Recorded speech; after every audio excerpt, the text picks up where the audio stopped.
Welcome everyone to Mega8. I didn't lie when I said we'd be back soon, and we are back again with a vengeance here at the Winter Cup. And this time, we're doing my favorite game, Dota 2. And of course, we're in one of the greatest venues that you can be, the Mega8 studios here at Urban Brew. Looking pretty wonderful. And of course, I'm not alone. I have, of course, my faithful cohort, Prophecy, welcome. Yeah, it's good to be back. Been away a while, but should be a good game. Yeah, great to have you. And of course, Snare, it's been a while since we worked together, actually. Yeah, I've been on hiatus. I've been in the mountains training, but basically for this moment. So now I'm back in action for this. Is that where the crazy hair came from? That's where the crazy hair came from, man. I was inspired by old Kung Fu movies, and this was the only way I could go. Right, well, looking forward to it. And of course, a man who needs no introduction, former champion here at Mega8, in fact, Donnie, welcome. Thank you. Yeah, I'm excited. I mean, it's been a while since I've really been part of the SA scene, so I'm excited to, get back into it in a different way. All right, so I mean, I'm sure there are many that are curious. What have you actually been up to in the last little while? Just grinding rating, honestly, trying to get somewhere in Europe with the team, but obviously I've been shot down a lot for various reasons. Russians being very temperamental, or just people saying that I can't be in a competitive team with 200 ping, or I'm not 8K. It's just a box of reasons. Right, okay. Well, glad to see you working on it. Well, what is your MR these days? You're going to tell us. I think it's like 6'9" or 6'8" at the moment. Oh, so you're not even 7K? I was for like Man, a brief disappointing. I mean, you got to fly that SA flag pretty high, guys. Anyway, so obviously, as I mentioned, this is of course a ongoing thing. We actually have been, in fact, having a couple of these Mega8 competitions. Starting back last year, where we had the first ever Mega8 competition. Obviously, that one was Dota 2 as well. And fairly recently, the Autumn Cup, which everyone seems to mispronounce the Awesome Cup, and I'm okay with. It was pretty awesome. It was pretty awesome. It was pretty awesome, yeah. We got to see some new Dota basically there. It was amazing to see, actually. Well, CSGO being the new Dota. Well, yeah. I mean, there's a fair comment. I mean, I think this year has sort of been the year of the CSGO, where in the past, I think Dota 2 sort of reigned supreme. We've sort of had a good year for CSGO so far, but man, let's be honest here, right? It's good to have some Dota in the spotlight. Yes. We're getting a little bit more action, so that's great. And then, of course, that leaves us with to where we are now at the Winter Cup. So I guess just pointing out, there's a lot to come, guys. This is not something that's going away anytime soon. Mega8 is here to stay, and this is going to be, this particular event is going to be pretty exciting. We have some pretty interesting teams that are playing, and under pretty interesting circumstances. So I want to throw this over to you, gentlemen. We, of course, have had a new patch out for about a week now. How do you think the team is going to sort of respond after the last week of having an opportunity to check it out? I mean, I think for the moments they're pretty much just, or at least the meta teams like WRG and the other top teams, at least following the international scene, and having their strong heroes align with that meta. They will be picking, according to the international scene. But then you'll get the teams that maybe they don't have an Earth Spirit player, they don't have a Phoenix player, they don't have a Sven carry player for some reason. You know what I mean? Then they'll just probably just pick what they feel most comfortable with. But I definitely think the teams that are like following pro team will pick the Svens, the Phoenixes, the Slardars, the Darkses. The stuff that's been going on. Yeah, likely we'll see something like a Castaway Queen of Pain a couple of times this weekend at least. If it's not banned, I'm pretty certain I'll try and at least grab it for him and see what he can do or not. and I think we'll also probably see teams playing a little bit less aggressively, given that the first 5 minutes of the game, Shrine isn't available anymore. So especially in the offlane, we're going to see a lot more conserve play. We might even see some teams trying to punish that by being more aggressive, running more aggressive tri lanes, more very aggro do lanes with a lot of roaming. So probably a lot of more vision heroes, spirit breakers, that kind of thing are going to come up a lot this weekend. Yeah. And we were chatting about Spirit Breaker earlier today, actually. I mean, you guys were mentioning you think it's one of the big heroes at the moment. What's the reason for that, behind that? It just puts a lot of pressure on the game, actually. We were talking about that and like heroes like Batrider, which is also a very hot pick at the moment. So it's heroes that from the moment, Bara goes on from level 1, like he's charging everywhere. So he's got earlier pressure than Batrider, I suppose. Batrider's obviously going to farm his blink. But from level 6, I think both those heroes, they're everywhere around the map looking for pickoffs. And yeah, that's what makes them strong. It's locked down through BKB as well. Bara obviously provides the bash through BKB, which is like ridiculous. If you get a good chain bash, it can just win a whole team fight for you. And we still say on the Warlock. I mean, in the past week or so in the South African scene, we've seen Warlock pretty much reign supreme. Do we expect the same thing here at Mega8? I'm not sure. I think the hero kind of has been figured out for the most part. I think we'll probably see a Warlock from the worst teams. The team that's finished, let's say, the sixth lowest, will probably pick a lot more Warlock than the top teams. I think the top teams between each other know how to play against Warlock, and it has a couple of weaknesses. You only team fight once in a while with the hero. Now, the tempo of this meta is really so much faster than it used to be. You have to be able to fight much more often. We'll probably still see Warlock, but it's not going to be an every game situation. We'll probably see some games it's not even going to be picked or banned, and no one's going to care that much. I think like Warlock will be picked up when especially against melee carries, like Sven, for example, I think it's great. Like, the fact is that the Solo, that player, that Russian player, you go 2 in the hill, you go Fatal Bonds, and you go the slow, right? So you max the slow, and then in team fight, Sven, pre-BKB, he's just getting kited around, and that's what makes, the slow is actually the good. It's not really the Fatal Bond's also great, but I mean, you know. Yeah, the slow is going to win the early fights, and then once you've got the rock plus Fatal Bonds, it can just pop the whole fight before the fight even starts, really. Here's the last one that I'm really interested in as well, is the Legion Commander. Also seen a lot of her, I guess. Gentlemen think that's a lot of picks at international level, not a lot of success. I think it was yesterday something like I think they played it 9 times, 2 wins, 7 losses. So not particularly successful. We saw a lot of it last week in SA, and it was doing decently well, particularly Ian was running it to some success. I think they had 5 wins, 5 picks or something. Lucker just kept spamming that hero, man. It seemed to be the hero that Chelsea was working the best on, but I don't know. It's a bit of a weird one because it's got an incredibly long lockdown, but it does also kind of like remove it from a fight, and I don't know. It just seems like a very iffy hero at times. It's definitely more situational than anything, especially now that Bat's obviously a good pickup. So people will obviously look to pick up Legion Commander against Bat, right? Yeah. So you can take off his ulti straight away. I mean, it's also a very strong laner. The fact that you can usually, like, okay, with the Shrine nerf, pre-Shrine nerf, it was very strong, right? You could heal and you'd have a permanent shield, and it's like ridiculous, and you could just go jungle. But obviously now it's not as strong as it was with the Shrine nerf, but I mean, I think it's still pretty, very situational there. So, I guess the teams that are going to be handling these heroes, of course, are obviously pretty important as well. And the first teams we have up tonight, of course, are Mythic Gaming versus White Rabbit Gaming. A bit of a colossal mountain to climb for the side of Mythic. Yes. Yeah, What do you gents think? Mythic. It's 2nd week in a row that they start off their event against White Rabbit Gaming, and probably the 2nd week in a row they're going to be starting in the losers bracket for the whole thing. So, I mean, they're an up-and-coming team. They've been, bubbling under for about 6-7 months now. Decent, although, I mean, the likelihood of them winning against White Rabbit tonight, I think it's reasonable to say very, very slim. Not beyond the realms of possibility, but you're going to need a hell of a lot to go their way for that to go right. That being said, I do think that Mythic is, given how the team operates, and especially how Sargon is behind the scenes, they're the team I think that learns the most from losses, that potentially will probably learn the most from playing against WRG. As much as it's probably the worst matchup in terms that they have to come up with something really special to be able to beat WRG, and it's probably not going to work anyway. But at the same time, I think they will learn the most from losing to WRG. Other teams might probably just take it with a grain of salt, be like, whatever, you lose to WRG, it's not that big a deal.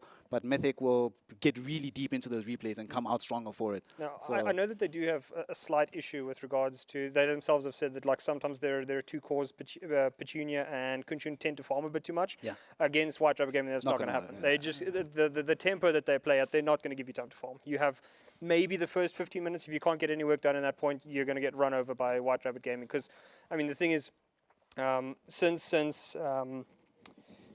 Chidawi's actually moved to the offlane, he was always like a low econ carry type thing. So like he could adapt pretty well to the offlane, and he's going to be getting in your face the whole time. So you then have Whelp and you have Castaway. Castaway likely winning mid, and Whelp is definitely winning his lane. So you can't afford to draw out a game against those two. They're just going to eat you alive as soon as they get up and running. For sure. Like, I think they've definitely got not even a slim chance. There's 0% chance to win. They're not going to win. But I think it's just a good opportunity to just see how they test, how they match up, just to see where their individual skill is, and then see how much room they still have to grow. Because obviously they are quite a league away, right? But let's just see how far away they are. Yeah, definitely.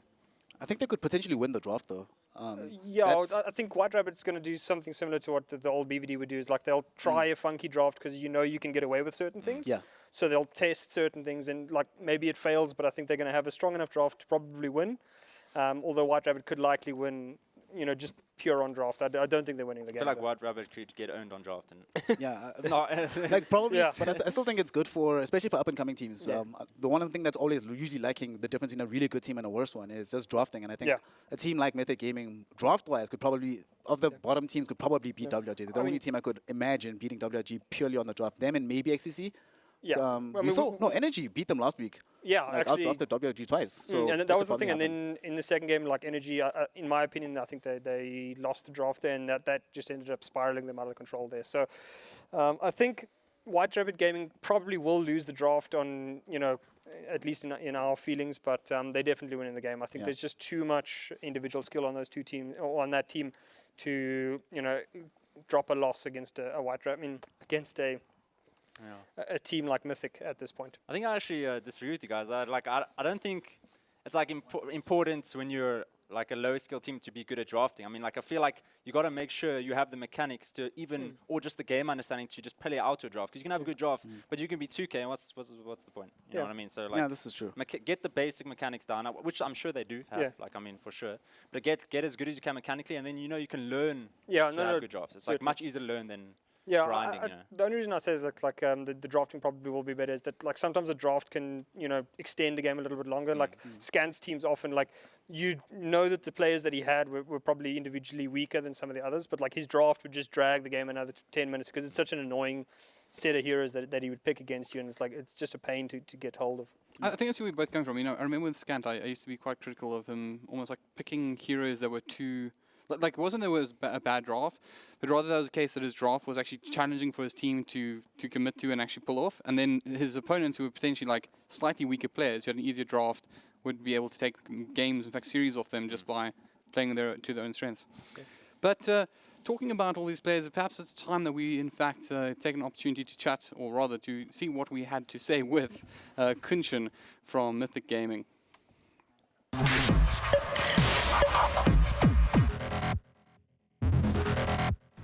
In my opinion, the best South African Dota player would be Schlinks from WRG.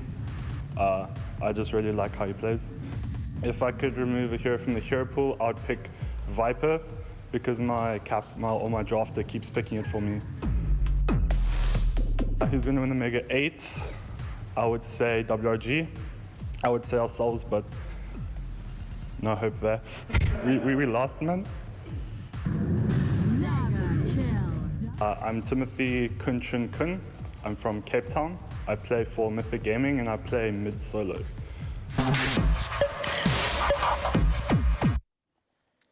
Well, interesting words from the man. Obviously not too positive about his chances in this matchup. But I think that's the thing we've spoken quite a bit about Mythic Game is their attitude is actually quite exceptional. It's a bit of a pity that they're not going into this with this sort of, oh, let's see what we can do against White Rabbit Games. More like, okay, we're probably going to lose. But I guess at some point you also have to consider like how realistic it is. And I mean, we were chatting about this before these games. Just about like your attitude going into might be trying to win these micro battles. Like how far can we go in the laning phase? What can we learn from these matches? So, gents, what's step one? What is the first thing these guys would want to take out of these matches? I think the main thing, every time I see a team play against WRG, right, the first thing I always take away is how you have to learn how to play really fast Dota. WRG knows how to utilize their lineup from the minute go, WRG is moving. There's never a stage of the game where WRG feels like they're waiting for level 6, waiting for level 8. They'll be fighting with heroes. Like, I've seen Chidawi jump into engagements when it's level 3 Axe, and he's like, fine, let's go. And it might seem crazy, but you're always fighting. So I think that's one thing that you can always learn from a team like WRG is how to take a draft. And even if you don't necessarily feel like you've hit your peak just yet, you're still ready to fight. You still have confidence in what you're able to do with the particular heroes and make that actually happen and translate into a laning phase win, into a mid-game win, into an overall team win. Yeah. So if they can learn that from WRG, I think that's probably the best you can do at this point. Yeah, following on from that, I think especially the White Rabbit, follow the White Rabbit Gaming Sports is what Mythic will be doing. Their supports have tended to be a little bit inactive at times. They won't necessarily be as efficient as possible. White Rabbit is really one of the teams that is very, very good. You either have like Santo last year, he would be always active, like creating pressure. And that's the one thing that I have noticed with White Rabbit Gaming is that sometimes their supports tend to like just stand flat-footed and rather just try and hold a lane instead of trying to make something happen. A Monster, very, very good on something like his on his Earth Spirit. But he has sometimes floundered when being given other heroes. And Sargon in particular, I think sometimes very, very passive as a support, which can't really work, and especially not going to work against White Rabbit Gaming. It's actually funny you mentioned Sargon. I was chatting to him earlier today, and of course he's in Cape Town. Obviously, for those curious, this is effectively a studio event with an online player. So obviously the player's not here on LAN. And he's back in Cape Town, had a little chat with him, saw how his flight was, that sort of thing. And then asked him how he's doing. He said, well, just getting ready to get stomped, pretty much. So obviously he's somewhat in agreement with you, I think, Prof. But perhaps a friend of ours who has played against the side before, if you were sort of coaching Mythic right now, what would your sort of words of wisdom be going into this one? You're gonna lose the game. Just go practice more. they're gonna lose the game. They just need to figure out. They need to figure out how to be more. They're gonna lose basically the efficiency battle, right? That WRG's supports are going to do much more in the early game. Obviously, WRG's cores are much stronger in lanes, so they've just got to maybe try and see what WRG did better than supports-wise. I think it's honestly going to come down to supports. Supports make WRG's life like super easy. Yeah. Schlinks is a genius. Slinks is actually a genius, especially at dewarding. Every time, I'm always amazed by how much Slinks can do to the enemy to the enemy safe lane just off of dewarding. He'll create a situation for you where you don't feel safe going into your own side of the jungle because there's 3-4 heroes messing off the map, and also you have no vision of your own jungle. Suddenly, you have to keep one or two. You have to keep both your supports locked around your safe laner because you can't move around. Then your mid lane is now exposed to be ganking as well as the off lane, and you can't do anything. A lot of the times, you will see situations where the enemy feels choked simply because WRG has removed all the vision. Even after WRG will lose a fight, you can't approach their side of the map because you just don't know where anybody is. So I think Donnie's right. That's the main thing that allows WRG to function as they do. Just immaculate vision control, their support movements. You always feel in danger whenever you're in a situation up against WRG, especially your mid laners, because they know that you're already losing to Castaway 1v1, and there's always a potential for someone to come and gank you, and then you die and lose even harder. So I think that's the main thing that we're going to have to take care of. It's interesting you say that, because I think we've seen WG quite happy to pick their solo mid generally quite early, and they get the disadvantage in that lane. They pick that Ember Spirit in, we see that Shadow Fiend come out, and they're just like, it's cool, because we'll have a support sort you out anyways, and then we'll give an opportunity to Castaway to get back into the game at a later stage. Which wasn't the game, was it Deputy SF against Castaway? Yeah, Ember Spirit. Deputy did quite well, I think. Like, obviously, it's like a favorite. He also had Clock Souls, I'm pretty sure. Yeah, he did. I mean, he he did like the cheese. he like owned the lane. I was holy shit. Like, it was pretty cool. Yeah. I think it's important as well that we mention that there is, of course, 2 streams that are available to our viewers tonight. Of course, the main stream we will be watching, as it is obvious, Mythic versus White Rabbit Gaming. But for those of you who like something a little bit more blue, there'll be Bravado Gaming versus Sinister 5 on our second stream. Definitely a game worth watching as well. Let's take a quick moment just to go over those 2 teams. I mean, obviously, since 5-1, we don't know too much about. Bravado, a little bit absent from the scene for a while. Yeah, Bravado is actually the old XD team that played in the DGC last year. It was a bit of an odd one. They looked very, very good last year. Actually came third at the first Mega8 event. Were regularly one of the teams that could actually challenge White Rabbit Gaming and Bravado last year as well. And seemed very, very strong. Coming into this year, they swapped to the Bravado brand. And from what I understand, it's swapping up players to different positions and all the rest. It seems to have ruined the synergy of the whole team. They're looking a lot worse than they should be, and they're just not playing to the same level that they were last year. So I think, what position are they currently sitting on the log in DGC? It's something like sixth or something. Yeah, it's like much less or much lower than you'd expect, given the pedigree that the team has and the players on the team. So I don't know, maybe a couple of internal divisions there, but I think starting against Sin 5 should be enough to get them rolling, and then it's just really if they can keep that going, because not as potent as they have been before, even with that team. I mean, what is Sin 5 is like the new kids on the block, right? And Bravado, the XD, they've been around for years. They're not exactly new, even though they have a new brand. So yeah, it's going to be interesting to see these guys that we never really see in tournaments. Yeah. I think, though, the one thing about Sinister 5 versus BVD, Sin 5 is, like Donnie mentioned, they're the new kids on the block, but that gives them a little bit of an edge. None of the other teams here will really have been studying their draw, studying the way they move around the map, studying their ward position. So they can actually come out of here and blow everybody out of the water with just a surprise order. Can be that situation where if you don't know what you're playing against, then you might not necessarily have a plan to beat it. And also, BVD haven't actually looked super strong for a while. They went from being honestly one of the, I would have said there was a point where there was either them or WRG as the best team in SA. But now, I think the role swap really hurt them, like in a tremendous way. It's like completely buggered the synergy on the team. And Sin 5, I mean, they have a chance. Like, it's a small chance, but they have a chance, because the way that we've been seeing BVD play, it hasn't looked good. It's like ugly wins that they get. They don't look great in losses either. And it's not what you'd expect from that team in particular. And you're going up against Sin 5. Sin 5, as far as I remember, has been a team that's been together relatively long. So maybe they haven't been fiddling with anything. Maybe they can spring a surprise. But I still think it's going to be a tall order. You have to go through some very, very good players on BVD to actually win there. What was interesting was when I was chatting to the Mythic players recently, they were suggesting that their drafting phase, generally what they do is actually steal Sin 5 drafts, because they have apparently like quite a high mark coach apparently that they work with. So I'm pretty interested to see what they can deliver up against the big boys. I mean, they're They don't have a bad seed, actually. I think they're sort of seeded 5th or 6th or something like that. Yeah, I think they actually went 3. I think it was 3-2, or no, 3-1. I can't remember. They had a relatively good seed coming into this, and I was like pretty surprised. But it might have also just been, unfortunately, that is one problem with Swiss, is that if you don't effectively rank the teams before going into the Swiss system, you can get some very, very lucky run through it, or you can get a very terrible one. I mean, mentioning we've always seen some sort of surprises here at Mega8. I mean, in the CS:GO, we didn't see XTC. This time, of course, it would be pretty terrifying if XTC weren't here. Yeah. But of course, they have qualified. But this time, no Pulse. I mean, it's funny that you say like they have a good seed, but I mean, then they're playing Bravado, right? It's like, is it a good seed? It's just like that just shows that there's 8. Okay, there's like 6 or 7 good teams here, or 6 really good teams, and then 2 that are trying to like breach those 6 teams. You know what I mean? So it's like even if they got a good seed, it's like they don't want to play APG, they don't want to play Bravado, they don't want to play XT, they don't want to play Energy, they don't want to play WG. Yeah. You know, it's like it's rough for them either way. Like, Yeah.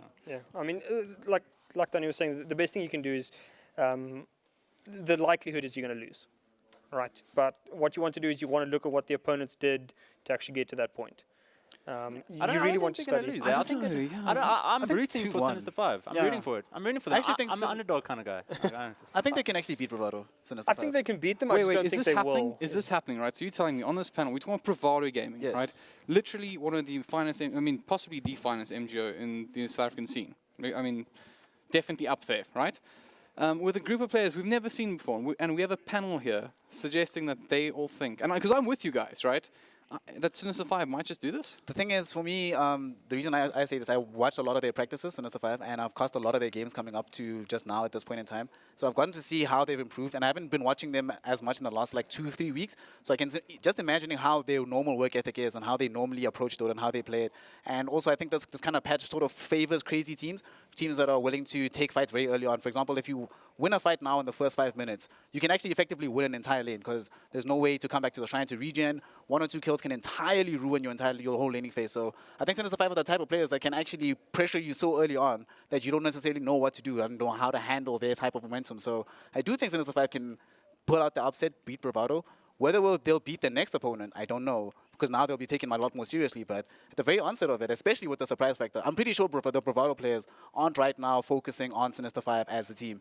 They're thinking more towards, okay, fine, after Sinister 5, we have to play up against either APG or XTC or play WRG. They have to try and do that calculation. But losing now, they won't expect it. I think Sinister 5 can beat them in this regard. I think Sinister 5 has a chance. The problem is it's a best of 3. Like you're gonna mess around in game 1 of a best of 3. You lose that. Yeah. Likelihood is you're not gonna take any chances in games 2 and 3, and that's the thing. So I think if Sinister 5 does win the first game, I doubt they're gonna win the whole series though. I actually think the opposite. I think if they win a single game, then they win the series. But if they don't lose a single game, they go 2-0. Oh, I'm rooting for them, but I feel like they're going to go in with a game plan. They're going to have this whole talk on TeamSpeak. They'll be like, guys, it's play our style, all that garbage. And then they're going to get into the game, and then they might be like overwhelmed by like the individual skill in the players. You know what I mean? Might be like O'Malley gives them too much forward time, or Soda gives them too much forward time, or RDK gives them too much forward time. You know what I mean? I feel like they're going to back down from it, and then they're going to crumble. I mean, I'm rooting for them though. Like, I'm loving this. So if I can just paint this picture, right? So, Prof, you're saying Bravado. Yes. Snare, you're saying Sinister 5. Sinister 5. And Donnie, you're saying Bravado 2-0, but Sinister 5, you can do it.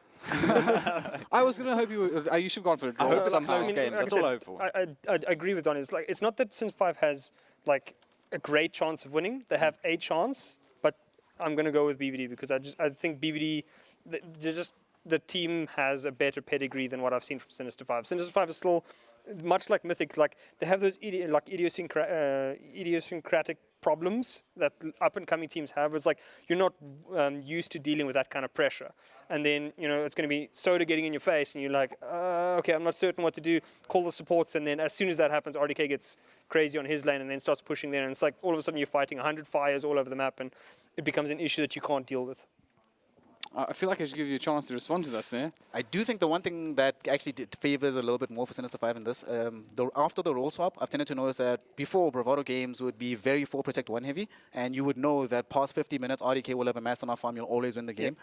Soda's a much more active player than RDK in the carry position, so I think long games, if Sinister 5 can force long games, I think they have a better potential to win then, because Soda's not the type of player who's comfortable sitting for the long game and just farming it up, not getting involved in the early game, not actually getting involved in pushing down towers. So in a very, very long game, if Sinister 5 can do that and force a long game, I think they have really good potential. If not, then it's like... And yeah, it's also like a lot of this is going to depend on the heroes, you know. It's useless saying that like if it's a short game, this team's going to win. It's like if they have the heroes to win in a short game and their time passes, you're then stuffed. You know, it's like you're not going to have something like, for instance, an Axe like ultra carrier game at 80 minutes. It's just not going to happen. He's got a certain period when his spike is really, really big.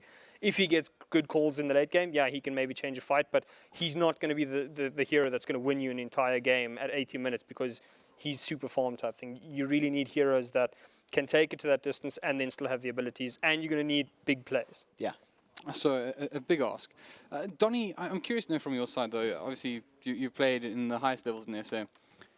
Is it difficult playing up against a side like Sinister 5 when you are expected to win? A side that is potentially capable but shouldn't win? I don't think it's difficult. If like just now, not being obviously rude, but I mean you're obviously relaxed about it, right? You're not no one on your team thinks you're going to lose, right? So like if your whole team is like, dude, it's chilled, like it's fine, right? Then you're like, okay, it's fine. But then there are these points in the game where it's like, okay, it is actually kind of close, and then you're like, hey, stop messing around, and then it's over. It's over. But like if people are too lax, it can be a close game. But then I think if they get into their groove, then it's all good. Yeah. Right, well, I think we need to go back towards where we were most focused on. Of course, Mythic Gaming versus White Rabbit Gaming. Now, just for a little test here, so who thinks Mythic's got this?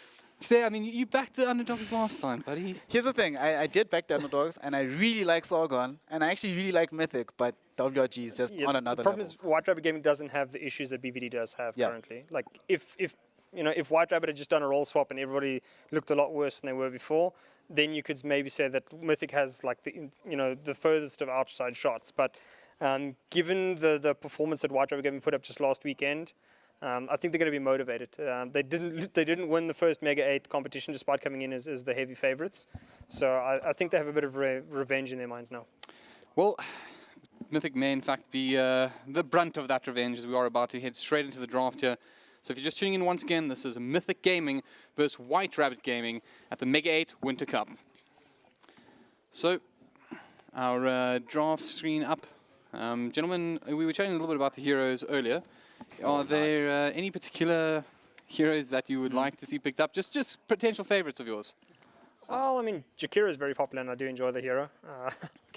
Pretty much standard bands here at the moment. Kotl, I know it won't be picked up, but I want to see a Zeus this tournament. I would love to I see want to Zeus. see Maybe an the ACG Ag Zeus? I mean, anyone's Zeus. I just want to see a mid Zeus somewhere. I think it's super cool. I just want to. That's actually a hero that I think is needed in the game right now, because I think there's a lot of situations where you can actually see, especially in the Axus, that mini stun in middle of team fights is actually game breaking. Especially when the enemy team doesn't have a lot of BKB carrying heroes, can force them to have to buy BKB.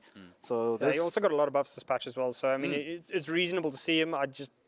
It really depends on whether the pros actually want to pick him up. WRG's been watching international Dota. Tuskar first pick. Warlock, as you called, and Axe. Okay. I don't like the Axe pick up against Tuskar. Neither do I. Because like if Tuskar ever gets a blink or he's not in call, he just goes in, balls his teammates, and then Axe it's over. Like call is like negated. But I mean, he still has to get blink though, right, for the Tuskar. But still, I still don't. The laning phase is traumatic for Axe now, because if you ever overextend, then one eye shot you will die, guaranteed. With this Axe hero not very fast anymore, not necessarily will be getting a very fast blink dagger unless he's going to go back into the jungle. Tusk applies pressure mid and safe lane.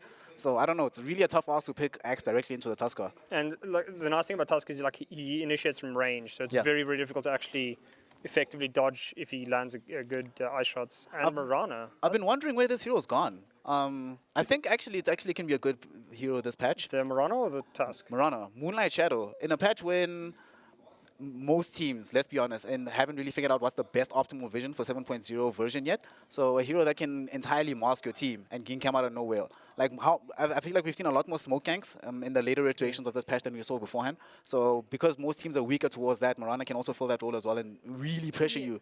I think the problem with like the Marana is also it's like a bit of a, you're not really 100% certain. I mean, Donnie might know better here, but it's like, do you play it as a support or a carry type thing? At the moment, I think it's just like an open pick. Like so, that like, it keeps Mythic Gaming guessing. They don't know if it's a mid one or they don't know if it's sport. But honestly, I think it's going to be a Schlink's bottom. Schlink's But I Miranda, mean, yeah. they might, like, I don't think mid bottom's a thing. I don't think it's Yeah. bad. I just don't think it's like as good as other mids, right? Carry perhaps, or No. I don't know. Doesn't Tusk Mirana strike you as sort of an odd support duo? It's kind of awkward. Like It's WRG. it is WRG. WRG doesn't necessarily make sense when they draft all the They time. think it's a support bottom. They're banning mid heroes. Like, that's what they think. They're having the same thought process right now. But I mean, yeah, it's like a very weird support combo because you need to land the shards and the arrow. might be an offlane I mean, Tusker. if you land the Could be shards offline. though, That is true. then landing the arrow is got to be pretty easy, right? Not necessarily because the shards I think might be over by the time the arrow lands. Well, I think more so you just you commit, you toss out the shards, and the Oh, arrow at so the it is point where the core shards Mirana. should hit. It's mid Miranas. You don't know. It could be an offlane Tusker. It could be an offlane Tusk. don't I don't know, know. but I don't think Chidawi wants to play Tusk. Well, actually, never That's mind. a fun hero, It right? is actually a fun I hero would to play play. it. Like, it's a fun hero. Ember Spirit for mid, so does WRG just go back for SF for Castaway? Not bad, not picked, still in the pool. I think SF's an okay pick, yeah. yeah. Yeah, decent. it's okay. Gives some good push potential. They already have there the you go. SF. Yeah. Alright, so Nice, cool. what did Uh, they ban at the end? What WRG? No, Mythic. I think WRG right Not now, ban a carry. because it's still so open, right? We don't know how they're going to be running this lineup. You could still potentially see Mirana go into the safe lane, and then you get something like, I don't know, Void for the off lane. Yeah, so they're thinking that it's so yeah. Mirana safe. So they think it's Clock. Mirana safe, so clock banned. Are we going to see a Whelp bottom after 2 years? I mean, He's that's very that's what well he- known for his yeah, bottom. it's what he was. that he's is- made of. Like he got right at the beginning, made his name. Ironically, a different name, but he made his name playing Mirana. Okay, so Alright. it's a safe lane bottom. Yep. Yeah, it is safe lane Or, bottom. or dual lanes. They might just go aggro dual lane, honestly. And depending on the matchup here, but I mean, yeah. we'll see. Yeah. With like bottom and a hero. But it's Doom's an interesting pick though. Obviously, he's going to benefit quite a bit from the more rich jungle now, but still a pretty weak laner when he doesn't have that scorched earth up though. True, but I think definitely because of what you mentioned, now I'm pretty certain they're going to be doing dual lanes with this. Yeah. Like you throw Like it's the only way it makes logical So- sense so- to have him in the lane. Am I interested to chat a little bit more about Mythic Game? Because there's a good chance that White Rabbit are just sort of saying, what do you guys feel like playing right now? I think it's like that, yeah.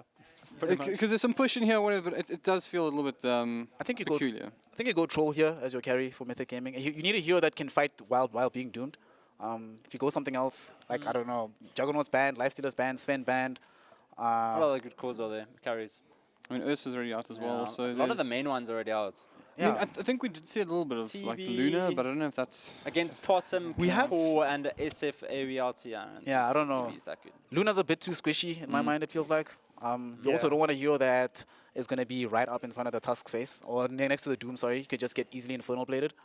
So, I don't know. I think you just need a hero that can buy lifesteal, and that can conceivably fight while underneath the influence of Doom. I mean, Neato. we saw gyros last week, but I mean, I don't see a gyro here. Weaver would also. maybe? But the problem is Weaver's so weak. Like he has to get the Lincolns and Oh, it's a Razor. Razor. Oh, Razor. Okay. Why Okay. not? Why not? Or TZ Well, style. anyways, I think there are some casters that I'm sure would love to give us their input in this as well. So let's hear what good old Wilson and Demonic had to say about this lineup.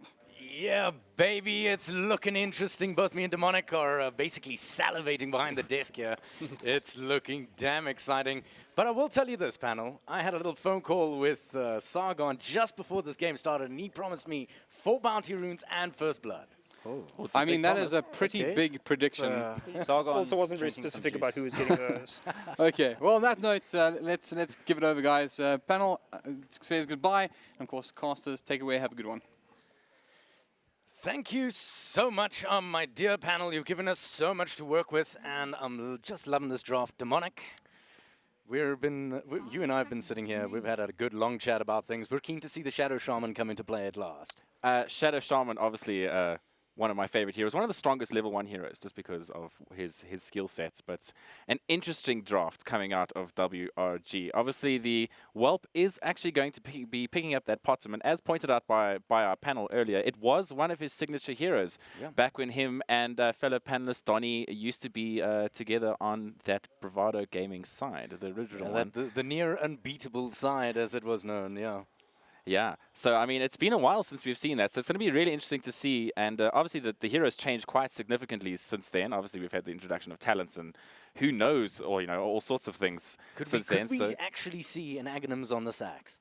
That's something I've been waiting to see in the professional scene. I mean, it's going to be a tough lane for them, I feel. Whelp should be able to do okay in that safe lane against what I'm guessing is going to be an Axe Warlock combination. I mean, that's generally what you would run up here. I'm not sure if they will throw the Crystal Maiden up here as well, but it definitely does seem they're going to have, at least at the very least, that dual lane. So fairly predictable stuff coming out here from Mythic Gaming. Yeah, for the most part. Right, so without any further ado, let's introduce you to the teams.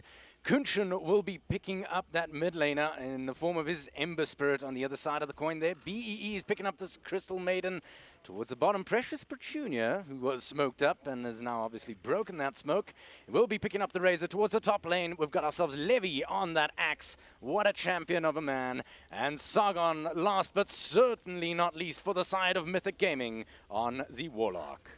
And on the side of White Rabbit Gaming, the current champions in the South African Dota side, we're going to have Chidoe taking off his off-lane role, and is going to be taking the role of that Doom.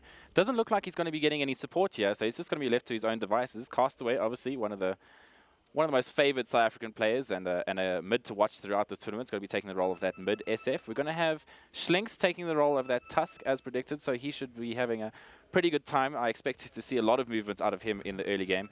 And Whelp, as we've mentioned, going to be taking on his somewhat signature carry Potem. It's been some time. Yeah, it has been some time. Yeah. And finally, but definitely not least, we've got Santo going to be taking the role of that Shadow Shaman. Now, you see, I remember Santo back in the days when he was playing a whole lot of Tidehunter.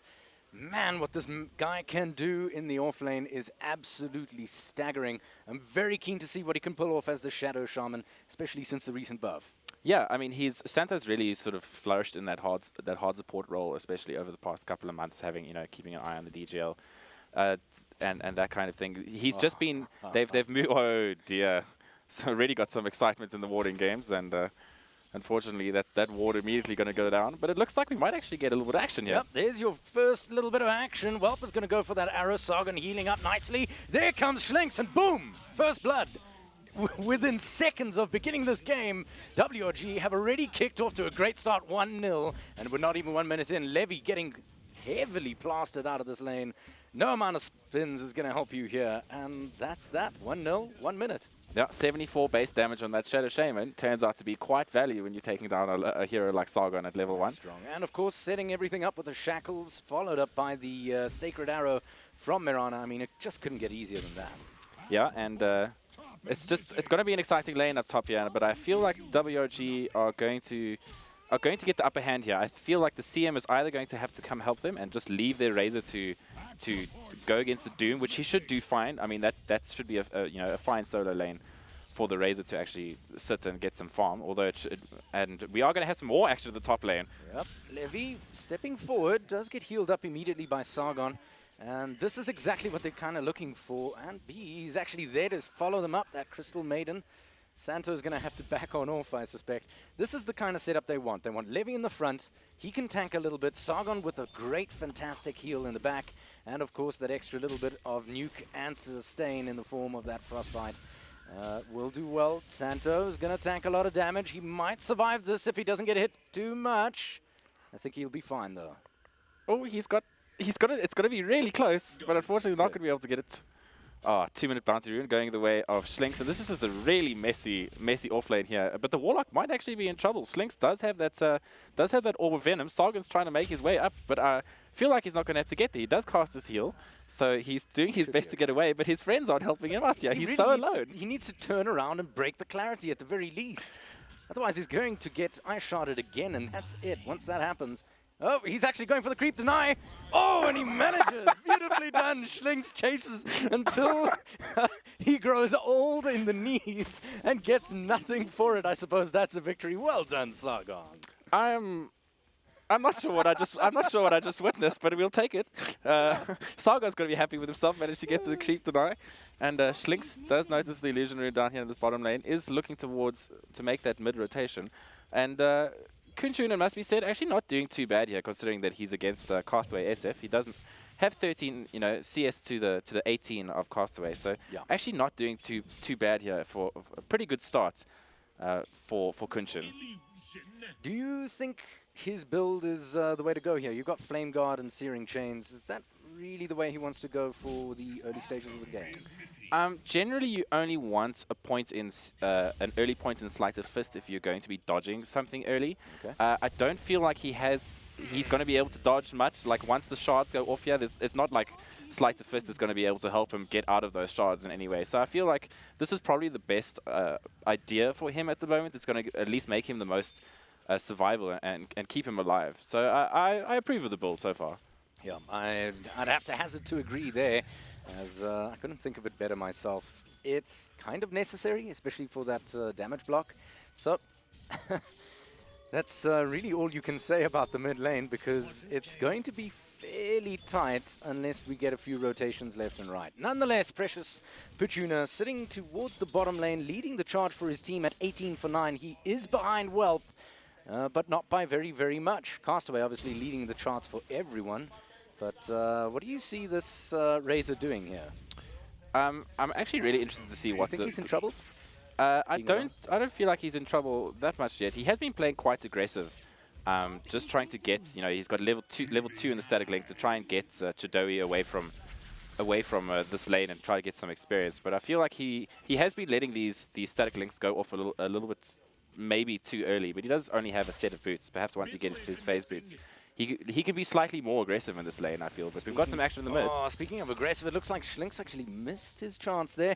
And Kunchen manages to skulk away on the sidelines. Schlinks trying desperately to make something happen in the mid lane, but nothing just yet. In the meantime, Santo and Whelp still making moves here. Oh no, CM dropping very low. Whelp going very deep for it though. Levy's trying to catch somebody out, but it looks like this team is just dancing around the big rig Andy man. There's really nothing they can do. They can't force him. They can't force the fight into Levy. I feel like the best way to describe this top lane is clowny. This is it's a clowny situation that's happening. With this sort of like really odd tri-lane, they don't really have any sort of direct stuns. Like if Santo goes in and actually shackles something, he's going to absolutely explode, by the other two heroes. So it's sort of like an odd stalemate that we're up here.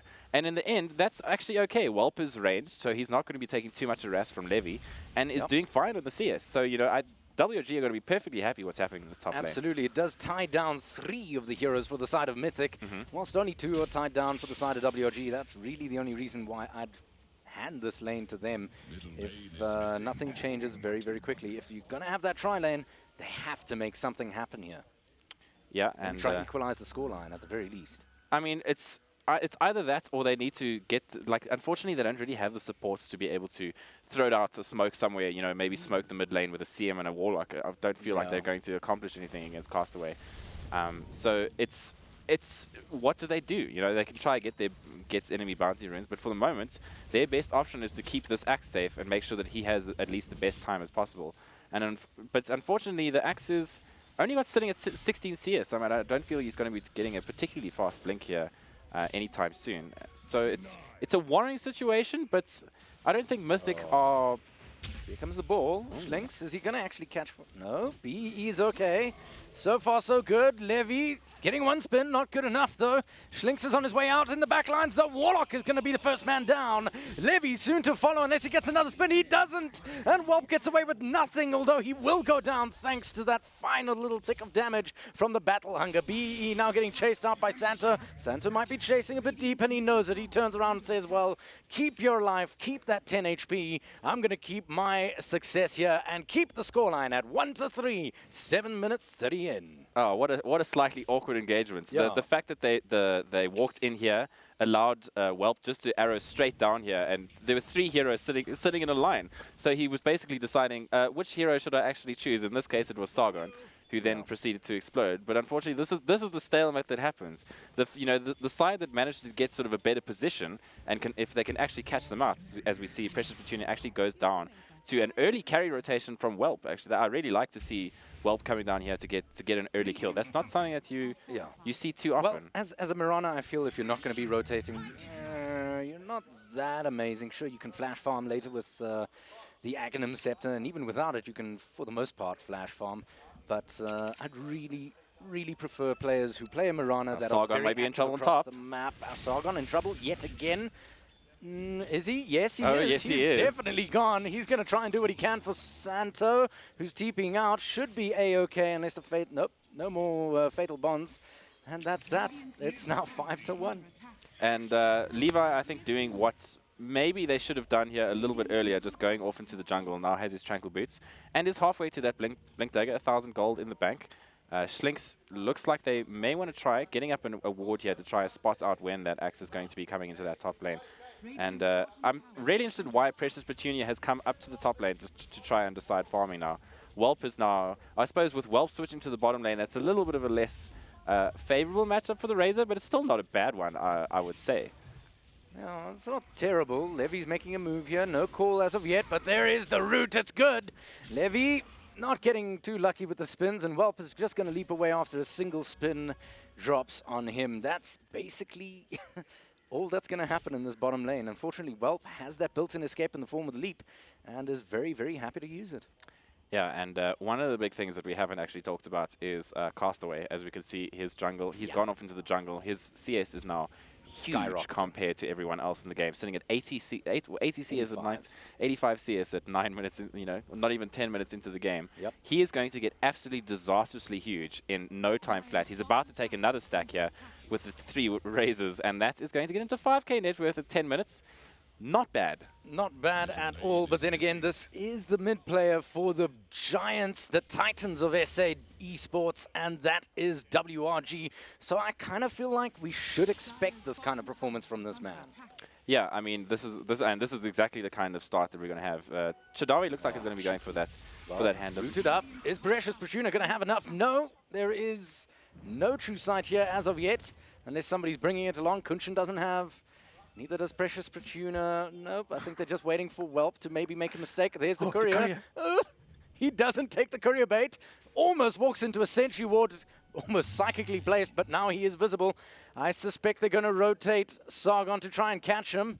Man, this guy is psychic. Whelp going for the longest route in history. He is buying space for his team, so it's not all too bad. In comes the TP from BEE. Not going to be quick enough, and he's actually making his way out. Yes, he is quick enough, actually. Does manage to get that final tick of damage, and with him and Sargon, finally, Whelp goes down after what must be an age of man of chasing. Well, showing that he's got his best dancing shoes on, doing a little soft shoe shuffle through the forest there, and putting on the jukes for the side of Mythic. I mean, they're happy. I'm not sure they're too happy that the Warlock got the kill. Doom comes out in the bottom lane. Does Levy have enough to stay alive? Oh, no, Not he's a dead. chance. And actually, the deny comes out. Sargon, the master of denies this game. That's the second kill that was basically booked, bought, sold, and hooked for the side of WOG that Sargon has denied for them. Still, it's not the same story in terms of towers. Mid tower down, top tower down, and Mythic Gaming is running out of space to play in. Yeah, they're just trying to get as much farm on their cores as possible. They know, but they need to start fighting soon. They've got some levels on their Ember Spirit. They've got some levels on Precious Petunia. Precious Petunia looks like it's going to be going towards that Sang and Yasha, so not deciding for a Dragon Lance or anything like that as of yet. So just trying to get as fast as possible. I don't mind that Sang and Yasha pickup just because he needs to be quite fast in this game to be able to keep up with his static link. So and it gives him Levy. Dear. Pop goes the Weasel. Castaway helps himself. And all Chadawi had to do was supply a single stun in the form of the Infernal Blade. It's not even that bad a stun, and Levy is history.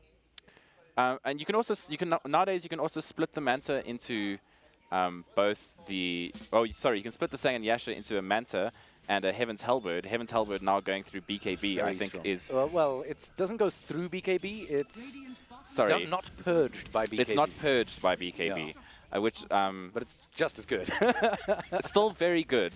And considering the fact that they have a large amount of their DPS, their physical DPS is going to be coming out of Castaway, whereas the rest of their team is mostly magical bursts. Doom later on will be doing some physical DPS, but for the most part, it's going to be Castaway. A Heaven's Hellbird might actually be a pretty good option here. In the mid game, especially if once he gets that BKB, if they can force out a BKB, then get the Hellbird down, it could be pretty good for them. That allows Ember a good few seconds of not getting hit to actually deal some damage. Absolutely. Which is huge. But the question is, will Razor have enough mutton chops to pick up these items before it's too late? And speaking of too late, I mean, just take a look at those graphs. Net worth, almost 10,000 in the lead for the boys of WRG. And XP, it's much the same story, about 5,000 in the lead. And obviously, I mean, WRG's farming so much more of the map. Yeah. They've got this entire space to work with. Yeah, I mean, just look at the efficiency. You've got Chadoe sitting in the bottom lane. You've got Schlinks who's just roaming around. He's had a fairly good early game. He's already halfway onto his Blink Dagger. He's done his job. Yeah, Santo is got his mana boots, farming out the jungle himself, and plus now you've got Castaway sitting in the jungle after just doing what he does best and ricing hard. And Welp has had a brilliant game and heading towards that Argonum Scepter, which he should probably get before, I would say, the 20-minute mark or so if he keeps up like this. Now there's a term I haven't heard in a long time. Ricing. Ricing. Yeah. Well, I I haven't thought heard that in quite some time. I thought since Devon's here, Walking straight into Sargon. Sargon's got dear. nowhere to go, and that's the end of that. you know, since Hellbird is around and you talk about rices, there's no one that rices like Hellbird. So That I is thought true. you may as well give him a shout out to some ricing. Yep. In the meantime, Moonlight Shadow popped. Schlinks looking for a little bit of action towards the bottom lane. He is going to find a juicy booty in the form of Crystal Maiden, but not going to be close enough. Yeah, I think they sniffed it out. Possibly the ward over here, spotting out the Moonlight Shadow, but still they managed to get around. Precious Fortuna, he does actually get caught, but Schlinks blocks his own friends, and that's the end of that. Castaway, though, does manage to find a quivering Crystal Maiden in the bush there. She's not even level 6 yet. I think a massive mistake that I've just noticed from Mythic is the fact that Warlock is level 6 and doesn't have his ulti. Sorry, what? He has got 3 points in Shadow Word, 2 points in Fatal Bonds, and a point in Upheaval. No sign of the rock in sight. They are not able to teamfight without that rock, unfortunately. And until he gets it, which he's still trying to struggle to do, WG just have free reign. You can see there's no sort of lockdown for the side of until that actually gets a decent blink call off, but he still doesn't have the blink dagger. So Yeah, he's just been picked off. they're actually. so reliant on that rock, and the fact that they didn't have the rock for that T2 means that WG get a free T2 and carry on with their easy life. Do you feel like the side of Mythic have kind of caved in? They're, psychologically speaking, they're all afraid to step out from what is now this side. Yeah. I mean, it's serious problems. Well, I It's mean, just- really big problem. 'cause just you look can't at the get out vision there and here. farm. They have 2 wards in their jungle, so they can see that the fact that WG were just there. But other than that, there's no other sites on their side of the map. So Kunchun's just doing his best here. Oh, Welp is seriously close here. There might be a little bit of action top lane. No, he does manage to get away. So, I mean, besides the Ember Spirit, who can actually take those risky farming positions thanks to his ultimate, without vision, you have to slowly cave in. And then your choice is either go for an aggressive smoke, try get somewhere on the map, put down vision so that you can then start to play in that area and choose the team fights that you want, or you do it at the moment, which is you just stick together and you make sure that you don't feed. Yeah, the big problem with doing that, though, is that you stifle your farm, Yeah. you stifle your XP. I mean, now look, Levy and Precious Fortuna, 2 people who both need a fair amount of farm, especially for this stage of the game when Levy doesn't even have his blink yet. 20 gold away. Both there, okay, 20 gold. He's got it. Oh, no, he missed it. No, Oh, he missed it. Is this it? Can he do it? Boom! Oh, Thank yes, he you. got it. I have a massive amount of respect for this guy. Meanwhile, his story will come out Chadoe is 300 off his Radiance on that Yeah. offlane Doom. Yeah, that really describes for me the timbre of the game. Levy getting doomed up here. He's bought out, I believe. Yes, he has, so he's A-okay for now. He will be going down. There's not much that the side of Sargon and the boys can do. Out comes the Invis. Is it going to be enough to bust the link? Precious Fortuna keeps chasing. They have an idea of where he is. Is it good enough? Yes, maybe. Finally, down goes Chidawi, and Precious Fortuna will be picking up that kill. Yeah, and that's 391 gold. I mean, that's not to be scoffed at. Plus a decent amount of assist gold for his team, considering that there are 4 of them there. So that's a nice little jump of gold for the side of Mythic, and and some good XP. It's 1,000 gold in their favor. That's not to be scoffed at. That's for sure. And once again, buys more time for Kunchen to get a little bit of farm. I feel like he hasn't been active enough with his team. We haven't really felt Mythic Gaming come together and say, okay, let's take a fight. And, you know, at the moment it's been more reactive Dota. They've been reacting to what WOG is doing, and this might be the opportunity here. Yep. This is the opportunity, and they're picking it because they know that Doom is a little bit far behind, having only just respawned now. They're smoking up, trying to find something here in their own top lane jungle. I doubt they're going to find something unless they walk straight into Whelp. Nope, they've turned around again. A few pings come out. Kunchun, maybe in a compromising position here. He thought he was getting the jump on them. He's going to get counter-jumped. Nope.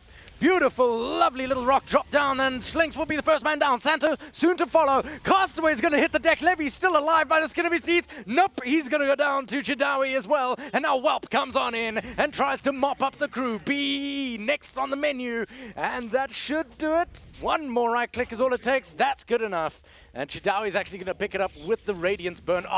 Tanking a fat arrow to the face. Whelp probably didn't expect to get that one. Kunchen taking a world of damage, only activating the shield now. Is he going to have enough to kill her before he kills Snow? And Whelp walks around with yet another kill in his belt. Ultimately, they walked away with a victory there, and Whelp is smiling all the way home. He must have made an absolute fortune out of that fight.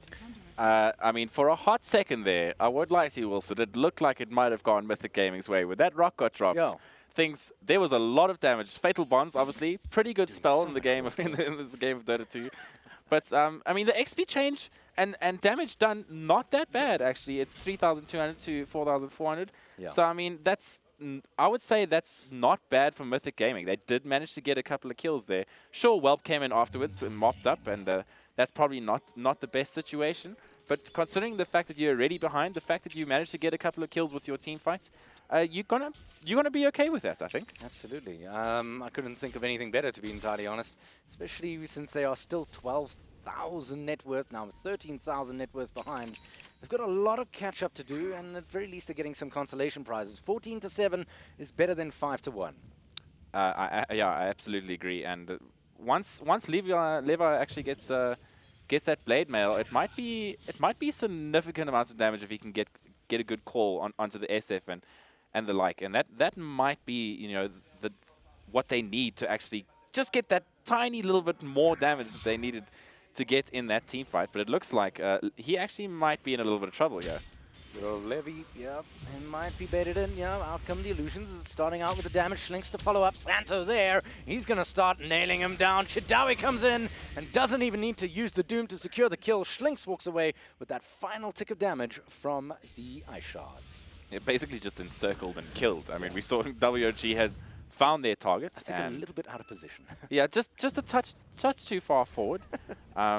Unfortunately, he was found and basically manhandled and killed. Yeah. So, but unfortunately, WG, I'm not really sure what they're trying to accomplish here in this bot lane. It doesn't really feel like they want to go for high ground.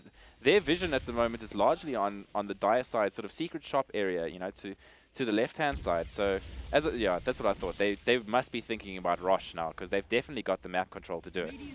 Well, out comes the stun. Easiest stun of Whelp's life, and Whelp will be joining Castaway in the Rosh pit. I don't think that there is absolutely anything the side of Mythic can do about it, especially since I don't think they know. Look at this vision. 1 ward, 2 wards, 3 wards. They've got everything, every base covered. Yeah, they will know if Mythic decide to come into the Rosh pit, so that's going to be a pretty easy rush. I'm surprised that Mythic didn't really expect this, considering that... oh, Sargon. You know that oh dear, Sargon. TP, my friend. It's okay, he's alright. Yeah, he's done fine. Panic TP. But Murata has picked up that Argonum Scepter, deciding not to go for Blink Dagger, and it's actually heading towards that Majolna into the more carry Mirana, which is the wealth that we love to know and see, and he's done a fantastic job this game. Mythic Gaming, they do have their ultis up, so they may want to look for a fight here. Razor does actually have decided to go for that Blade Mail as well. Really interesting choice coming out of him as one of the tanky heroes. I actually enjoy that. So the smoke coming out here, a little too late to defend a tier 2 if that was what they were intending. I doubt that's actually what they should be doing. Look how terrified they are. They are absolutely terrified. They don't even want to step out of base under cover of smoke. Yeah, and I mean, basically just I think they're going to try use this to get their at least a little bit of vision out. Wenger out does have a ward here, is going to put some vision out, at least on that high ground. I think, you know, if you're in a bad place, just putting a ward out here is maybe not the best, I would say, up on this high ground. It's one of the predictable ward spots. And in this kind of this kind of situation, you literally need any vision that you can get, right? Yeah. Any vision is good vision. So the fact that that's pretty much, you know that that's going to get dewarded as soon as WRG even think about heading down there. So, you know, maybe not the best ward choice, but we'll see if it at least gives them some vision for the meantime. Look at this damage this tower just took. Yeah. 2 hits. That's all it took. 2 hits. Desolator, easy. WRG sitting very, very comfortably at 15 for 7 here at the 24-minute mark if you've just joined us. And this is only game 1. Levy still looking for that dream call. It's may not happen this time round, but it looks like they're going to commit. In come the Serpent Wards. The damage is starting to flow thick and fast from the hands of WRG. Precious Pachuna doing what he can to discourage them, but I don't think there's much they can do. And the glyph has come out, which is huge. Yeah. That's going to allow WRG to push this high ground with the Aegis if they so choose. But I think they're going to be happy with this T3 damage that they've done here. Are they just waiting for an arrow? No, I don't. I think this is you've got Castaway in the front. He's got the Aegis, and he's happy to just sit and hit that tower. And this is just exactly what you keep doing. You spread out so that they can't get they can't get the rock call bomb combination, and you just let Castaway hit stuff. Oh, but it looks like Kunshun does have the nuts to go in. Nope. Is it going to be enough? Nope. Doom comes out onto Axe. Axe is now in a full retreat. He's going to hit the deck. Most of his friends are going to run and flee in terror, but then one does manage to turn around. Chidawi walks away with not 1 but 2 kills. Santo in the meantime is there. The rock is dropped. It's beautifully done. Is it going to be enough? Levy bought back. Got straight back into this. Going to get a revenge kill onto Chidawi. And the Rax still stands. Welp again coming in to mop up like the janitor he is. Precious Pachuna trying to do what he can with the blade mail, but he is going to go down. Kunchun getting a great little tether there. Nicely done, keeping them both well buttoned down. And Kunchun, oh my word, he dodges the death. Beautifully done, and they manage to hang on to their middle racks. My word, Mythic Gaming have done absolutely phenomenal That's things. huge, Wilson. That's massive. That's huge. I'm sure they bought back on. They've still kind of lost it, but on 1 or 2 heroes, but the fact that they killed all 5 of WOG, that is a massive net worth swing in favor. Even with the lost gold from buying back, as you can see, there's a clear dip back, and you held your racks. I mean, Mythic are actually going to be happy with that. I actually didn't think the rock was good to begin with, but then it actually worked out. Sargon doing a good job, has 1,600 in the bank. I don't think he's ever felt this risk. Kunchun's got to get another kill. Oh, beautifully done by Kunchun. That's exactly what you're looking for. You're a split pushing away, and somebody contributes their own death to your hero pool. Kunchun, definitely a player to keep your eyes on. And 4,300 gold in the bank. Definitely looking towards that next item now. Which should be? That's a good question. That is a good question. You never really. He's got a few options here, to be entirely honest. I was gonna say a Maelstrom, which I see he has picked up as generally the what would be sort of the usual choice in the Maelstrom into Majalna. So Kunshun is gonna go for that. So is there another option for him? I mean, you could probably go something like a Octarine, maybe even a Shivas if you want to, but that's not the best build for him, you know what I mean? Santo jumping on in with the blink. It's a good hex. Is it going to be enough to keep him locked down? He does follow it up nicely. Nope, not quite enough. Chidawi not there with the Doom by a matter of seconds, perhaps. Perhaps that was a call that just came through too soon. Yeah, I think with the Radiance and the Shivas, they thought they might have enough physical damage with Chidawi, who's huge, by the way. He's the highest net worth in this game right now on this Doom. Midas doing work, but so and he's picked up the ancient creep, going for that talents. Oh no, it's not an ancient creep. It's just a little purge, the little purge creep, which I love. He can purge those selves. No, thanks 7.06. Thank you 7.06. You just made this game so much fun. Well, I must say, compared to what we saw last weekend, Mythic are so. They're showing such a different side. They're really showing some teeth, and I'm glad this is a best of 3 because this is only game 1. Sure, it's looking very, very dire. It's almost a 20,000 net worth lead, 20 to 13, 28 minutes in. Your mid-rax is naked. They've taken away your shrines on the outside. You're losing map control, but still, what an admirable performance for such little guys to be taking at least one swing at the giants of SA Esports WRG. And Kunshan, I like the fact that he's actually queued up a Dagon here. I'm not going to lie to you. They're actually going to manage to catch out Mirana. Mirana hits the deck very quickly. 546 gold in the hands of Levy. He's going to be very happy with that and looking towards some pretty critical items soon if this game is to be extended any further. Yeah, it turns out I was totally wrong about this, Ward Wilson. It's sat for its full. It's sat for its full duration down here. No one's touched it. No one's touched it. No, it gave him the vision to get whelp. So clearly I'm just a fool. So I'll just continue talking my nonsense. But I mean, we like your brand of nonsense, friend. We really like your brand of nonsense. The special brand of nonsense that it is. And Precious Petunia, I think it's time. I think it's time that he gets a BKB now to start really getting seriously involved in this fight. BKB, maybe. Do you go the Argon of Scepter nowadays? I don't even think that that's a thing. Maybe. I don't think this is the game for it anyway. You'd need something like a Magnus to just bunch them all up close and tight together so that you can minimize the damage coming through from the entire team.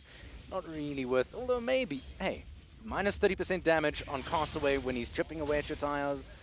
Very, very helpful, I guarantee you that. So and the slight change that the Eye of the Storm focuses. Immediately spotted out will be Chidawi in the mid lane. He was coming in to be aggressive, and he's actually going to be the aggressed. Beautiful rock dropped, beautifully done. Precious Protruder fighting on, and Castaway still at full HP. He's happy to take another fight, and the counter charge is on. Now Razor trying to make a hasty escape. Nothing Sargon can do. He says, "Fare thee well, friend. I'm waving to you as I gotta run. I have a dentist's appointment I gotta make." He's going to try and duck into the trees to try and avoid the fate he's bound to get anyway.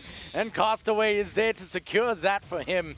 Ultimately 4 for 2, but what an amazing fight that was. I'm not sure where Kunshan disappeared to in that fight. He was there, and then I think he remnanted back to base and just said, "Cheers, team. Have a good fun." And that's going to be Rax. He has picked up that Dagon. But unfortunately, not the best item for being able to save your mid set of racks. What's the rationale behind Dagon? Or is he just having fun at this point? I think it's a mixture of fun, and it's a mixture of the fact that they are not the most tanky heroes in the world. And at the moment, WG haven't got any BKBs because they're playing with that sort of confident, almost cocky nature that you can punish in sometimes, where you go, "Oh, we actually don't need BKBs to win this game." In which case, if you get in a high-level Dagon, you can start pumping those things out. It's a significant amount of damage. You know, suddenly a support's dead. Suddenly, Castaway gets pinged out by a Dagon, and that can turn a fight. So I'm not against it. I mean, probably not the best. I mean, Octarine, I think, would obviously be a better choice just in general for an Ember Spirit, the flaming magical Ember Spirit, but it's definitely not the worst, I would say. It's got some rationale behind it at the very least. It's not 100% troll, but I'm pretty sure that there is an element of troll in there as Levy's actually going to spot out Castaway, who drops very low and immediately goes down. Precious Petunia walks away with the kill as they knew that they would be skulking about the Rosh pit. Now the invis comes through from Whelp. It's not going to be enough. Levy dunks him down and tells him to sit out for the next 46 seconds. They can see Whelp, actually, yes. Beautifully done. But it's not going to be enough to catch her. She's very, very quick on her feet, and she manages to get on out. Does WG go for a split push here to try and alleviate the pressure onto the mid lane, or do they just not care about Tier 1? I think they just don't care about Tier 1. They don't need to care, do they? They split, yeah, they don't need to care. It's Tier 1 at 32 minutes into the game. Yes, so they have it. Yeah, Santo and Whelp will head on to the bottom lane, which is going to force a reaction, because if Santo decides to put down some wards here, and Mythic are taking a mid tower, that's not the best course of action. You don't want to lose your Tier 3s, and Chidori has found Precious Petunia here, does throw off the Shivers to show them down in the meantime, and the Doom, so that's a lot. Yeah, he didn't know that Levy was there. Levy immediately making himself known, trying to buy the time. Oh, that arrow nearly connecting in max range. What a shot, but it's actually going to be only the reveal for Kunshan to go on in and pick up yet another kill. What is going on? Team Mythic are actually taking down so much. Santo, what are you doing here, friend? This is not your side of the map. Yeah. And he's going to lose a gem if he does go down. This is going to be huge, and he is going to go down. I don't think they have enough damage here, and that's a gem at true sight. This is Mega8 madness, the top-seeded team. Game 1, Just Wilson. dying on game 1, yes! Dying to Mythic, who's supposed to be the lowest-seeded team. Game 1, we are 20 to 24. We have the arguably Bringing it back. Mythic Gaming are bringing it back. So the net worth and experience still not looking. It's not looking promising, but damn, it's better than it was. It's better than it was, man. And they're doing what they need to do. They're taking the fights. Kunshin finally getting involved has picked up a Dagon level 3. So that Dagon's getting pretty serious now with those 2 sets of kills that he's picked up.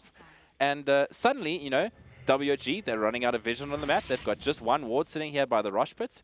Other than that, they are pretty much sightless on the map. Meanwhile, the Mythic Gaming has decided to re-put their Valley ward up here on the high ground, and they do have some sight for the Rosh pit as well. Right? And so they know exactly what's going on. And because of this, they're now able to push some advances, get some towers, do some things. It's brilliant to see.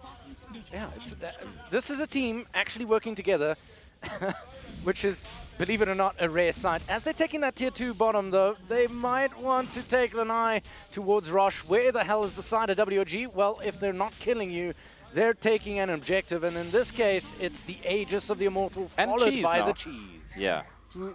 Apparently, nobody was hungry. Nope, Whelp is hungry. There we go. Oh, I was about to say, there we go. Yep, that's a cheese. Yeah, that is there we go. That's a pretty good item. You can sell it for 500 gold if you're really poor. Now, Otherwise, I can't believe I'm saying this, but this is the critical moment. Santo, it's bottom lane. They're actually going to smoke up and go look for a little bit of trouble this side of Mythic Gaming. Do you think they'll find it? And if they do, is that really the right move? They're going to find Castaway. They're going to find Castaway. They do find Castaway. Castaway drops very low. Does still have Aegis, so they're going to have to kill him twice. No, he's got himself plenty of survivability. Does come back on up. They've used everything to take him down the first time. B trying to do what he can with his ulti. He's got plenty of time, though. Whelp getting a kill on the sidelines onto BEE, but Castaway is down. Levy's walked away with the kill on Castaway yet again. Whelp now trying to make a hasty escape. Reveals the fact that he's jumped on in to the sidelines here. I don't think he's in any serious trouble, but damn it, yet again. What is WRG doing? I think they're having a nice feed at this point, Wilson. I'm not going to lie to you. They are having a bit of... What is he doing? Castaway was sitting there by himself without his team and an Aegis. If you want to throw away your advantage, Dota kids, if you want to, and those of you learning out here, that's pretty much how you do it, right? You take your second life and you give it to the enemy team. And this is going to allow Mythic Gaming to most likely at least try put some more pressure on the map. And as you can see, WOG are now the ones that are starting to close in. If you look at their stance at the map at the moment, they're all sitting in that dire jungle. Yeah. And again, that's amazing because they're definitely still in the lead. 15,000 net worth. Usually when one team has 15,000 net worth, the other team is going, well, there's nothing I can do. This is over. But they're not. This is why I love the boys of Mythic Gaming. They've got so much heart. Yeah. And they remind me of the old WRG when they were banging heads up against the big blue dragon of BVD. Now, they are the big blue dragon, and we'll see what happens.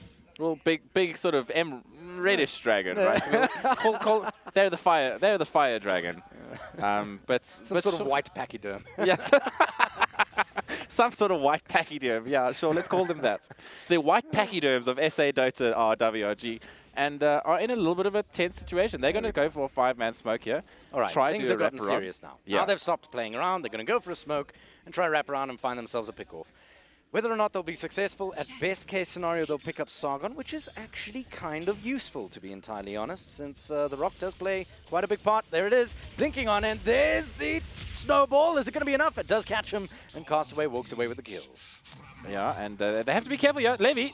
Yeah, there we go. Yeah, that's not the safe place, my friend. That is not a nice place to be. Precious Petunia, in the meantime, gets a good static link off. They're going to do a world of damage to this bottom tower. They've said it. I've had enough. That's it. Oh, immediately Doomed will be the Ember Spirit, and that will be enough to keep him out of the fight for a good long time. Chidawi finally coming out with a BKB, and Levy jumps in, but he doesn't manage to attain anyone, and he eventually just goes down. CM to follow him in the grave, and the bottom racks finally falls for the side of WRG. And unfortunately, there are no buybacks on anyone besides the Ember Spirit. So it doesn't look like they're going to be able to do anything else here. And I think that is, I think that unfortunately, going to be solidifies it. game, but a good game, Wilson. It really, really was, you know. Kunshan trying to get out, not really going to happen. Does immediately get hexed up. Does buy back immediately as well to try and help the Razor. Razor's a dead man, though, so there's really nothing he can do. Although, maybe he does get a counter kill. There it is. It's in the form of Chidawi going down with the very, very mobile Kunshan. Castaway still whacking away towards the top lane, though. There goes the arrow. It's not going to be enough. Doesn't connect onto anything. In the meantime, Kunshan now getting ganged upon. Schlinks drops low. Is he going to survive? No, he doesn't. So at least he gets the turnaround kill. As at last, the GG is called. And this game finally comes to a somber end. Somber. I don't think Mythic Gaming will be a sober end. a sober. You know why end, sober? Because sure. I kind of feel like I'm getting drunk. How is White Rabbit Gaming losing this? I mean, White Rabbit Gaming looking a little bit questionable, but sure. But all props to Mythic Gaming. They played a really good game. Absolutely, they did. Wow, they did such a fantastic job. And I mean, let's just quickly take a gander across our statistics here on the scoreboard. Not surprisingly, let's take a look at the GPM. Well, WRG, this is not their best game by any means whatsoever. 670, 690 GPM, not exactly fantastic. Certainly seen a lot better from Castaway and Chidawi. Yeah, I mean, and considering that Chidawi went a Midas, Castaway obviously had some significant stacks for him in the early game, which is why he's pretty good at the whole GPM game. Yeah. But Kunshan and Precious Petunia, Precious Petunia on the Razor, who's not a particularly flash farming hero either, they were only a couple of thousand net worth behind. I mean, he was sitting at 18k net worth. Kunshan was also sitting at 16k. But the two blade mails ended up, as I said, making a huge difference in that game. Absolutely. I mean, what do you do when your opposing team is hitting way harder than you are? Well, by blade mail. And hope that they can deal the damage back to themselves. Just if you look at the Team XP and net worth here, Yeah. if Kunshan started to get involved around this 15-minute mark here, the Ember Spirit, because you could see he could easily kill off Santo and Schlinks. That if they started to just get involved a little bit earlier, that's when Mythic might have actually been able to take this game. Yeah, maybe. So we've certainly given the panel quite a lot to think about. And on that note, I know Halbert has got a big smile on his face. Halbert, what do you and your boys think? Well, I mean, you mentioned that this might be a case of 2019 being the year of Mythic. That boded pretty well, but I gotta say, I feel like this was somewhat more of a WG misplay, maybe not showing enough respect. Yeah, definitely was the case. The main thing about how WRG did this game, you could see just from a minute go that they knew they thought they were going to win, and they played like they were going to win. They could have won at 26 minutes if they were playing carefully. 24 minutes in, you're going high ground already. In most games in Dota nowadays, by the time if you can conceivably take high ground at 24, very difficult to lose the game thereafter. So they were there. They decided to screw around a little bit, got punished, but it ended up not really mattering. But that really did delay the game for them. We saw afterwards, immediately after that fight, Razor suddenly emerged with the Shiva's Guard, and then Kunshan now was doing a lot more damage on his Ember Spirit, and they were like, hey, maybe there's a chance for them, but then the game doesn't really go that way. They still played a little bit sloppily afterwards, WRG. It's not like they played perfectly thereafter, but we could still see that regardless of them not playing fully seriously, there's a reason why they're the best, and Mythic Gaming had to contend with that and lost. So let's go through it a little bit in chronology here. So the first thing to me that I found interesting was the off-lane Doom getting quite a bit out of his lane. I know you gents were also suggesting that the tri-lane wasn't operating well against it. I mean, I thought like the matchup, the fact that Razor was against Doom is already a good matchup, right? I think his item build was weird. Like I've seen safe lane Razors always they go Windlace, and then you get boost from the side shop, and then you can just run him out of lane all the time, and he can't outrun you. And then the fact that I thought it was going well top lane, like they were doing okay tri-lane versus tri-lane. And then there was like this moment where WG were like, okay, screw this. We're like doing okay. I'm gonna go mid with my supports, and then what is Mythic support should stay top. They just did nothing. They didn't do anything. Well, the CM like just sat there. He could have just been stacking. He could have him and Rust. I would have liked if him and Rasta maybe just smoke behind the tower, right? When they thought the lane was in a safe place for their axe, and then they go mid and try and gang SF. Like just do anything. It just looked like they weren't doing anything. I just want to see, and even if it failed, I just wanted to see something. Yeah. Like I said, in the build-up, that's been White Rabbit Gaming's problem, is that their support's kind of like, they have these like brain freezes at times when the lane looks okay at first glance, and then you realize, but what are they actually doing? They're not stacking, they're not setting up wards, they're not, maybe making a rotation. They're not physically doing anything except basically placing their bodies in lane to be seen. They're not going to be able to rotate anywhere to protect any sort of gank that you get off. And we were speaking during the game is also that like Kunshin wasn't doing terribly in lane, but the problem is like as soon as Schlinks rocks up, then Kunshin's basically just out of the lane entirely. He gets absolutely stomped from that point in terms of CS. But he can't farm as quick as SF. It's a problem. Yeah. So it's like horrible because he's now basically a 2v1. He can't farm as fast as SF, and SF's jungle is stacked 3 to 4 times already. So. Well, another interesting thing to me as well is just the sort of over chasing of some of the players. I mean, we saw one. I think it was Whelp. Whelp. It was the longest chase I've seen in a while. That's just classic Whelp. He does that kind of stuff so regularly. Casually going into that. But you can't not chase him. Like, there's a core Mirana, this is an enemy safe laner. He's in your jungle. He's on low HP. Sure, it took the entire team to do it, but you can't not. Free gold on the table, and then they have to end up going for him. But then, the rest of the team of WRG is like, well, good luck, guys. We're just going to keep farming while you're doing this, and we'll have a 10k SF at 12 minutes and almost, basically. But what can you do at that point? I mean, also the Doom, the Doom kind of fell off. He wasn't very useful past about 25 minutes in because he had tons of farm, but he's not really going to do much outside of that. They sort of do the problem was White Rabbit Gaming probably made that a little bit harder for themselves than they should have. The hero picks didn't help once Mythic had their tails up, and it's an unfortunate thing that happens. Yeah. So, I mean, I guess the sort of game probably could have been handled better, but I'm quite interested to see what we actually caught up with Castaway himself from White Rabbit Gaming, and it would be interesting to see how he predicted this tournament would go. Wonder if he would have been surprised by these results.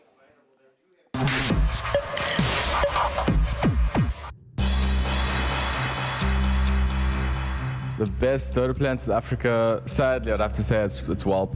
I think he plays very well, and his understanding of the game is very good.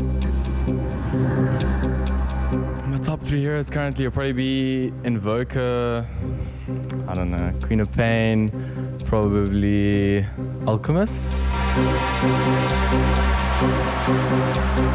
If I could remove a hero from the hero pool, it would definitely be Monkey King, because once the hero gets Basher, you lose the game. Who do I think is going to win the Mega8 Cup? I think it's going to be us. I think we still at that point where we're very confident about our playstyle. I think we'll take it. I'm Travis Caster Waters. I play for White Rabbit Gaming from Cape Town, and I play solo mid. So definitely some interesting hero selections there from Castaway. Might be because that interview was done before the most recent patch. Yes. I was really considering letting it stay that way, so everyone was Alchemist, really? But obviously that was done beforehand. But talking about once again the WG lineup, the Mirana in the last game was quite interesting to me because we saw it move around the map quite a bit.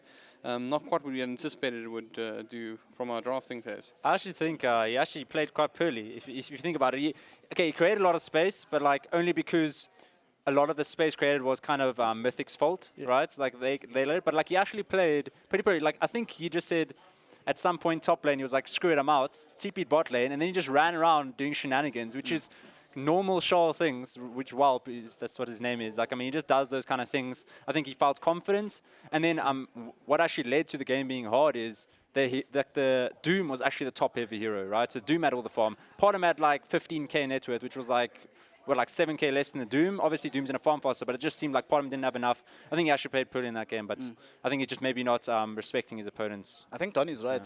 It felt like at a point Whelp decided, I'm not the carry anymore, guys. And then collectively the team said, dude, just put arrows in the game. As long as there's arrows flying around, as long as we have Moonlight Shadow every now and then, you'll farm a camp in between your movements. But for the most part, they actually did.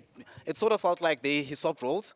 With Chidawi, I think Donnie's Look right at me. about that. I'm the full position now. That's just what happens sometimes, and I think it's part of the reason why we don't see more Mirana is that you kind of have to, in the draft, we were talking about how this hero, you kind of have to play it in a support capacity. It's not that great mid or safe lane. And this game, we saw why. Like, the hero wants to move around, but then if you put it mid or safe lane, you also need to farm. So imagine they didn't have a hero like Doom who can actually take over the farming role. If they had something like a Tide Hunter, maybe, it would have been, I think this game would have been much worse. Just Hey, like for us something. old school guys back here, I think Donnie was with me. Carry Tide Hunter was a thing once. Definitely. Well, it's even more of a thing now with the talents, right? He's got the 50 damage Yeah. talent, and you get Echo Saber, and you just bash the people. You just hit them to death. See, Tide Hunter is a thing. We're gonna go there. That's oldies. We'll enjoy that. But I mean, look, you mentioned things were getting out of control for the side of Mythic. But at 25 minutes, WG, I think, pretty disrespectfully walked up the high ground, and Mythics politely declined their offer to end the game and gave them a bit of a hiding. I'm curious, though, how does it affect WG going to the next matchup? That's like, I mean, you're basically blowing cobwebs out there. It's like, okay, guys, let's just have a game to start us off. Warm ups up for the tournament. That the likelihood is the second game is going to be a lot more brutal for Mythic. I don't think they're worried at all, honestly. I think they would like that. Probably a lot of fun, I'm sure, on TeamSpeak. I'm sure they weren't taking the game too seriously. And I think they had the win condition. They just had to either Doom Axe before we got a call-off or Doom Ember. And you saw at the end fight, they went high ground, Doomed Ember, and then that was over. Like, they just went high ground, and there was no damage coming out, really. Yeah. Also, they went a very interesting build on the SF this game. Like when we saw SF go for the Desolator, like Desolator Manta, I think, was his build. Wasn't a Manta, but definitely Desolator, one of his first major Desolator is items. one of the first items. So usually you don't necessarily see that on SFs because they're planning to go a little bit later. You want to be able to scale. But this game, it was clear that they wanted to end the game right now. And when it was clear that one push wouldn't be enough, they said, fine, guys, it'll take a few more minutes, but we still know that we have the ability to just go into the base and destroy it instantly. If they want, as long as Axe doesn't get the two-man call on both the Doom as well as the SF, there's no way that they actually win full team fights. And we saw that for the majority of the game. If you can't get the perfect call in every situation, you just can't win. Yeah. At the last fight I think we saw, he got the call onto SF, but it didn't do anything. At that point, Doom's right next to him, hits him once on the funnel blade, he's stunned, and then 3 right clicks from SF, you're dead suddenly with that Desolator. So I think WRG it was very clear that they knew what they were doing. Even though they were clearly screwing around, it was also, they had a plan, they knew how to finish the game. Yeah. And game 2, as long as, if they just start at the end and say, all right, now we know how to end the game already, then I think we'll see a similar result. Yeah, I mean, the other thing that Mythic had a problem with was even during that small section where White Rabbit was sort of on the back foot, there was no way for Mythic to take any major objective. Yeah, they could get maybe the mid lane tower, but they couldn't take Rosh, they couldn't take any of the tier 2s. They had no way to actually force White Rabbit Gaming to make anything happen. Well, all the same, I think we can also be a little bit surprised by the time it took WG to complete that matchup. And I think there's a little bit that you have to say is a complimentary towards Mythic Gaming. I mean, I think we can all agree once again, this is not a case of WG coming up with their finest drafts, taking it very seriously. It's more like, and I think we said during the picking phase, that we said, this is kind of like, this team is just saying, what do I feel like playing? And then, Mythic trying to give it their all. But the fact of the matter is that it is in its own right a bit of an achievement to go almost 40 minutes against White Rabbit Gaming. I kind of think, though, we're going to see a different game here. I kind of feel like White Rabbit Gaming might come to this. Look, you guys, we've had our fun, you've had your fun, and now we're going to show you why we're the best in South Africa. Yeah. I think probably game 2, Mythic drafts better, because I also didn't really feel that it was their best showing in terms of the drafting phase from them. They felt really forced into having to go the way they did. Like that, the way they did the aggro try, didn't feel like they had any other options. And even when it came to the mid-game movement, I think they can do better in the draft. We'll probably see more of that, and then we'll see the same from We're going to see it right now, in fact. The draft is, in fact, live. I'm going to jump straight into it. Let's see what the picks and bans are looking like. So, do we in fact have the first bans and picks still yet Probably to come? Tree ban again. Tree is in fact going to be the first one in the end. No surprises again, guys. I think No. Tree definitely. Is this a totally called for first ban that we've seen time and time again? I'd say Tree is probably a pretty great hero in this meta, honestly. It's just overall pretty good. Like, the fact that when you push towers, you have to commit to the tower or you're just going to heal it to full HP. Yeah. And the fact, there's not many lineups where you can just do that, right? It's like you can't. Like, what if the other team comes there with a few heroes and defends it, and then he's just healing it while the rest of the heroes are just farming and getting further ahead? So it's like you have to give a lot just to get something so simple as a tower. Yeah, and they changed it. I mean, they changed his punch from a stun to a root, which is still pretty ridiculously strong. I think it's much better because now even if you have anti-mage's corpse, this is more time that you can't blink away, you can't do anything. Yeah. Although LC Abaddon, they kind of do the same thing. I was actually thinking that this LC hero is sort of supposed to do what Abaddon did in the previous patch, in terms of always having that perpetual debuff, just not the same with the healing. And we knew we'd see Lich. I predicted the Abaddon Yeah. pick with WG as well. He also did, Donnie did say. This So is some shit. This is effectively the like old school South African hero, in my opinion. Lich is something that we always see. Interestingly enough, we've actually seen Lich in this patch already. So just for the South African circuit. So I guess something that the WRG guys in particular think is worthwhile. Also, though, I have to give a big shout out to Sargon here for these stats, but I just want to point something out. That Treant Protector has a 70% pick ban rate in the South African circuit since this last patch has been released. And interestingly enough, he has a 100% win rate. I can't believe that. Well, how many games? I was hoping no one would ask that. 3. The thing is, you're not going to give Treant away to any player that's even half capable of playing it. Yeah. That's the thing. that It's hero like is- it's basically Monkey King. You have to pick it ban at first phase Yeah, every game. You can't it's- really avoid it. it's like good early. It's maybe not fantastic mid, but in late game, Late game you get a single overgrowth off, and like the whole enemy team is just buggered because they don't have BKBs at that point to help them out. I'm really surprised that Mythic still chose to go for this Warlock after seeing Lich Abaddon. Like, they're going to lose. I think they're going to lose this laning phase pretty hard Yeah, like with these heroes. this White Rabbit lane is just picked to not lose the lane. I mean, it might be Abaddon Lich off lane. I think you put Lich, like, you start Lich mid even. Like, you can pick a really weak mid laner now. You can start with, like, early, even if they have Puck or whatever, you can still start with Storm Spirit mid, put Lich there, get him that fast level 2, makes it a lot easier for yourself. I think we theorycraft this as well, is the fact that because you get the additional creep wave, the creep in the middle lane, if you do in fact just start out with your Lich in mid lane, you're not only getting rid of one of the creeps experience, but because you're able to do it so far back, you're getting like a huge advantage on your mid lane. Yeah. The catch is though that it's almost it's you can't keep doing it, right? Because the moment you leave the Lich in that lane, then all of a sudden you're negating that experience advantage, and you're probably suffering elsewhere on the map. But I do think it's the kind of thing that we could see in the offlane, definitely. We see these two heroes go together. Just, I mean, how irritating would it be, right? Abaddon is the sort of irritating offlaner of this last couple of months. And Abaddon sitting next to a Lich, I mean, I wouldn't want to be safe laning against it. Abaddon's quite annoying against Legion Commander as well. I mean, Legion can, like, unless Legion or someone on his team builds Silver's Edge, like to disable his ulti buff, and he has to activate it himself. Like Abaddon can just run in front, and what are they gonna do? Like duel him? They can't duel him. They can't. Like, he's just gonna hit people. He's gonna be very annoying. He's like a tank that you can't actually fight in a fight. It's just a horrible. They got to find a hero to deal with him. They still need stun though right now on WRG. They don't have any control. Yeah, that's all I'm saying. That's a flaw in their draft so far. They tend not to like Crystal Maiden, so I don't think they're going to pick that. And I think they already have enough to dominate the lanes with. I mean, they're probably going to look for a roamer, you know, some kind of active support here. Maybe the Tusk again. Tusk could be cool. Maybe Sand King. Speaking of Tusk, we didn't really see a lot of his impact in the first game, though. Yeah, it was just that weird fight where Sargon just kind of ran away from him a lot and killed him.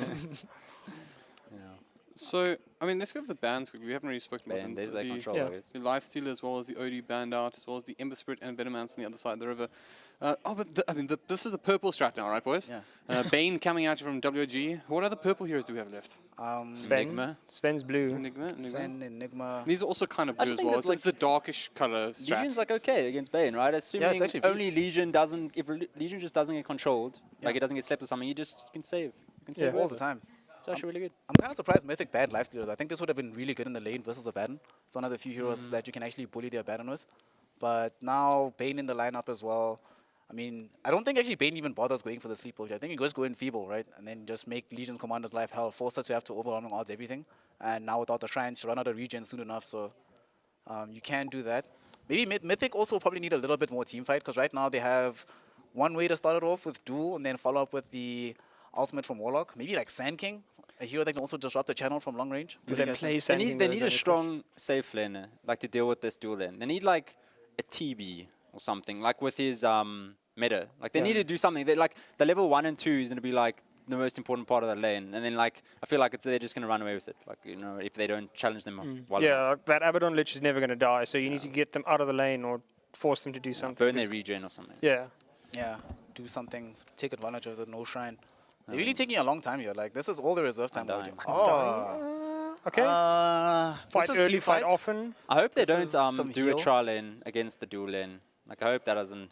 happen unless they completely own the dual lane. I think it's pretty bad. I hope they do like a Okay. Timbersaw. Timbersaw. Is this Timbersaw mid? And they have like no control for that hero as well. They need to get control in the last 2 picks because Undying is pretty terrible against Timbersaw. Legion's pretty good. It can. It's okay. Like it's in the earlier portions of the game. Like the decay can actually make the Timbersaw's life a living hell before it has a lot of. Is he going to see the Timbersaw in lane though? Is the question. Well, if he moves. Last game we didn't see that. But That's the problem. So it's a Bane Timber safe lane and then those 2 off lane. Yeah.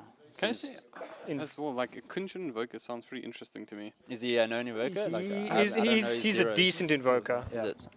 Is that his best hero? Like on a scale of like what's his best hero? Is that his best hero? I'd say probably about his 3rd best. I know his Ember is very, very good when he can get it going. Jug. But his Invoker is decent. I wouldn't say it's like top tier, but it's decent. I don't know if you guys agree with me, but Invoker seems to be more to like the test. Like if you can play a strong Invoker, you're generally a good mid. And It's because Invoker basically does so many things. Like you can hard farm on it if you want to go that way. It's a lot of control as well. So like it's really you can find out whether the mid laner can do everything because you get a lot of mid laners that can basically ultra carry or they can do a lot of control. And if they can't do both, they're kind of like, okay, well, he can only play X amount of heroes. Then like you'll get guys that are fantastic on something like a TA, but because they can't control anything. Legions they farm. safe lane Legion. I am not down for this. I would have liked Something TBA. seems I thought very TBA wrong. was a good pick. TV I think would be fine. Like he would own Timber. Like you would also own Timber if he didn't get controlled. Like he would. Bat kind of owns Simba though in the lane, right? But I mean they got. Like in the 1v1. Like if they You got a if it's just- Warlock Undying. I don't think if it's just like Bane Timbersaw and then against the Bat Rider Undying, I think that battle. I think the bat lane wins mean- in that situation. the only way I can see this working is if Mythic just runs it then the whole time. Like doesn't it their feel lanes are very incomplete? dependent. They need to do well in Yeah, lanes. yeah, no, that's what I'm saying. Like you have to get in White Rabbit's face with this kind of lineup. Any sort of like delay, you're just going to get run over. White Rabbit's just going to sit on their lanes. Abaddon Lich not going to care about it. Timbersaw's going to find farm, and then as soon as Timber's up and running, what are you doing to him at that stage? Because like Legion, yeah, maybe you can duel him, but that's not really going to help you a whole bunch. White Rabbit's last pick is probably going to just counter most of Mythic's draft right now. White Rabbits still need physical damage though. They don't have anything exactly. to hit with. I mean, your Legion commands generally less of like. Sven's sorry. open. You're, They got all the magic damage. They don't need it. They got spell amp. They got spell amp from Undying. Oh, not spell amp. Damage amp. I think it is. Yeah. Yeah. So like, I mean, they've got all this. I'm just hoping like Legion needs to get a lot of farm. Okay, not a lot. He's got to get like his core items up. So does Blat, and then they just run at them. They just run at them with Dirt and Warlock and Invoke and Sunstrike or join whenever he's ready. Yeah. Yeah, I think it'll like if that works out, if like Bat gets his blink early, Legion gets his blink early, or whatever item is going to go first. I hope he doesn't go armlet. I think it'll be fun. What do you think of last pick, Dev? For the carry. You know, I don't feel like we've seen enough Sven, to be perfectly honest, but it isn't like, I mean, it's just there, right? Like, where do you put, you can mid lane the Timbersaw, for example, and then run the Sven, but I like Troll as well. Good against Undying Tombstone. I think they need a way to get rid of that. Queen of Pain. Okay, safe lane Wow, Timber. this is a great game for Co-op. Yeah, safe this is lane going to be pretty Timber. interesting. It's not the kind of draft thing we're used to seeing. I mean, from both these sides, it just feels like it's missing that like super carry almost type hero that you generally see in a game from either side. But this is not the first time we've seen Timbersaw run in that sort of one position, assuming that is the case. It's been happening a lot more lately in these last couple of weeks, I think. I think we actually might see it become the baseline. And then you have like this super core hero in the mid lane that can get a lot of farm and scale well into the late game, sort of like Co-op. It's kind of hard this game though for Mythic as well because they don't have any easy ways to set up for Sunstrikes for the Invoker. Well, the and- lasso. I mean, I think Mythic's draft is actually good, assuming Legion Commander gets Silver's Edge. That's a key item in this game for against Timbersaw and Abaddon, right? And then Bat Rider just does a lot in fights. Like, they've got a lot of control for Queen of Pain, I think, or just the Bat, I guess. They just have Bat and The LC. problem is like they need somebody here to probably pick up some form of silence because otherwise Queen of Pain and Timbersaw, you're never going to stop them. They don't have enough. I mean, he's pretty lockdown. soft. Queen is soft, right? After one lasso, I think he dies. Unless he gets like Yeah. shielded. Okay, they've got a Bat, what do you call it? Counter. So Yeah. that's also true. Well, let's It's gonna be hard. let's It's gonna be let's hard. toss this back over to our casters. Once again, we'll be Wilson and Demonic. I'm sure you guys are salivating at the chance to chat about this one. Wilson, how's it going over there? Pretty damn good, and my hands are warmed up. I think they've warmed up their hands as well. Guys, what I do want to point out is White Rabbit Gaming, also last weekend, was also banning out the Kotl. Each and every game, first phase ban. Why? Because Kotl is now the one of the most terrifying heroes in Dota. Yeah. Wasn't it because Energy kept beating them with Coddle, or getting really close to beating them? And because Energy is only, like, they're really good at Coddle and Earth Spirit, so, like, they've just been Just ban it. I mean, Kottle's one of the best carries in the game. I don't know what Kottle's you're talking just- about. Just There we be go, there we go. aggressive, yo. I mean, Who needs carries? Have you just seen our draft? We don't need I carries. can find Kottle's no the best. better time to tap out and leave this to you guys than right now. So, gentlemen, take it away. All right, so without any further ado, we all know these names and love them. Levy will be picking up that Legion Commander. In the meantime, Sargon will be picking up that Warlock for the second time. Out towards the mid lane, same story as usual. BE will be picking up the Undying. I do love this hero. I was very happy to see him drafted. Precious Fortuna will be picking up that Batrider. And last but certainly not least, the man who everyone's got to keep their eyes very well peeled on. It's Kunshun on the Invoker. And on the side of WRG, we're going to have Schlinks taking up the role of that Bane in the bottom lane. He's going to be helping out Welp here, who's going to be taking up the off-lane role in this game by the looks of things. Castaway on one of his self-confessed 3 best heroes, the Queen of Pain, is going to be in that mid lane, hoping to have as good a time as he did last game. Santo taking up the role of that Lich, got some wards on him, got some tangos. He's ready to do the supporting that he needs to do. And Chidoe, armed with that start shield and 4 tangos, he is ready to hit things all game on that Abaddon. Yep, and he's going to have a damn good time if the draft is anything to go by. Then again, we do have a few interesting perspectives to keep an eye on. Obviously, that Invoker is going to be absolutely critical and key. Precious Fortuna, though, might be walking into a spot of trouble looking for that bounty rune, and it will be denied to him. Welp is very happy to pick up that extra little bit of gold and XP there. Yeah, and Sorry, just gold. just a little bit of gold. Well, you know, no XP unfortunately on the first. Not anymore. Set, not anymore on the first set of bounties. So he's going to be happy with that. 3 bounty runes going to WOG, and just a side note, if you can hear the excitement, that is because on the other stream at the moment, Yep. Bravado Gaming are 1 game down to Sinister 5. Just say that again. Bravado Gaming are 1 game down. Now Wilson. say it like you mean it, baby. Bravado Gaming! Down 1 game to Sin 5. Another unlikely scenario is unfolding on Stream B. If you do want to check it out, go on ahead and check Jabba out.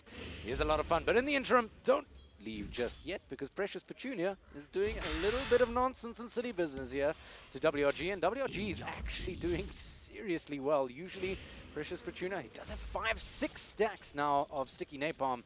Every right click is going to really, really hurt. Manages to get up to 7. If they can, I mean, if Welp comes forward here, yeah, he has to wait for these stacks, because otherwise that's death. Anything generally above 3 or 4 stacks is problem town. But you know, Precious Petunia is going to be doing okay in this lane. I don't think he'd want Undying to stay around here too much, just because he'd want to get his levels as quickly as possible. But you know, Undying should be good to throw some decay spam and at least keep these guys a little bit worried about actually going in onto Precious Petunia, which will allow him in turn to get that farm. Look, this is quite a vicious combination. You've got the strength sap from decay combining with the stack damage of the sticky napalm. So it's not like WG are on holiday here in game 2. And it certainly is the case also in the top lane with Sargon and his dear, dear friend Levy, both taking quite a chunk out of the top lane as well. So Chidawi, he's going to be comfortable, but so is Levy, I feel. Yeah, Plenty of heal, plenty of sustain. Yeah, they're both armed to the teeth with regen and start shields galore. So, and Levy has taken that early point in the moment of courage, and that has done significant damage to Chidawi. So Chidawi, this is probably not the best situation for Chidawi. He's going to be a little bit... Ooh, that is really close, actually. They are flirting with that first blood. Chidawi is on 0 mana, 0 health, and is deciding to stick around in this lane. But with that shield, it's really difficult for them to secure themselves a kill. That tick damage from Shadowwood, really important for securing it for them. I don't see this ending all too well. Welp, in the meantime, on the note of will be picking up that Invis rune. Doubt he's going to do anything too spectacular with it, being at level 2. But it's some way of hiding. In the interim, though, take a look at that net worth. We're 2 minutes in, no kills on the deck, 1,000 net worth in the favor of WRG. Yeah, the big winner in this laning stage so far, Castaway, sitting at 20 and 12 in that mid lane. And just look how aggressive he's currently playing against Kunshun. Just making sure that he's got that 2 points in the Shadow Strike in the early, which is generally what you see from Queens of Pain.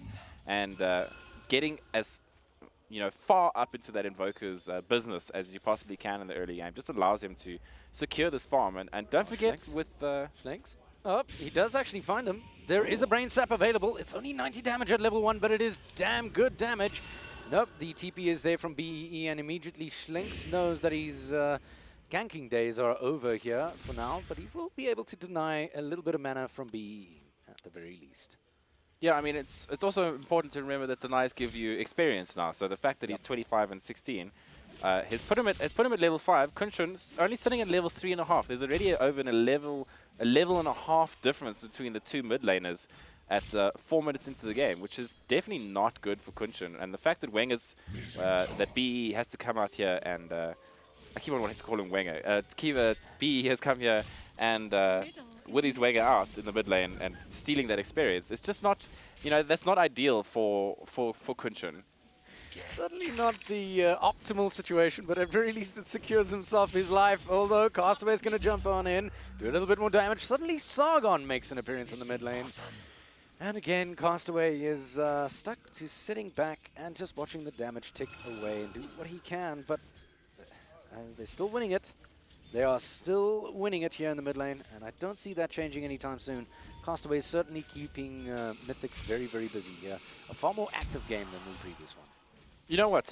Just looking at what's happening so far in the lanes, I actually think Mythic would be okay with this. Sure, Kunchun's not doing the best in the mid lane, but you've got Precious Petunia in the bottom lane on the Batrider, who's sitting at 16 and 4, so he's ahead of his fellow offlaner in. Dying in trouble here? Yes, he is. Oh, yes, he is. Sorry, he's going to get slept up. Well, sidles on up next to him, shakes his bottom and says, "You're mine, baby." First blood secured for the boys of WRG at 5 minutes 13. A very different game than what we saw in game 1. Far less thick and fast, but certainly just as entertaining. Yeah, and Chidori, now that he has hit his level 4 and has just able to hit Levi over and over again. Levi's actually been doing really well, sitting at 23 CS in this top lane. So he's going to be pretty happy with what's happened in this early game. The fact that he hasn't had to go off into the jungle quite just yet, and at least made it to the 5-minute shrine. So he's going to be able to get that and at least stay in lane for the meantime. But I'm surprised that took 5 minutes for first blood, actually. And this is the problem with having the Bane. It's just, go sleep. I know you're trying to kill someone, but I just don't care. Oh, wait for it. Ooh, that's a world of damage coming through from BE. And Precious Petunia, they are going for the kill. 8 stacks, it's going to be enough.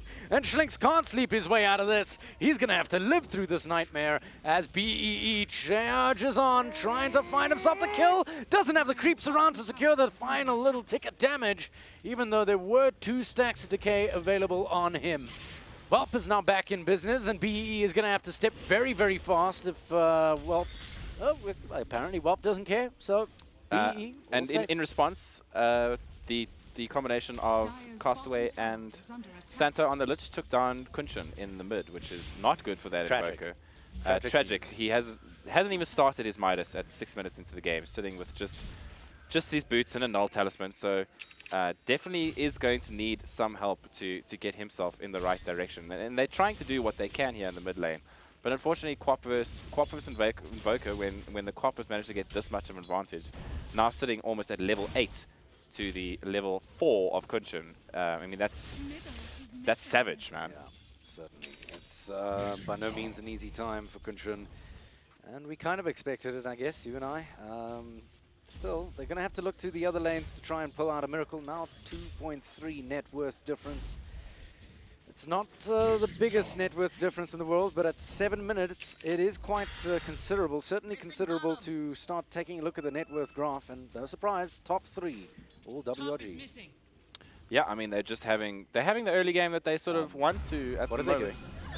Santa didn't know that he could be spotted there because Sargon just quietly said, do you want to drop a quick little nuke here? Nope. Okay, Castaway coming on in, trying to get the counter kill. Kunchun trying to get on out. Not going to make it. Did try so beautifully. And now Sargon going for another deny. Can he do it the second time?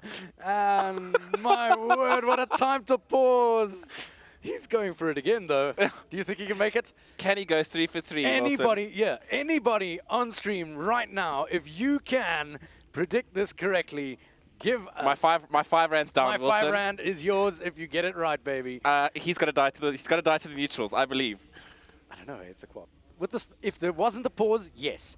Now with the pause, nah. Sargon's got 72 HP. The Quap is currently hitting for 90.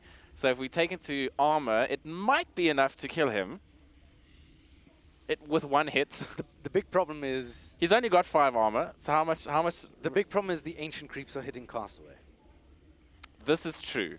So I think Sargon has met his end. Oh dear. Finally at the hands of WRG. Unless WRG feels like leaving him. Well, I don't feel Castaway has ever shown us mercy like that in his life. So I don't really feel like that's going to be some.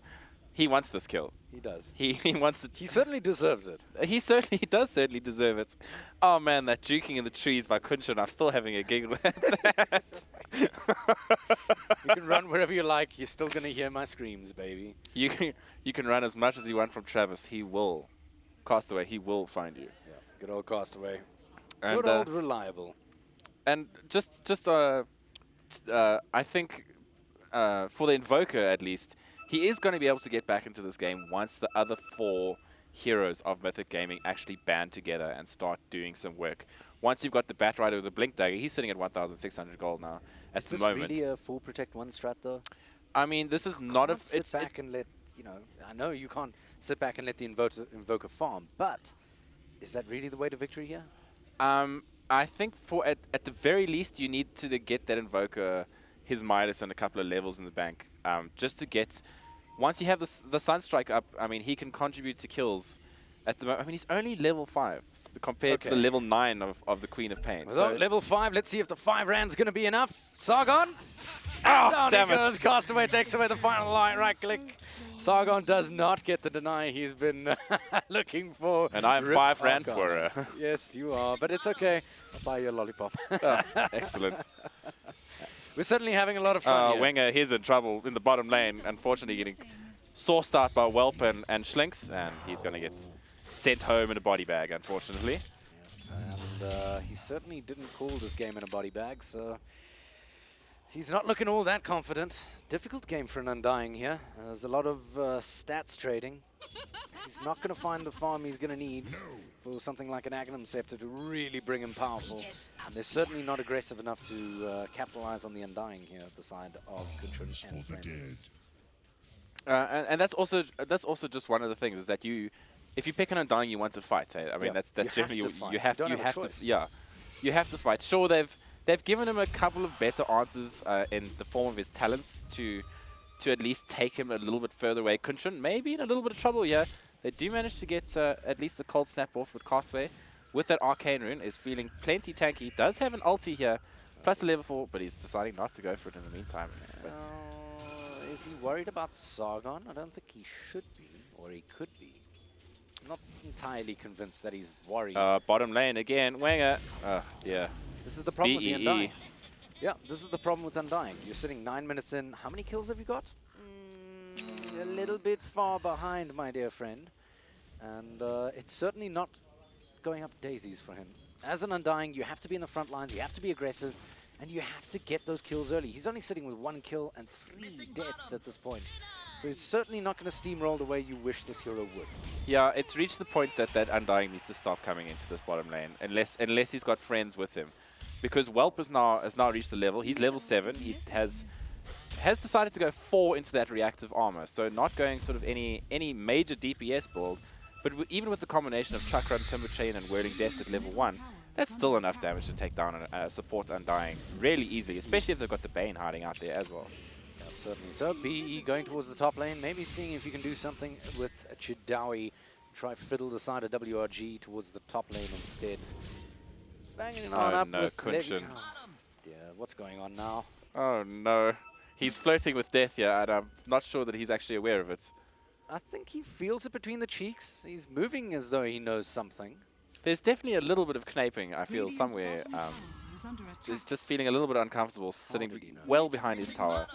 He probably spotted the Bane coming on in from this ward over here. Not entirely sure if they're going to walk away with this. Nah, I don't think so.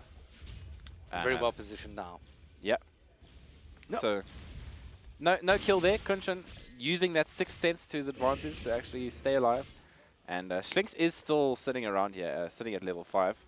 and does actually have a Tome of Knowledge in the bank, so should be getting that level 6 sometime in the very near future. And Kunshin should actually be picking up his Midas sometime soon as well, which is really big for them. Yeah, goodness, Chidawi is getting actually quite large. Second on the net worth, almost 4K net worth at the moment. Only 1,100 behind Castaway. And he is definitely becoming a threat towards the bottom lane, though. A bigger threat looms as Batrider sleeps. In comes the ulti, though, from Sargon, trying to save Precious Petunia with everything he can. Nice heal coming through from BE, keeping him alive for a little bit longer. Oh, cheeky little flame break coming through, but it's not going to be enough. Whelp is on the chase, and he's not giving up. He does walk away with the 1 kill. BE now in a spot of trouble, out of mana. He's going to be the next one down as Castaway jumps on into the fight. Sargon now with little left to say. Out comes the Sunstrike, but that is not going to be enough. Whelp stays alive, and it's a 3-for-0 trade in the end, despite their very best efforts of the side of Mythic Gaming. WRG 9-for-2 at 12 minutes. Yeah, this is looking a little bit worrying for Mythic, but they did show signs of life in the previous game after looking a little bit bad. Invoker does have that Midas now, so they've space created essentially. You lose 3 heroes, you at least get That is a high price to pay. and Levi at least on his way to that Blink Dagger, but Chidori. The thing is, once Chidori has had enough levels, Levi can't really stay here too much because Chidori is just going to hit him to death and continue to do so quite easily. I mean, they're sitting behind the T1 tower here, haven't even taken that tower yet, and he's just free farming. I mean, what do you do against this thing at this stage? There's very little, between little and nothing really that you can do. You've got that passive you've got to worry about. It's also activatable, so I mean, we're talking about some of the best players here, if not the best SA esports players for Dota, and it's always going to be a very difficult answer. I suppose this is one option. Disabling what? You get the Batrider, you get a Blink Dagger, but unfortunately the Batrider is currently, Castaway is just currently styling all over the mid lane. Kunshin going down unfortunately again, but Bat has actually shown off his Blink Dagger, so now they are fully aware that this Bat is ready to blink in on someone. That's probably not what you wanted to do for your first Blink Dagger reveal. I actually thought they were going to go on top lane.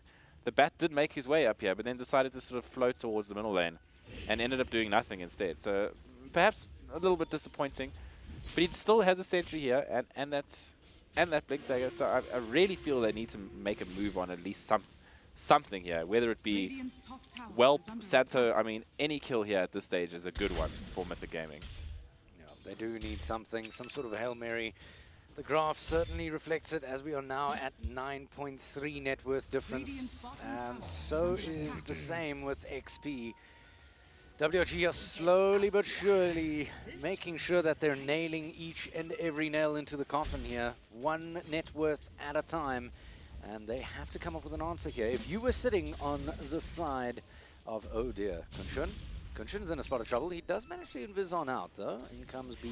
He goes in with the heal. A counter initiation. Sargon again dropping the rock for one person. Castaway, who does get immediately stunned up. He does actually go down. No, he doesn't. Oh my. In the meantime, Whelp walks on in and helps himself to Kunshin. And now Sargon in as well. Wanger? Nope, not really going to happen. Schlink's trying to make a hasty escape, and he does. There's nothing that they can do. Well, still in the background there. No, Sargon Dota does actually manage to take him down with the final hit from his golem. What a messy engagement, but goodness me. I really thought that Queen of Pain was gone. How did he survive? He had the tick and faithful bonds. Oh, Precious. Yeah, he's going to go for a defensive pull. Doesn't want to pull him up onto the cliff, but that doesn't matter. It is Castaway. It is a Queen of Pain. She does have the mobility to catch up and jump over cliffs and so on and so forth. Another use of the stick. Isn't enough? No! 182 gold. Sorry, correction. 348 gold going the way of Castaway for that cheeky little pick-off in the end. And he's deciding to actually go for Lincoln Sphere. First item, obviously just to stop that duel and the bats from happening, which is the two of the major initiations. Really good item in this game actually. So I actually enjoy that Lincoln's pickup from him, and unfortunately things are just falling a little bit too far behind here at the moment for Mythic Gaming. I feel like they need to make some. I mean, that was their big play, but unfortunately without the ultimates up like the Batrider and the Warlock, oh dear. Oh, and they even deny the ward before killing him. That's BM. That's just bad manners. Oh. He worked so hard to get that ward down. Yeah. He worked so hard to afford that century, I think, Yep. this poor Undying. Yeah, and he's poorer than the poorest of poor, and that's all I really am going to say about it. Now, let's talk about Levy a bit. He's just got his blink. Is this going to be the moment when Mythic Gaming can do something about the swarming tide of the side of WOG? Oh dear. Precious Petunia actually does get a kill. So it does use that Blink Dagger and hasn't used his ultimates. So managing to keep that Flaming Lasso actually could be huge here. They are losing towers, though. They are losing map space, which for a teamfight orientated side like this that needs to be able to taking teamfights on your terms. I mean, sure, high ground is I suppose your term, but not really the term that you want, if you know what I mean. Yeah. You want to be fighting and taking objectives. So and doing that from your base is really difficult at 17 minutes into the game. But I suppose at this stage you have to sit back, maybe wait for your ultimates to come up again. They've got their 5 ultimates. They can't see WOG on the map, which means most likely they're doing what they've done every time you can't see WOG on the map. They're in the rush pits, Wilson. We're taking a rush pit. It's really that simple. You don't see them, you know they're more or less there. Well, first rush is free, I guess. And Sargon just trying to, again, get what he can from wards. Is he going to pay the price? No. I think rush is a far better idea. And this world can do something and try catch up. He goes out for the first Timber Chain. Is he going to be able to catch him on the second? Yes, they do spot him out. Sargon making a hasty escape. Is he? Nah, he's a very dead man.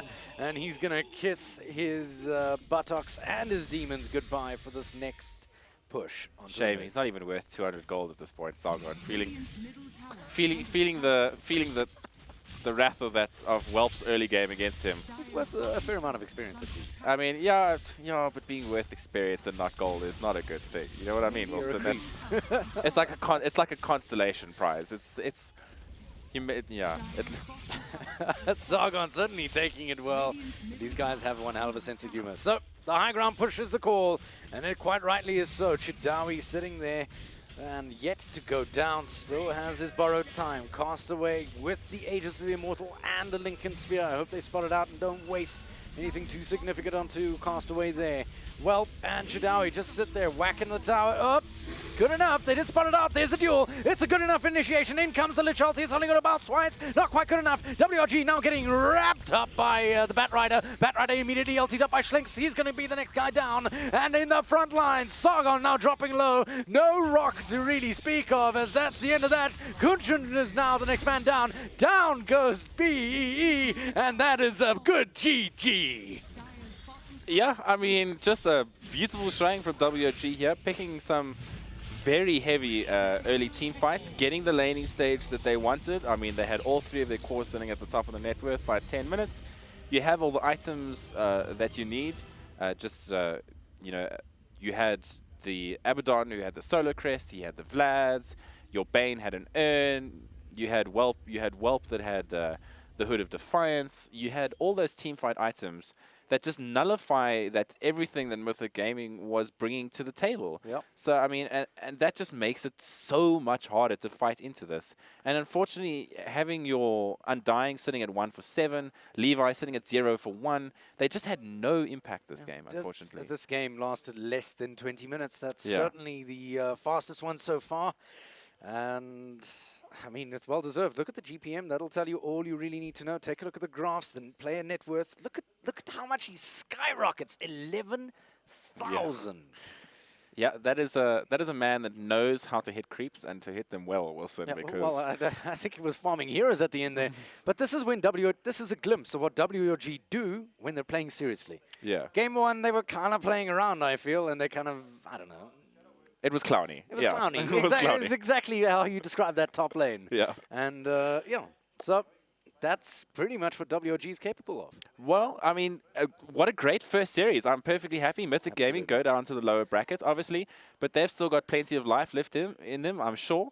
And Did you see how much and now we've got even more exciting Dota coming out today. Yes. I'm excited. Yep, so don't go anywhere. And the man who's got the plan on the panel will be with us very shortly. In the interim, though, I do want to take a look at the item progression. Just look how many more things, just basic things, just within the first 10 minutes of the game, WOG walked away with. Yeah. And I think that's really the thing that sunk it. It didn't even really come down to kills. It was a quiet game in general, I feel. Yeah, yeah. I mean, it's just they managed to win their lanes. If you win all 3 of your lanes, generally you win a Dota game. Win and lanes, win WG showed. Yeah, I mean that's my astute analysis of this game. Win your lanes, win the game. Yep, very, very, very easy. Still, a job that isn't easy is the job that Halbert has, and he's waiting for you back at the panel. So, without any further ado, my dear friend, take it away. Thanks very much, Wilson. I do think that in the end, this was kind of the game 1 we expected, but in game 2, gentlemen, I guess the last summaries probably are in order. Yeah, that was. I mean, that like we were saying, that is pretty much what's going to happen if you stuff up the laning stage. They had a decent draft, but lanes. I think the way they chose to lane was a bit of a stuff up. The lanes had to go well. Like as Wilson said, they lost all 3 lanes. I mean, like they didn't just lose the lanes. They lost them pretty hard. You saw mid, Quap was owning. Like I don't know, it's like it's just too hard to come back from that. It's like Timber was causing so much havoc with his farm. It's ridiculous. Yeah. And there was also like a ray of hope. I think what made it worse that was a ray of hope in the bottom lane with the Batrider Undying lane versus the Bane Timber lane. At the beginning, I thought, yeah, this could actually still work out. Like they could get a lot out of this, and they got a really good kill on AWP early, and I was like, great, this is how the game can go well for them. But then immediately afterwards, he comes back. Just sits in the lane, and their supports go missing. Undying, I think, went towards the middle. Suddenly, Batrider by himself can't really zone out the Timbersaw as much as he wants to. Whelp has a fantastic time. I think he almost got one kill as soon as the Bane came back bottom. And then from there, every lane's lost. Team fights can't be taken, and then after that, the game basically becomes impossible. I was talking to Snare, we were talking about bot lane, like, I think Bat just wasn't being aggressive enough at all, actually. We were talking about, like, he gets enough stickies, even if, what do you call it, Timber, like, what do you call it, Timber change away, right? It doesn't matter, because if he has 5 or 4, Bat just chased him down. Yeah. And the fact that Dirge also wasn't there for the initial creep wave or 2, Bat burned through himself, he had less regen in them, right? And then it just seemed like they, like, for how strong their lane was, they weren't pushing their strengths they weren't exploiting enough. it. Yeah. Right. Well, on other news, I mean, I think this game is pretty much, you know, it was the one-sided affair we expected. Game 1 obviously gave us a little bit of hope, but game 2, you know, Reality. WG reality. There we go. I like that.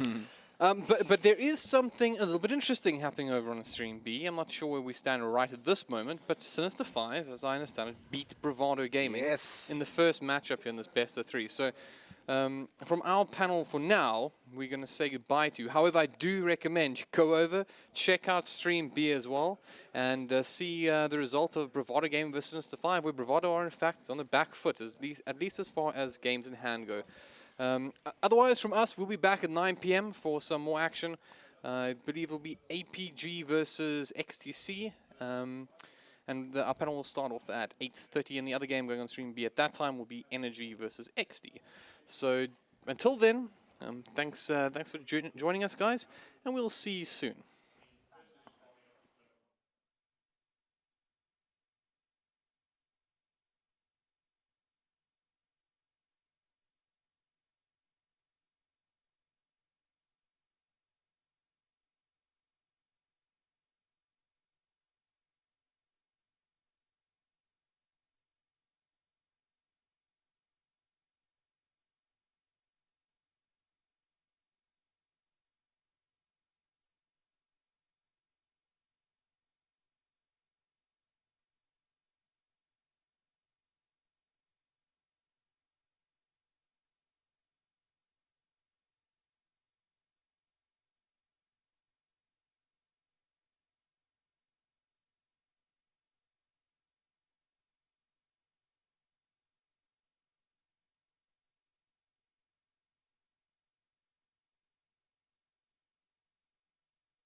Welcome back, ladies and gentlemen, to some more Mega8 Winter Cup action. It's going to be a pretty exciting game we have for us. Of course, a little bit of history between these two teams, APG versus XTC.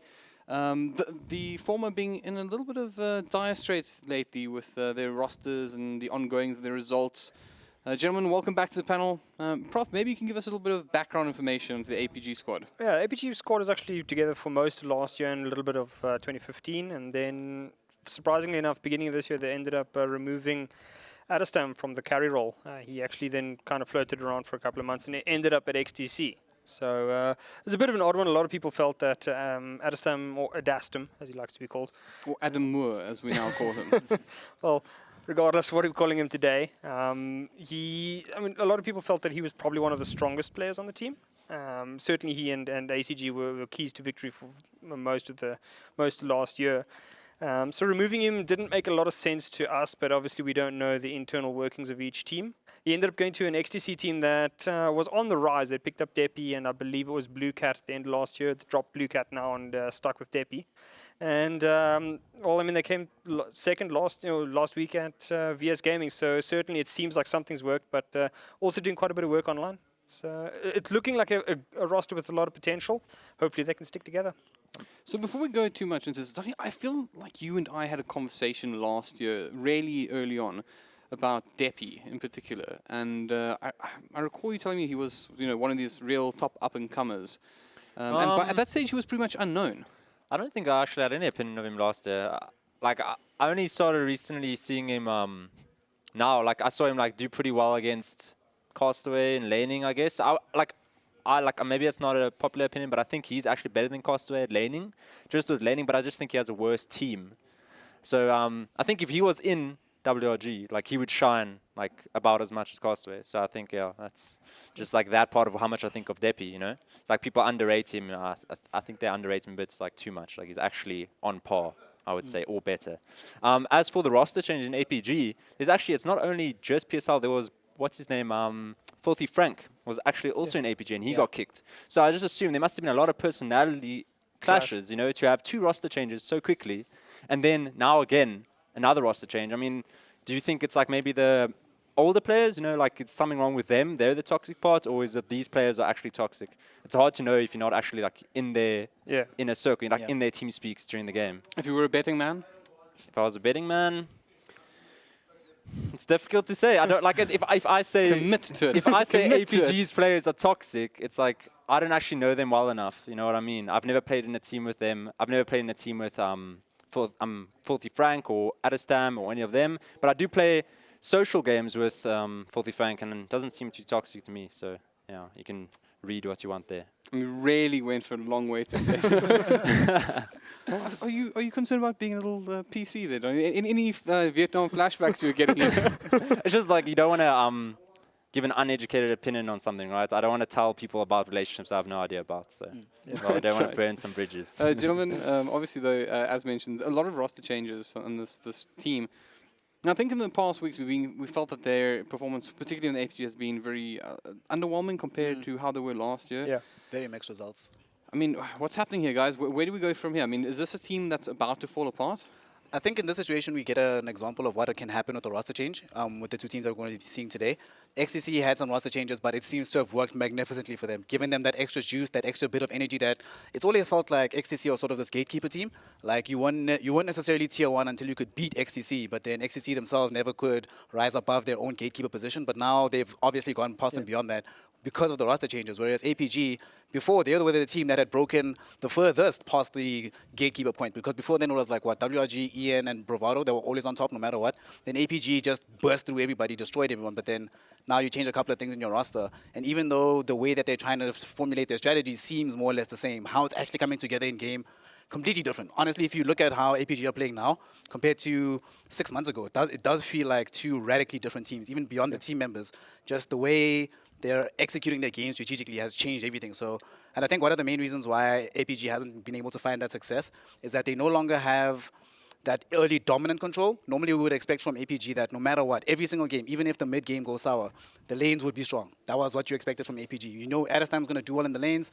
If the mid lane is going a bit iffy, ACG will get help. And excuse me, and the off lane O'Malley wouldn't necessarily struggle there, and you might get another hero or two to help him out there. But nowadays, it sort of feels like APG sort of have to decide in advance which lane they're going to win. They're like, we're either winning mid or we're winning safe lanes, but they don't seem able to do both anymore, and that's really affected how they play.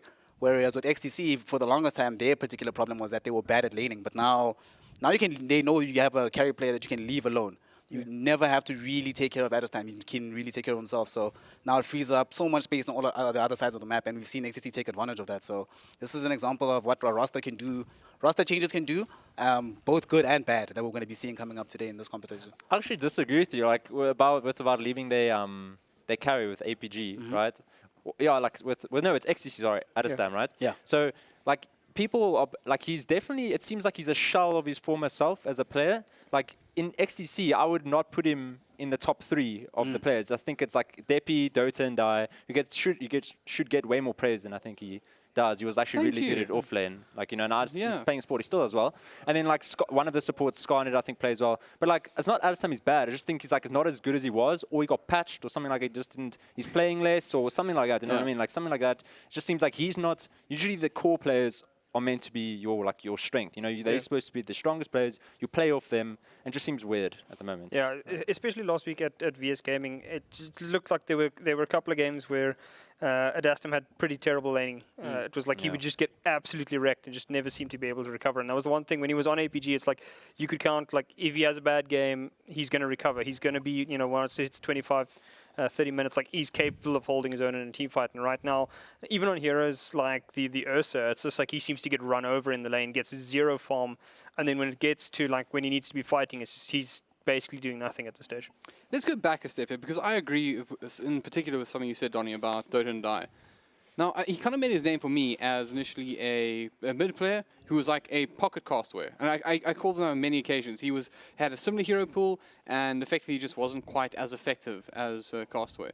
But it feels like that's changed. And I'm not sure if you guys agree, but is this not a case where we're seeing somebody who might almost be in the same position as you referenced with Depi and Castaway, where it's a better player who's now getting an opportunity with better players to shine?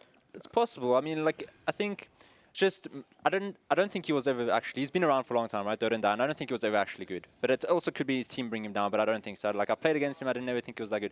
But then when I watched him, maybe it was just the role didn't suit him, you know. And when I watched him on offlane, some of his he actually put different thought into his item choices and his movement around the map that I see most offlaners do in SA. Now then I was like, okay, this guy's actually he actually thinks about things, not like just moving around like a headless chicken. And then that's what I was impressed about. And I think he actually just the role swaps actually suited him more. And then you get a strong up and coming player like Depi, who's actually now he's actually very mechanically gifted, I would say, in the mid lane. And now, so he doesn't need to be good at mid. He's good at other things. You don't need to be good at all roles. You don't need to be good at a certain role you want to be good at. Be good at what you can be good at, you know? Yeah. Right, so I want to put you guys in the hot seat for a moment. You can all answer this with yes and no, right? If we were to take Adestam out of XC and put him back into APG, do you think that solves their problem, or is it much deeper than that? They're going to kick him again. I think putting him back there with, it seems like there's a bit of bad blood between the players. Especially given, there have been a couple of Twitter wars and Facebook arguments and all the rest. But I don't think putting him back on the team is going to be doing any good. The team might look better in certain situations, but I think given the obvious bad blood between the players, I can't see that one working out very well. There's just, if you can't trust your other players, you're never going to play as effectively as you could. So, I mean, okay, so Adestam, obviously, it was like the hole that was left. Now we've seen some attempts to fix that. I mean, do you think that there's other, potentially just moving players around, any sort of options APG that might fix it? Because my big concern, and I think what I'm sort of going towards, is that I kind of feel like APG is literally falling apart. We're watching a team that we may not see in a couple of weeks from now. That concern is definitely there. I think the APG no longer... The one thing that I used to think about APG is that they always seemed like a unit. It always seemed to me very much, the way they played the game was together. They knew what they were doing. They was very strategically cohesive. Now, though, even though, like you mentioned, that putting any players back might not change anything, the way, you can always see when a team is no longer communicating on the same level. Now, sometimes there'll be situations where supports aren't in the same place at the same time, or the way that they'll be trying to execute a gank as APG is not going to be, there's no more guarantees that, okay, this particular maneuver is going to work, even if the lanes break down. It's always up and down right now. So I think you're right that the team is falling apart in a way, and I think it mainly has to do with how they're communicating and how you get back communication. In Dota, I have no idea actually what you do once that's broken. Well, perhaps Donny can answer the question more. But before we go over there, we do in fact have an interview with Adestam from XTC. Of course, he's effectively the link between these two sides. So let's go ahead and hear what he had to say.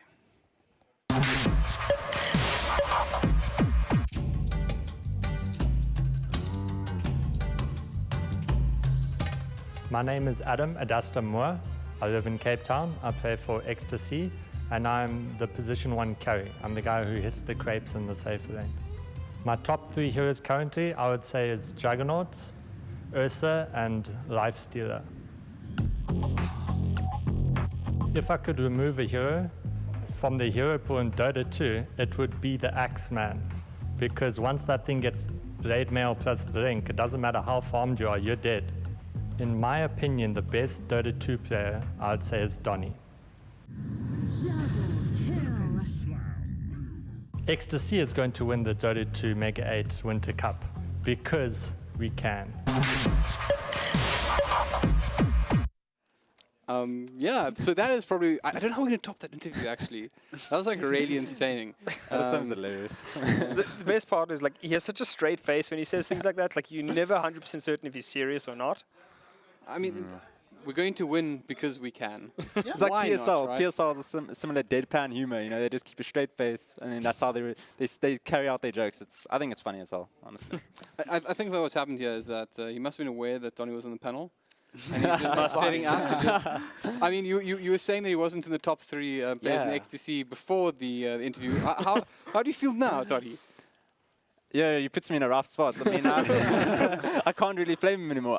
No, but seriously, like, it wasn't so much as a shot to him, more to praise the players that don't often get spoken of. You know, I don't ever hear players outside of the other top teams say Dota and Die is really good. I never read that. Or Scarnet's really good. Or Deppy's as good as Costa. I don't ever like read things like that. And I think those players put in enough time where they should be praised for what their efforts are. I think as well with Scarnet, this is a player that came up basically at the same time as Chidawi on WRG, as a lot of other players. So there was a period of time when everyone thought that the way WRG was playing Dota and how Chidawi just went, like, crushed the scene and went so far ahead, everyone thought, okay, everybody that he came up with is probably going to be left behind as well. So it is good to still see that players that came from that kind of background are still in the scene, still relevant. And Skynet's gotten a lot better. Like, this is a player, he's been playing offlane for quite a long time, has been on a ton of teams. And this is a Brothers of Neisner player. This man goes back to Dota 1, friends. He's an old school player, and he's actually gotten a lot better than last year. Like, even though the way that XCC has now even been handling the offlane, they no longer see the need to every single game have to have a dual offlane. Now you can leave him with heroes like the Clockwork Goblin with Darkseer, that he doesn't necessarily have to, you know he's going to get the initiation off, you know he's going to be able to survive in the lane, you know that even if he loses a couple of deaths in the lane, it's okay, he's going to get his levels, he's going to be able to get involved. He's never going to be a situation where there are some teams where if their offlane loses, the whole team crumbles. I think APG is kind of like now in a similar situation where if you shut down O'Malley, I've rarely seen a game where APG can come back from that kind of thing. But with XCC, it doesn't seem to be as much of a death now, even though Skynet, I think, is a much more higher impact player than O'Malley for the team. So I think that that's another player who you'd rarely hear get praised, but also great improvement and right now objectively a really good player. Yeah. I gotta say, there seems to be a big shift here when we talk about these two sides. When we talk about APG, it's like it's grim and they have all these problems and team on their way out. And XTC, obviously, it's almost exciting. You can see the panel come alive a little bit when we discuss the sort of future potential of the side. I mean, is this going to be a train wreck for APG, or XTC just going to run away with this one? I think it's going to be close. Look, I still think XTC's winning might even be 2-0, but I don't think it's going to be like complete stomps. It's going to be close games. The biggest problem that I've seen with these teams is it looks as though XTC's figured out how they want to play. And, the thing is that everybody's on board with that kind of thing, and they're all kind of working towards that way. And APG, it looks like you got 3 different ideas of what the team wants to do. And as soon as that happens in-game, it's going to be a complete disaster when something goes wrong, because who's now the actual captain of the team? Who's the one making the shots that everybody listens to? XC seems to have that figured out. APG apparently doesn't. I feel like we're actually, when we're praising XC much, there's also good players on APG, right? Yes, ACG is a good player. O'Malley is a good player. They have good players. It's just why I'm praising XC much is because they're more relatively unknown, the players in their team, Like I've heard people praise O'Malley, I've heard people praise ACG, but I never hear anyone praise people in XTC, the lower players, you know, the ones that are up and coming now and improving. So that's why, like, I mean, APG has a good set of players. I think it'll be a close game. I think they can even win. But I'm going to put my money on XTC. It's actually funny you say that, because I mean, you mentioned O'Malley. I think the man is worth a tip of the hat towards. I was changing some of the players recently and asking how it is possible that Hunter from XD, of course, was able to lose a lane with the Juggernaut against Clockwork, right? And before he could answer, and of course I was just giving him a hard time at that point, multiple other players said, because it's an O'Malley Clockwork. I feel like it's a favorable matchup. Like Jug doesn't just win the lane if it's 1v1. He was with the Crystal Maiden in this lane. Then it's the CM's fault. Then it's like it's both their fault. You can't blame Hunter. I mean, the fact that the Clockwork's like, I mean, like Clockwork's already good against CM. I think like just as a support, it's like that's a weak duo. I'm pretty sure that's a nice Clockwork lane. I think what doesn't quite work out here is that we're talking to one of the most aggressive off-laners in the game, who's literally just like, that CM has low HP. I'm going to kill it now. But you know, Bladestorm and you know, Frostbite, all the slows. That's actually supposed to kill you, by the way. I don't know if you're aware. But the point does still stand that O'Malley Clockwork is amazing. Like the matchup is, I think, favorable. I'm not sure if it's you're making it sound a bit easier than I think most people would expect. It's the easier of lanes on off lane. There could be way worse things than CM Jug against Clock. There are worse things, but O'Malley Clock is just like honestly, that should be banned. I feel like we can't trust Donny. Trust me. Because we've cast him, right? And I just imagine saying like, yeah, you know, I would find it really easy when I used to play Tidehunter against quad lanes. You know, like it's just really easy for me. So I don't know how much we can trust your opinion on how hard a lane is anymore. But I mean that in the most complimentary way. But let's go back on track here. O'Malley, obviously, really strong at the moment as a player. But you say it's not necessarily the hardest of lane I would say, matchups? actually just like talking more about O'Malley, I would say on his comfortable heroes, he's like a top 3 offlane in SA. He's top 3. It's a toss-up between Jdawi, O'Malley, who else, and then Dota and I when he played offlane. But now I'd have to look at other players now to like decide, right, to make up my mind, because I don't always watch every game, you know. But yeah, so I'd say O'Malley is very strong. He's on his comfortable heroes. He's a strong player. And like he knows matchups like CM Jug is like not that hard for him. I mean, he abused it against a weaker team, obviously. But I mean, can you say like all offlaners in SA would be able to do that? No, I wouldn't say that. I mean, offlaners, we have this table. I mean, I'm not an offlaner like you're an offlaner, but I am an offlaner. What's your position? I play support and carry, so not support lane. Okay, so never mind. I was just curious to see if we could get like a decisive vote on this, but I'm not going to. How do you play 2 roles in one game, dude?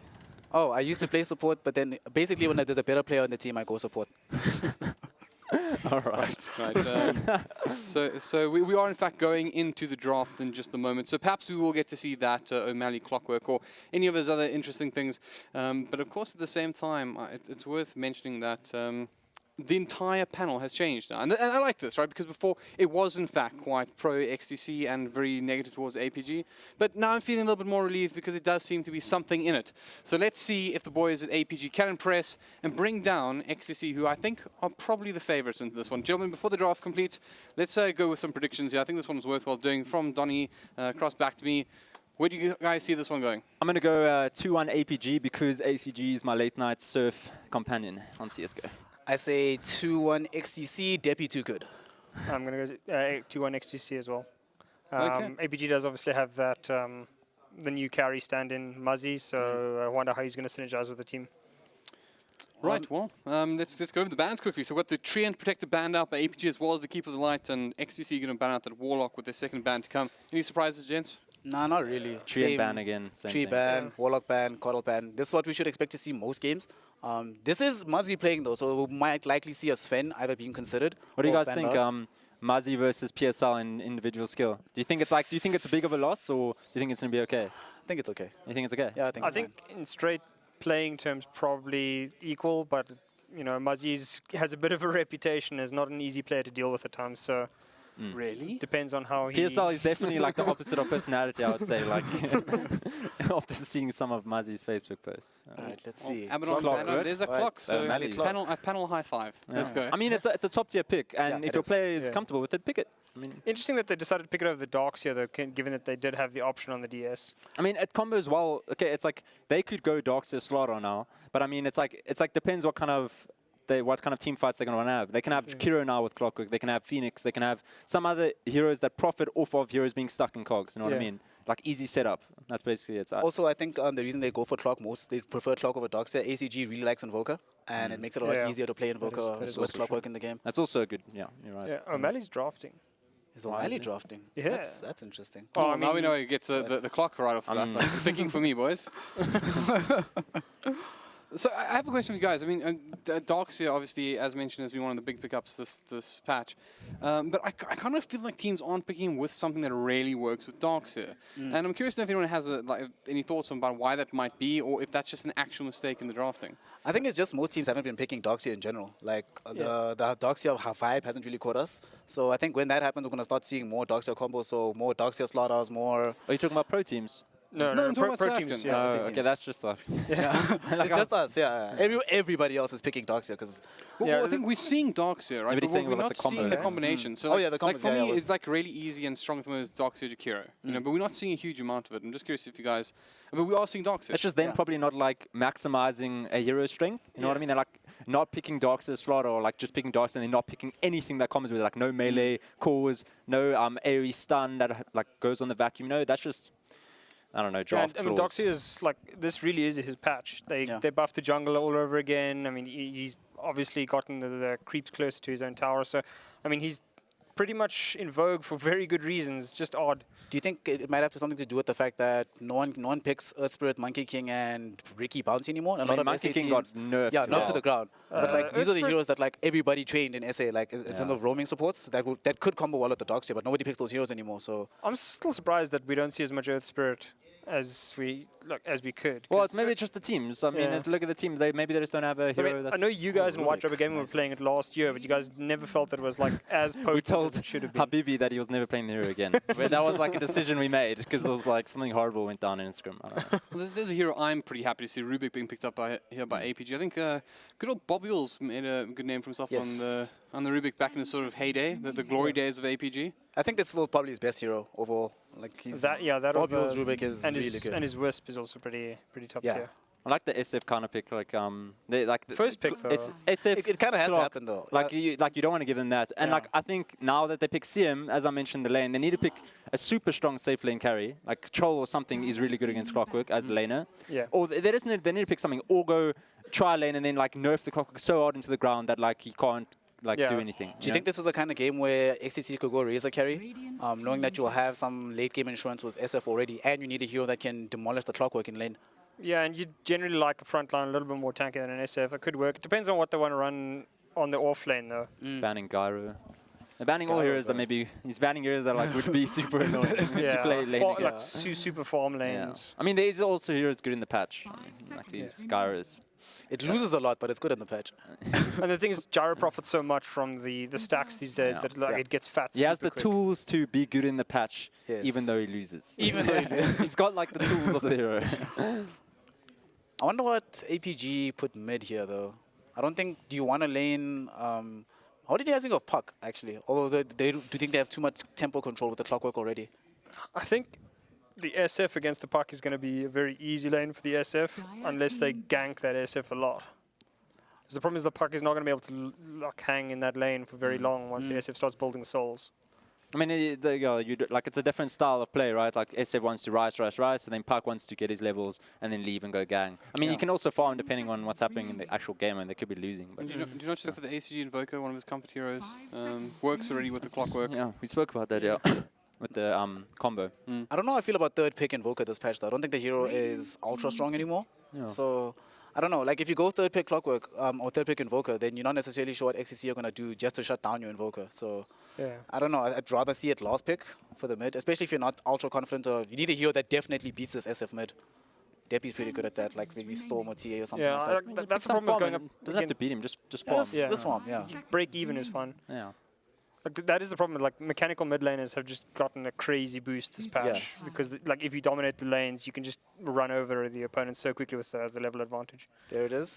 Yeah. Darkseer Yes. for XCC. But I don't recall saying this, but isn't Deppy also, isn't this his sort of signature hero, the Shadow Fiend? SF, it's one of them. Yeah. Yeah. Doesn't have like three. It's like TA. It's like TA Invoker, SF. I haven't actually seen much of his Voca. I saw it a while ago when he was playing for EN for a stretch, but I haven't seen it in a long time. I also haven't seen it in a while. I miss it. It's like a really good Invoker. I like it because he wouldn't just go Exort every game. It was exciting. What do you guys think of Disruptor for XTC? Just give them some additional team fights or something to just drag back the Clockwork? Because I feel like they're going to have problems dealing with the Clock's mobility. So like Disruptor, Kunkka, one of these heroes? I think I'd wait on the Disruptor until I see what cores they have. Kunka's actually, it's a good hero with Clockwork. Like, Yeah. the fact that he can hook shot in and then not die. Yeah. The fact that you can just, like, what do you call it, chip on him and then he won't die. He can actually get away. Yeah. Most times, like, it's a suicide mission when you're Clockwork. Yeah. You go in, they're all going to just destroy you, but like... But then you win the team fight. But if you have something like Kunkka, it makes it a bit better. Yeah. They could go for like these Clockwork dazzle strats. We haven't seen those in a while. Like where you just try to boss the offlane and just never lose. I mean, you know there's a Darkseer from the XTC side, so you don't necessarily have to commit maximum resources to shut him down. He's going to get his farm. Like, there's no point committing a full tri lane for this. So APG Problem is, could like, go two lanes. Rubik Darkseer is pretty bad at rotating, and I think you'd ideally want to place some pressure on Shadow Fiend. I think he's going to get Sven. crazy amounts of work out Yep. of it. 'cause There's the Sven, Muzzy Sven, not unexpected. That's good. I feel like this is a hero that's been really underappreciated in the South African scene. Yeah.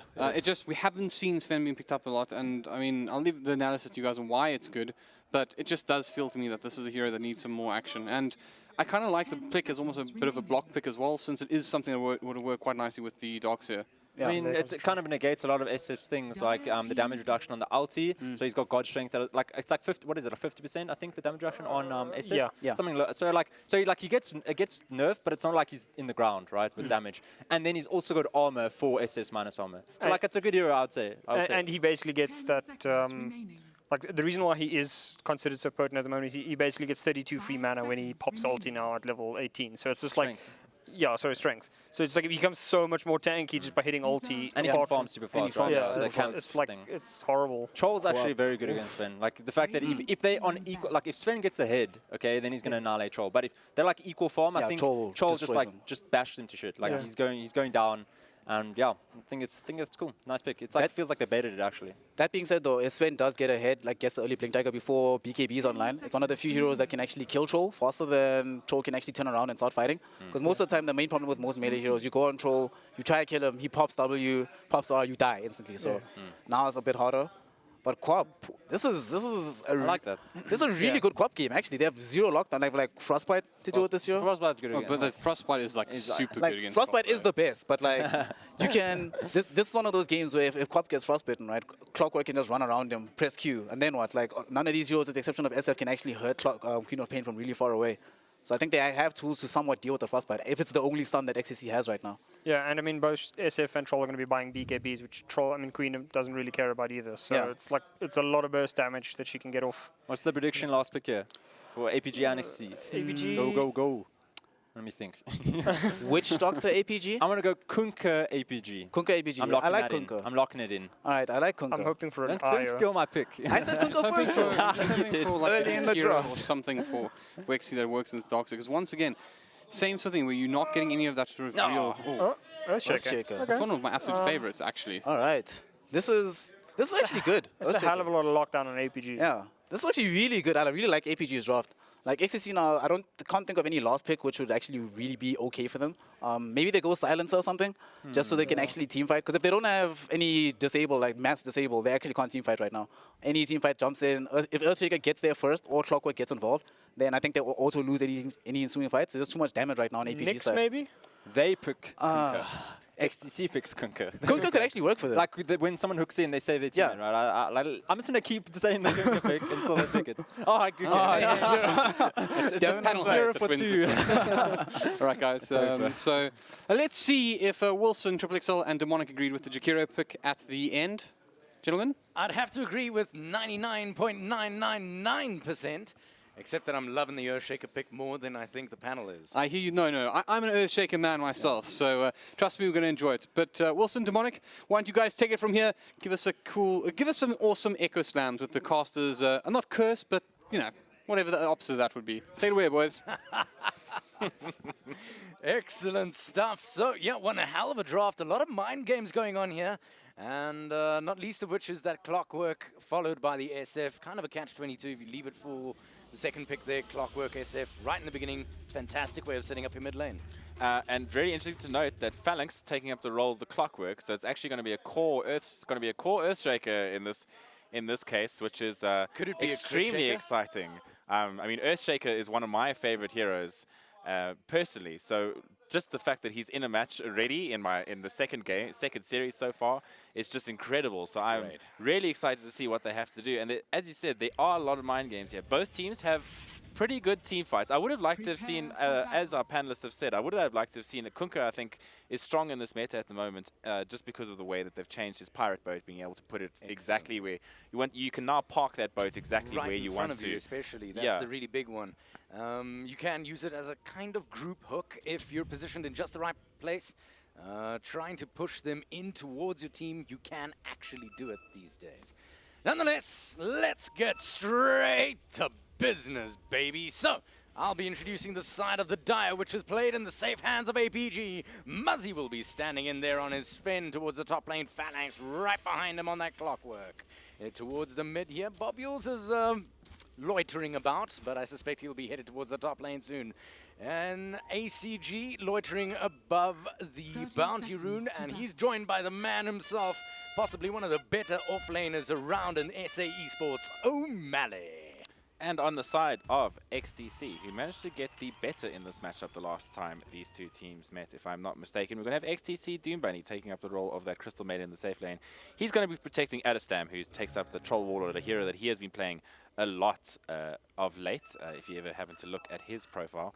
Dota and Dai, really good support player, and one of the heroes that I think is going to be quite a key. If he can land his Ith paths in some key situations, this is going to be the hero to watch. He's going to be playing that twin-headed dragon. Depi, one of the, what Donny says is one of the best South African mid players around, so he's going to be taking up the role on his signature Shadow Fiend, a hero that he does really good work on. It is a classic. And finally, we're going to have Scarnet on that on that Dark Seer. So really interesting lineups coming out of both teams. Yep, certainly. Well, I mean, Scarnet, he's playing a very clear hero here. I believe he prefers to be called Skynet. I'm just going to call him Skynet because it's easier to get my mouth around it. He's playing an incredibly key hero here for the side of XTC.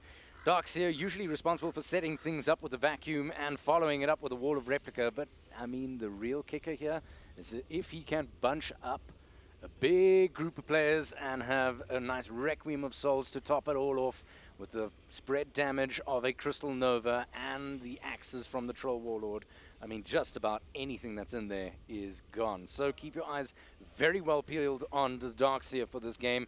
Usually he plays a very critical role, but in this patch, he's playing an extremely critical role, especially in this particular game. He's got so much setup work to do. Yeah, I think the one thing that I'm a little bit worried about, just in terms of heading to like sort of the mid-late game, Wilson, is the fact mobility, I think, is going to play a huge issue. If you look at the side of APG, they've got every single hero on that side is going to be getting a blink or 4-star. Absolutely. Earthshaker, and core. If they don't, they're already mobile. Sven is generally going to pick up a blink dagger. Rubik, blink dagger is vital. Clockwork, you know, he needs that 4-star as pretty much a core item on him. And of course you've got Quap with a natural Queen of Pain. Whereas on the side of XTC, they're not quite so mobile. SF and Troll, they're not really the cores that are going to be picking up. Troll is going to pick up a blink at some stage. Usually they either decide to go for the blink or the Shadow Blade. But SF generally, you know, blink's not that much. It's a bit of an old build, I would say on the SF. Not something you see. So I think if they manage to get APG have the chance here to outmaneuver XTC in the team fight, which is going to be really interesting to see how exactly that plays out, and how XTC have planned to counter that. Because obviously this is a well-known side. These people have been playing together for quite a while. They've been at each other's throats. In fact, just last weekend, there were quite a few sour feelings from one knocking out the other. Yeah, obviously. I mean, these two have a pretty good storyline between them in terms of having a grudge. Obviously, the former XTC Adestam used to be APG Adestam up until a certain point this year and was replaced by PSL, who has now since been replaced by Muzzy. So APG has, or Muzzy is standing in, let's put it that way. So it looks as though APG is a team that's struggling to find their rhythm. They haven't quite found the five that they're like fully comfortable with. Where XTC, on the other hand, this is a team that's going from strength to strength, as we just watched a cheesy O'Malley tactic happening in that top lane. And I actually wanted to talk a bit about this man over here, O'Malley. Usually he plays that off-lane role spectacularly. We saw him last week do excellent work on the Clockwork. I was really expecting him to play Clockwork yet again. This time, how do we see an Earthshaker laning up against both Adastum's Troll Warlord, Adastum not supposed to be ignored by any means whatsoever, and Doom Bunny, who is quite a big name in his own right on the Crystal Maiden? Bottom is top is actually going to be Skynet going down. I managed to catch the end of that. Bob, Yules, and Phalanx managing to get the rotation that they need. Skynet coming just a little bit too far forward, and that's going to be a quick, easy first blood. But I mean, as you said, yeah, you know, O'Malley has. You can do the trick as we saw with the opening wave, where you just block with the Fisher and make sure that this wave is far enough back. As it stands now, you know, he's in a place that he's able to safely get experience without being in too much trouble. He's not going to get ganked from the supports coming up the river, and that's one of the strengths in the Earthshaker in this lane, which is this cheekiness that's happening in this top lane. Bobby Yules is just saying, thanks for the last hits, buddy. I'll be back later in about a minute or so. Scarnet obviously trying to capitalize on what little space he can find, since top lane, a dangerous place to be with both the Clockwork and the Rubik about. Yeah, I mean, that's a tri lane up there, so it's going to be really unsafe for Scarnet to do work. I wouldn't be surprised if he headed into even the safe lane jungle sooner rather than later. I mean, Dota and Dai is already sitting here in the jungle. That's going to be stacking, most likely for his SF, but I wouldn't be surprised if maybe they give 1 or 2 of that, just because I feel like an early mech on the side of XTC could make a huge difference here in the team fights if they get it up on the darks here. Certainly would, and these are still very, very early days. Do you feel that perhaps Dota and Dai's usefulness in the jungle would be exceeded by his usefulness in lane someplace? At least picking up level 2, getting that cheeky stun off. Oh, he does have haste. And it looks like they might make a move here onto O'Malley. O'Malley thinks he has a relative upper hand, does spot out Dota and Dai. He only has the slow, doesn't have the stun, as I was explaining, and he does get slowed up not once but twice. Now Adastum throws in something. Oh no, he misses his whirling axes. And Dota and Dai is pretty much the only one who can bother to chase. In the meantime, mid lane ACG manages to take down Deppy. Yeah, just a lot of rotations, a lot of early game pressure coming out here from the side of APG, Bob, and Phalanx doing what they need to do in this early game to make sure that their cores are getting as good a start as possible. And that's a huge kill on an SF early game. ACG being able to get that kill is make sure that Deppy is now stuck on 8 souls at 3 minutes into the game. That's not really one to be, because now you have to work those souls back up again, which is so devastating to an SF in the early game. Yeah, that's part of the strategy, is just to get as many souls as quickly as possible.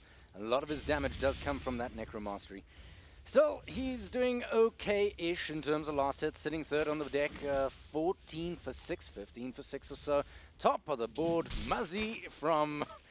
well, basically, for the purposes of APG, he's a brother from another mother at the moment. He's standing in, and he's doing an exemplary job at the top of the board, 20 for 4, whilst Dastum's 18 for 11.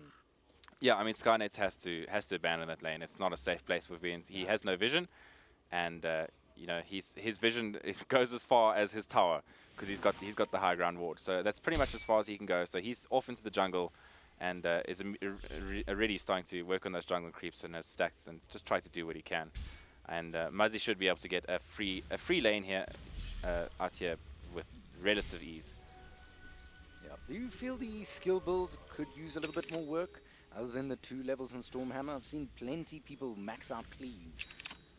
I mean, it generally depends on what you want to be going for. If you know that you're going to have some early mana boots, and you're going to be able to sort of spam nuke some heroes to death, like the CM and the Twin, in combination with like an Earthshaker Quap. You know, they have a lot of spam damage on the side of APG once they hit sort of the level 6, level 7, to the point that they can actually just explode a hero if they throw all their spells onto one person. So I don't mind it. I wouldn't be surprised if he maxes the Great Cleave. You know, just keeps them 1-1-1-1-1-1 all the way through, just to make sure that he still has that ability to take the stacks as early as possible, because obviously that's the big part about Sven. Being able to get that cleave means you get a lot more early farm. Speaking of stacks, it looks like Scarnet is sharing his stacks with Phalanx. Phalanx doing an excellent job of being the most incredible nuisance. It is a dangerous spot to be, so I suspect that's why he's been called back. Either that, or yep, they've got ill intentions. Phalanx and Bob Yule's likely looking for another kill towards the mid lane. Get those Necromastery souls back down. He's currently sitting at 25. It's pretty much where he wants to be for the most part. No level 6 available in Phalanx just yet. So there's going to have to be some setup work done here by Bob Yules. They quietly, patiently wait. We'll see what happens. Now Deppy's going to come forward here. They think they're going to wait for him to go for the cart. There we go. He's immediately spotted out. Does go for an early walkout. That saved his life. I think ACG... Maybe that was a mistake on ACG's part, getting it too aggressive too early. I think that was just more a reaction to the fact that ACG needed to get that Shadow Strike if they ever wanted to have a chance of getting that kill in the first place. And the smoke was going to run out, so it was pretty much, now or never. Now or never. But Deppy's positioning just too good. Sitting on this bottom side of the tower, knowing that the supports were just seen top, messing with the Darks here. So he knew that they were on that top side. So just keeping himself on the right-hand side of the lane proved to be the difference between life and death there, pretty Towards much. life and death. Scarnet solo killed by Muzzy by the looks At a of stand things. bottom. At a stand bottom. Oh, yeah. No, he's stepping lively. What a great little juke maneuver. This man can maneuver inside those bushes like no other person. I watched him juke, I think it was 5 players with a lone druid a while ago, quite a long while ago, and it's burnt into my memory. This man knows how to move, and he basically saved his own skin there, juking both Phalanx and O'Malley. If Phalanx had actually managed to catch him there, I think that could have been a pretty easy kill with sort of the chain disable that they had available. But at a stand, once again doing that soft shuffle through the bush and getting himself to safety. Beautiful little juke coming out from him, and he just continues to farm. He's got his face boots, is heading towards that Vlad's, and generally he tends to go for a Phalanx. He's walking into a mountain of trouble here if he's not careful.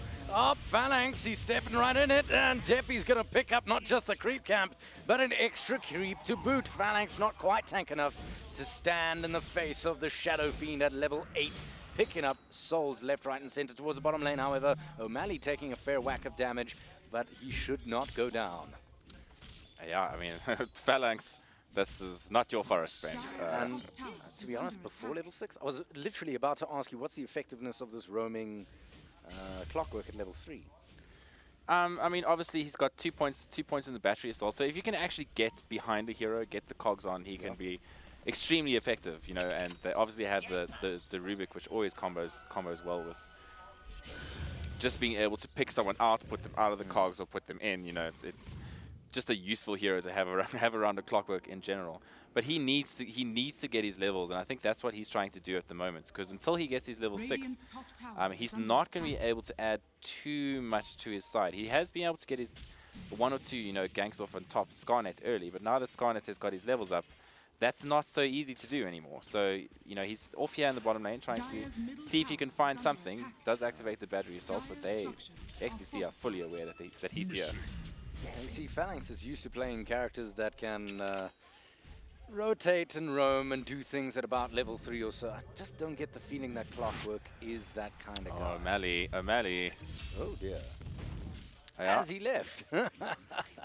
O'Malley getting caught out, getting first hit bash, and immediately killed by the Troll Warlord. So, unfortunately, is going to go back to base in a body bag. But Muzzy is looking quite massive at the moment. 9 minutes in, he's got that Power Trades Mask of Madness and is already going into the jungle. And this is what Phalanx actually needs. This allows him to go up into the top lane, get some levels, make sure that he gets that early 6 at no cost to his carry player, pretty much. His carry, his carry is able to sit in the jungle, happily get his support, and his Look how levels. cheeky Bob Yules is. I mean, he does deserve this death. He's utterly surrounded, and down he will go. Scarnet, quietly trying to farm his own bush, says, I have an intruder. Can I get a hand here?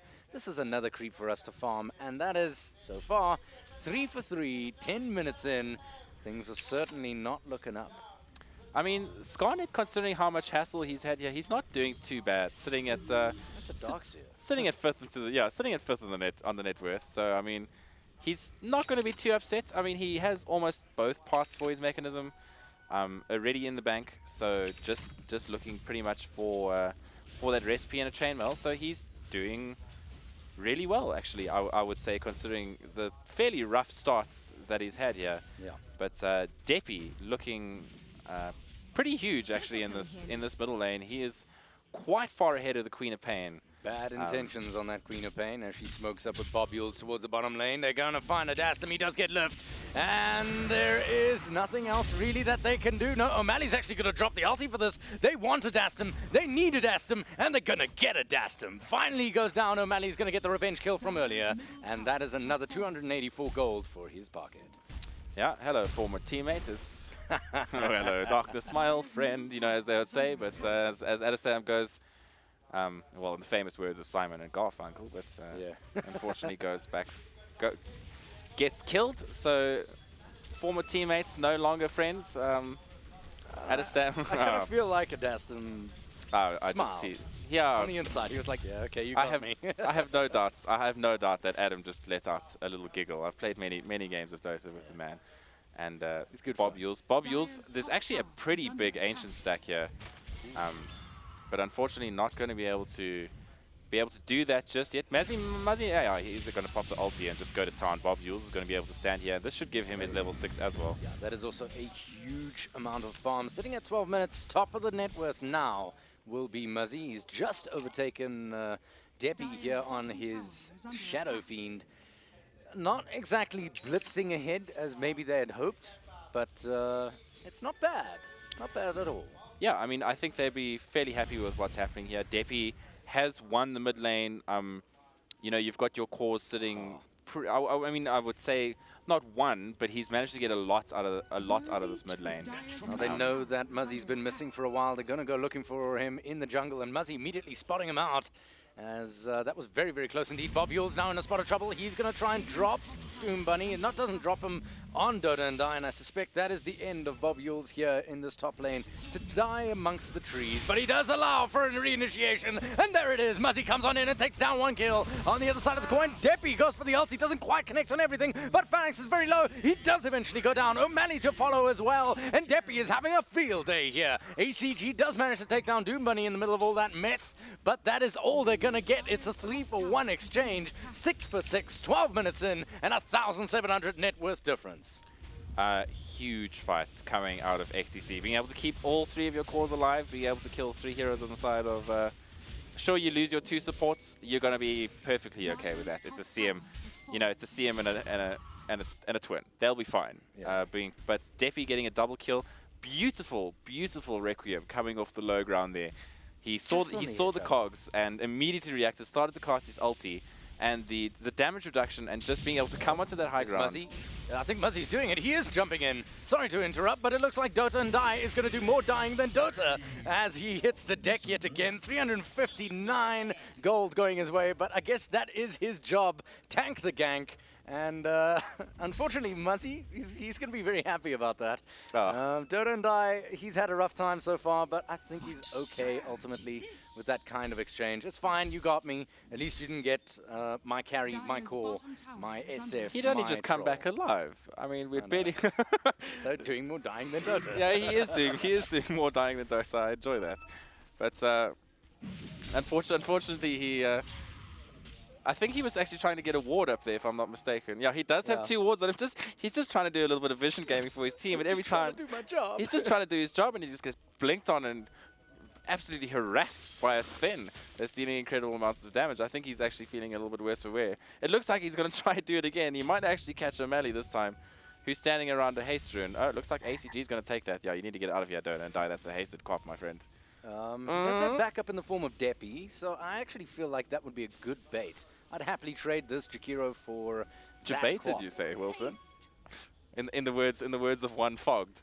I'm not sure what I said there. Maybe somebody on stream can remind Bottom, me. Adastam's in huge trouble here. He's just going to get absolutely exploded. Phalanx coming in with the hook, followed up by a melee stun, and ACG throwing out that level 2 Sonic Wave. They are being absolutely merciless, it must be said.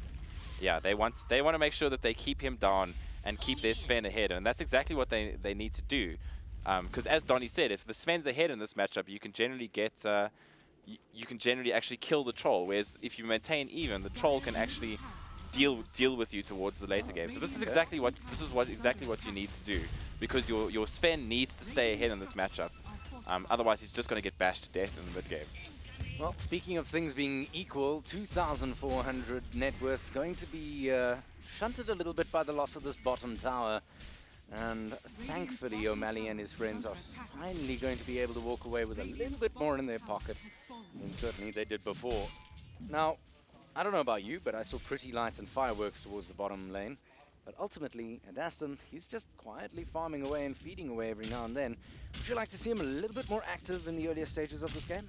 I think he's doing sort of what he needs to do at the moment, perhaps playing slightly a little bit too aggressive, but as I said, you generally Is it just a matter of keeping up with the Sven? I mean, it's not just a matter of keeping up the Sven. I think he's literally looking for levels and all the items that he needs. I reckon once he gets generally Adastam, once he gets his Sanganyasha, so aka some sort of form of mobility item, he then follows it up with a Blink Dagger so that he can actually get onto the Sven. And then that's the point that you're going to see him really start to want to fight. Yeah, really start to want to take the Sven on one-on-one.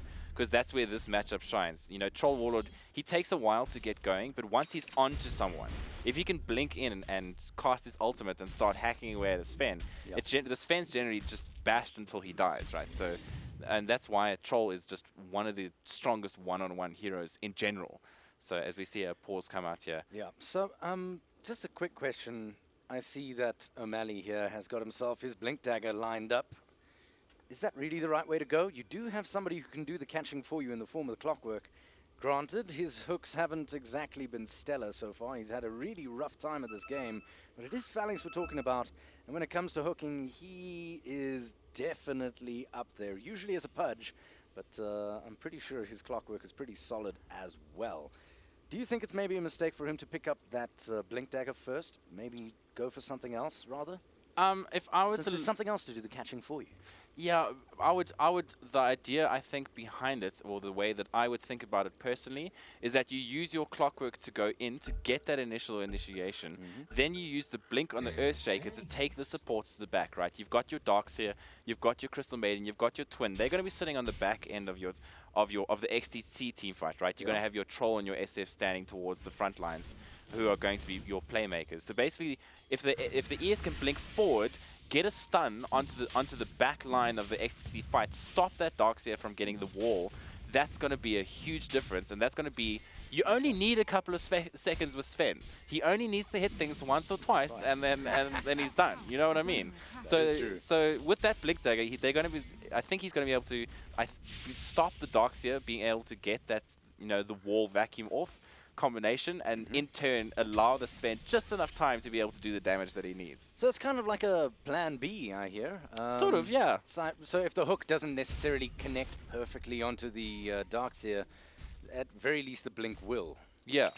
Or at least put him in a good enough position where he can help his team by either using the Fisher to block off a certain part of the team fight, or to disable some of the key heroes within the key heroes that happen to not get caught in the hook. So that you can actually put that team fight into your favor. Absolutely. Well, fair enough. So towards the mid lane, let's quickly take a look at the net worth in total. Deppy leading the charge at 10,400. Got himself a nice few items. Has himself the full duration BKB. That's going to come to play the next time they're going to have a little bit of a party brawl, so to speak.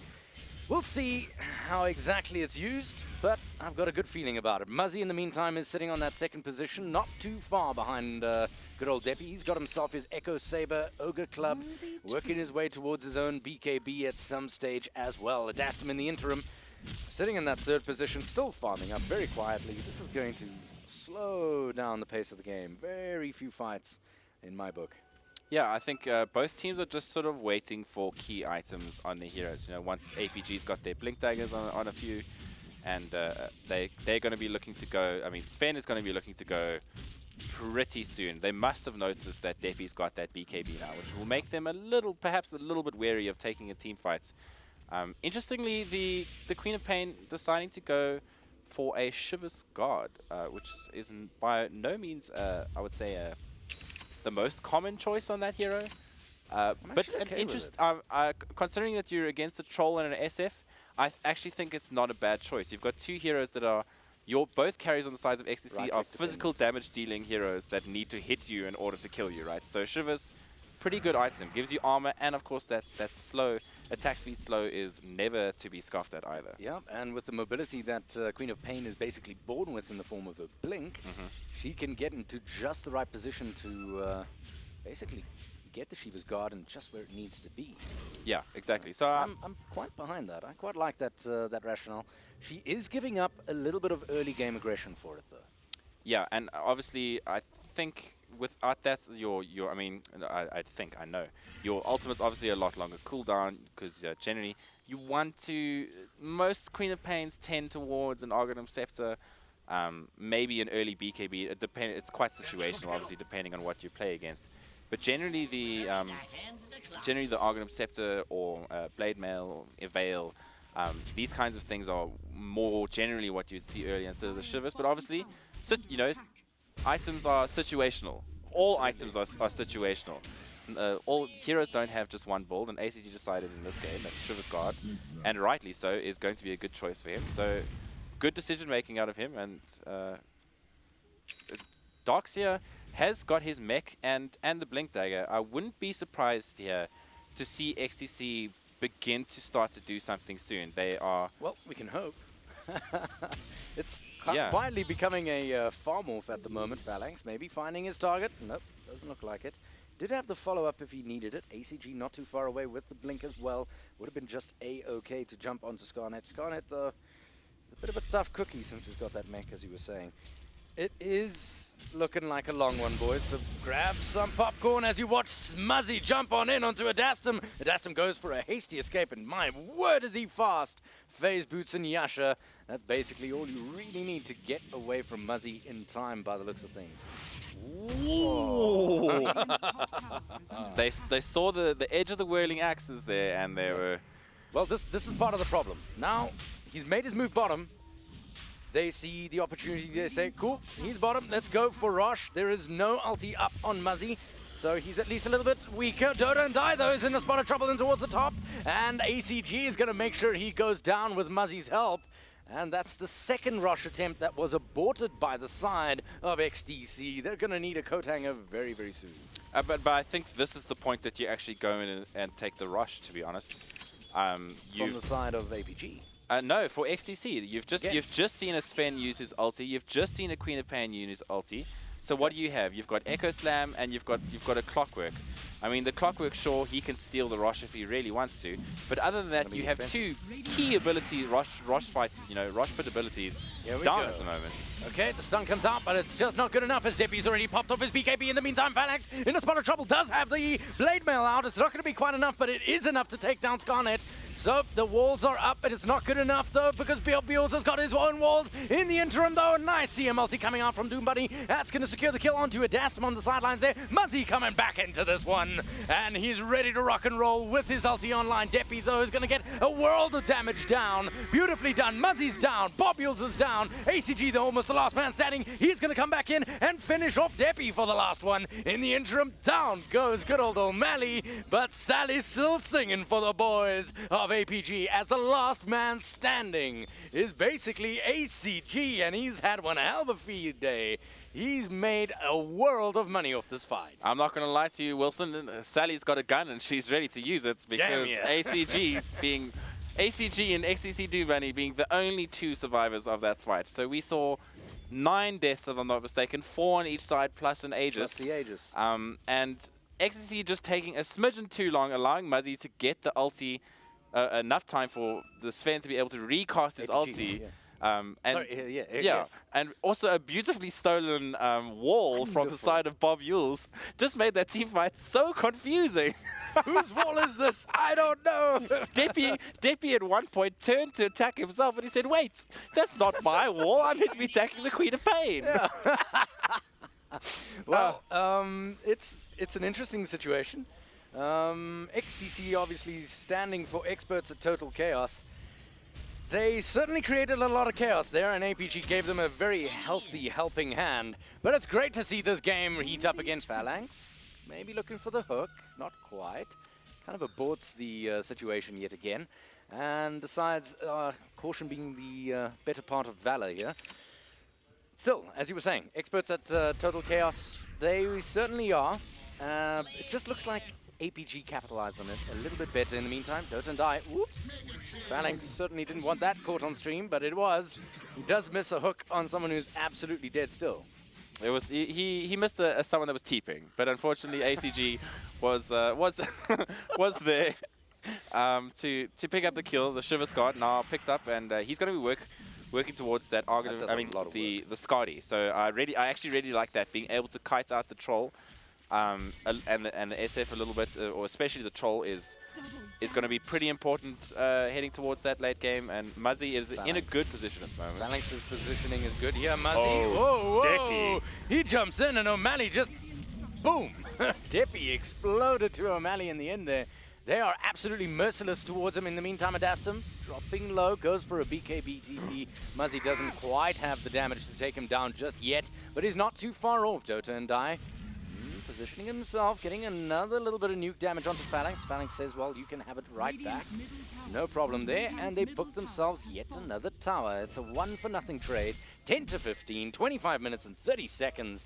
Muzzy's performing quite well here for the side of APG. But this is what I'm talking about, Wilson, in terms of the mobility. We've now got Blink Daggers up on a lot of the heroes of APG, and look what they can do to the core heroes of XDC. Suddenly, they hello. they can just go, hello, and then suddenly you are, I mean, Deppy just melted. That's epic. Fantastic. If I do nothing else in my casting career, listening to that was the one. That was great. Yep, I try to definitely give that kind of situation. Yeah, but so, you know, what can XTC do about it? What do you do against Team Blink? Seriously. I don't know. It feels like if you. I just feel like it's like a Mrs. Doubtfire pie in the face situation, and the hello, you know, the '90s movies references where you just get caught. You just get caught with your pants down, essentially. Yeah. So I mean, the best thing you can do is have vision. Make sure that you can see these heroes blink you. Pants down. Deppy is in the middle of it all yet again. And he's actually going to get cogged up this time. Oh no, Phalanx trying to make a hasty escape. He knows pain is coming. It's not going to be enough though. Deppy still BKB'd up. Oh, misses not one but two as ACG makes a very hasty escape thanks to that haste rune. And the chase is on. Does Phalanx have another hook? No, he doesn't, as he does not have the Aghanim Scepter. And that's a perfect disengage. That was looking very, very dire indeed for Deppy, but he did manage to walk away with his life. A great achievement for the side of XTC, as things could have gone very bad. Yeah, things could have gone very, very badly there, but Deppy didn't have a TP scroll there, so when he popped the BKB, I was expecting him to actually just TP the hell out of there, but in response, APG are going to be able to get this T2, and I think they're still feeling pretty comfortable about the way things are going here. I mean, the net worth is finally in their favor. It actually was just in a little bit, XTC's yeah. favor this whole time. But for now, boom, we're suddenly sitting with a tiny oh, little top lead. lane.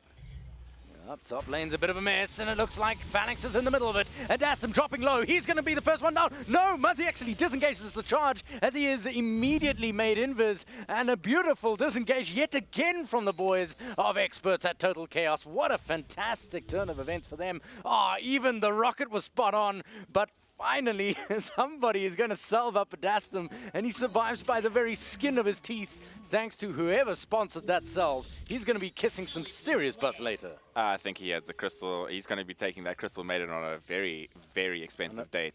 Because not only did she save his life with a glimmer cape, but he solved to boot. So on an amazing date. Yeah, and well, inside joke. Inside joke. But you know, so crystal maiden doing the job to keep her carry alive, and glimmer cape turns out to be a pretty good item when you're against a hero and you're on 5% health. And Adastam survives by the skin of his chinny chin chin. Yeah, certainly. Well, it's certainly heated up here. 15 for 10, 28 minutes in. XTC looking a little bit worse for wear. Is there something they can do to turn it around? As you have mentioned, there's quite a lot of mobility on the side of APG. Oh, Scarnet actually going to get caught with his pants way down around his ankles, catching the stun from Sven. Sven can't get in there, though, because the cogs are in the way. Doesn't actually matter. Phalanx says, well, I'll pick it up. Don't worry about it. I'll take care of the rest from here as Crystal Mater on the sidelines gets absolutely molested in the trees, and the chase continues for Dota and Die. It's not gonna go anywhere, but it was damn worth the try. Yeah, and they managed to pick up a free T1 tower. I feel like at the moment, XTC are not playing their game. No. They're playing APG's game. APG's setting the standard. Yeah. Here towards the bottom lane. Muzzy, he's in a spot of trouble. Is he going to be able to get out? He does. Double BKB coming out from XTC. Are they going to manage? No, Dustin! Oh, that invis paying its dues, worth every cent, has saved them not once, but twice now. And this, Wilson, is why you should always carry a TP scroll. That is why. Anybody watching? Take a look at Dota and Die as he hits the deck. And no TP scroll would have helped him out there. He tanked the full combination from O'Malley. Yeah, and O'Malley picking up that Shadow Blade. So is going the sneaky Earthshaker build. I mean, don't forget, it is worth noting that Enchanted Totem has True Strike now as of 7.06. So no matter what evasion both Deppy and Troll get in this game, and even the Whirling Axes don't work when it comes to hitting them for a significant amount of damage on that Earthshaker if he happens to come in. So actually, not a bad pick. I'm always a fan of the Shadow Blade Earthshaker. It's almost like a Magnus, and that is a very interesting graph, Wilson. Yep, we don't see it often. A big turnaround for the side of APG. In terms of XP, though, they've managed to hold their own, and only now are they really coming out of the gates with a 10,000 XP difference. At the 30-minute mark, it's quite significant. 18 to 10. It's more the objectives you've got to worry about here, and they're certainly ahead in that. Now, what's the next move here for APG? They can't mill about for too much longer. They do have very nice late-game heroes in the form of the Shadow Fiend and, of course, Dastum's Troll. Dastum always coming online in the late game. Very dangerous guy to go up against. Do you feel that the impetus to finish the game is sitting on the side of XTC here? Of APG, sorry. Absolutely. I think this next rush is going to be a crucial fight because you're going to be getting Cheese and an Aegis. And as you can see, most of the vision on this map at the moment is centralized around that rush bit. Both teams know exactly how important this next fight is going to be around there. So that's pretty much what they're doing. And it should be up fairly soon. We've got another almost a minute or so. Yeah, just about. Let's take a look. Yeah. Almost about 2 minutes, actually. So, I mean, everybody settle down, grab some more popcorn. We're going to wait for them to brawl it out again. But there's plenty to talk about here because the question is who's going to take it later and which of the two lineups have the stronger late game draft. We're starting to get into that stage. 32 minutes in, this might be one of the longer games we see in these series. Yeah, it seems like no team are too intent on taking sort of any, got to be fighting it out around the rush and then, putting some objectives in there. So it's going to be, I would actually put my If this goes super late. If this goes super late, I would say XTC. Because they have I don't know, it's so close. See, I argue this. I would argue this purely because of Darkseer Wall, because Darkseer Wall scales with the enemy cores into the late game. So the bigger the Sven and the bigger the Queen of Pain are going to be getting, the bigger the illusion hits. The bigger the illusion's going to be getting as well. So they have an expanding ulti into the late game. And two really good cores, whereas we're about to see a massive team fight break out here. Looks like they're getting aggressive, the boys of APG. ACG jumping ahead, not really catching anyone, but it does reveal that there is nonsense to be dealt with. Are they going to turn it around? No, it doesn't look like it. ACG says, nope, guys, we tried. We didn't quite catch the guys we were looking for, but maybe next time. And this is like squad man Dota happening here. You've got ACG, who's TP'd down bottom, and Shadowblade on Sven. Yeah, yep. that is quite interesting. I wonder what they... Are they looking to maybe disable the passives, perhaps from the Necromastery of the Shadow Fiend? Maybe anything else that's basically bumbling around out there? I mean, not particularly, I would say. I mean, Sven with his Warcry in itself is a pretty good... Ooh, Muzzy. Muzzy's crying. He's pinging it out. He's saying, guys, there's rush. Guys, keep an eye on things. Please, please, please. I would like to take it. And he actually goes for it. It's a risky maneuver. They did see the rocket fly on out, and they are constantly checking. XCC is likely to check this one. Yep. Oh my gosh. In they go. And yep, they finally know that Muzzy's there. Muzzy's taking a bit of damage. Oh, Clockwork going on in for a rather defensive attack there. And he manages to delay Deppy's advance, buying Muzzy the time to get on out of there before it gets just a touch too late. Shadowblade coming into play now. Is it going to be enough for a reinitiate? Doesn't look like it, but O'Malley is very well positioned. Yeah, they both, as you can see, it's Oh, Dodendai walks straight into it. And that might be a free kill. No, it's not. Scarnet coming in to help his friend.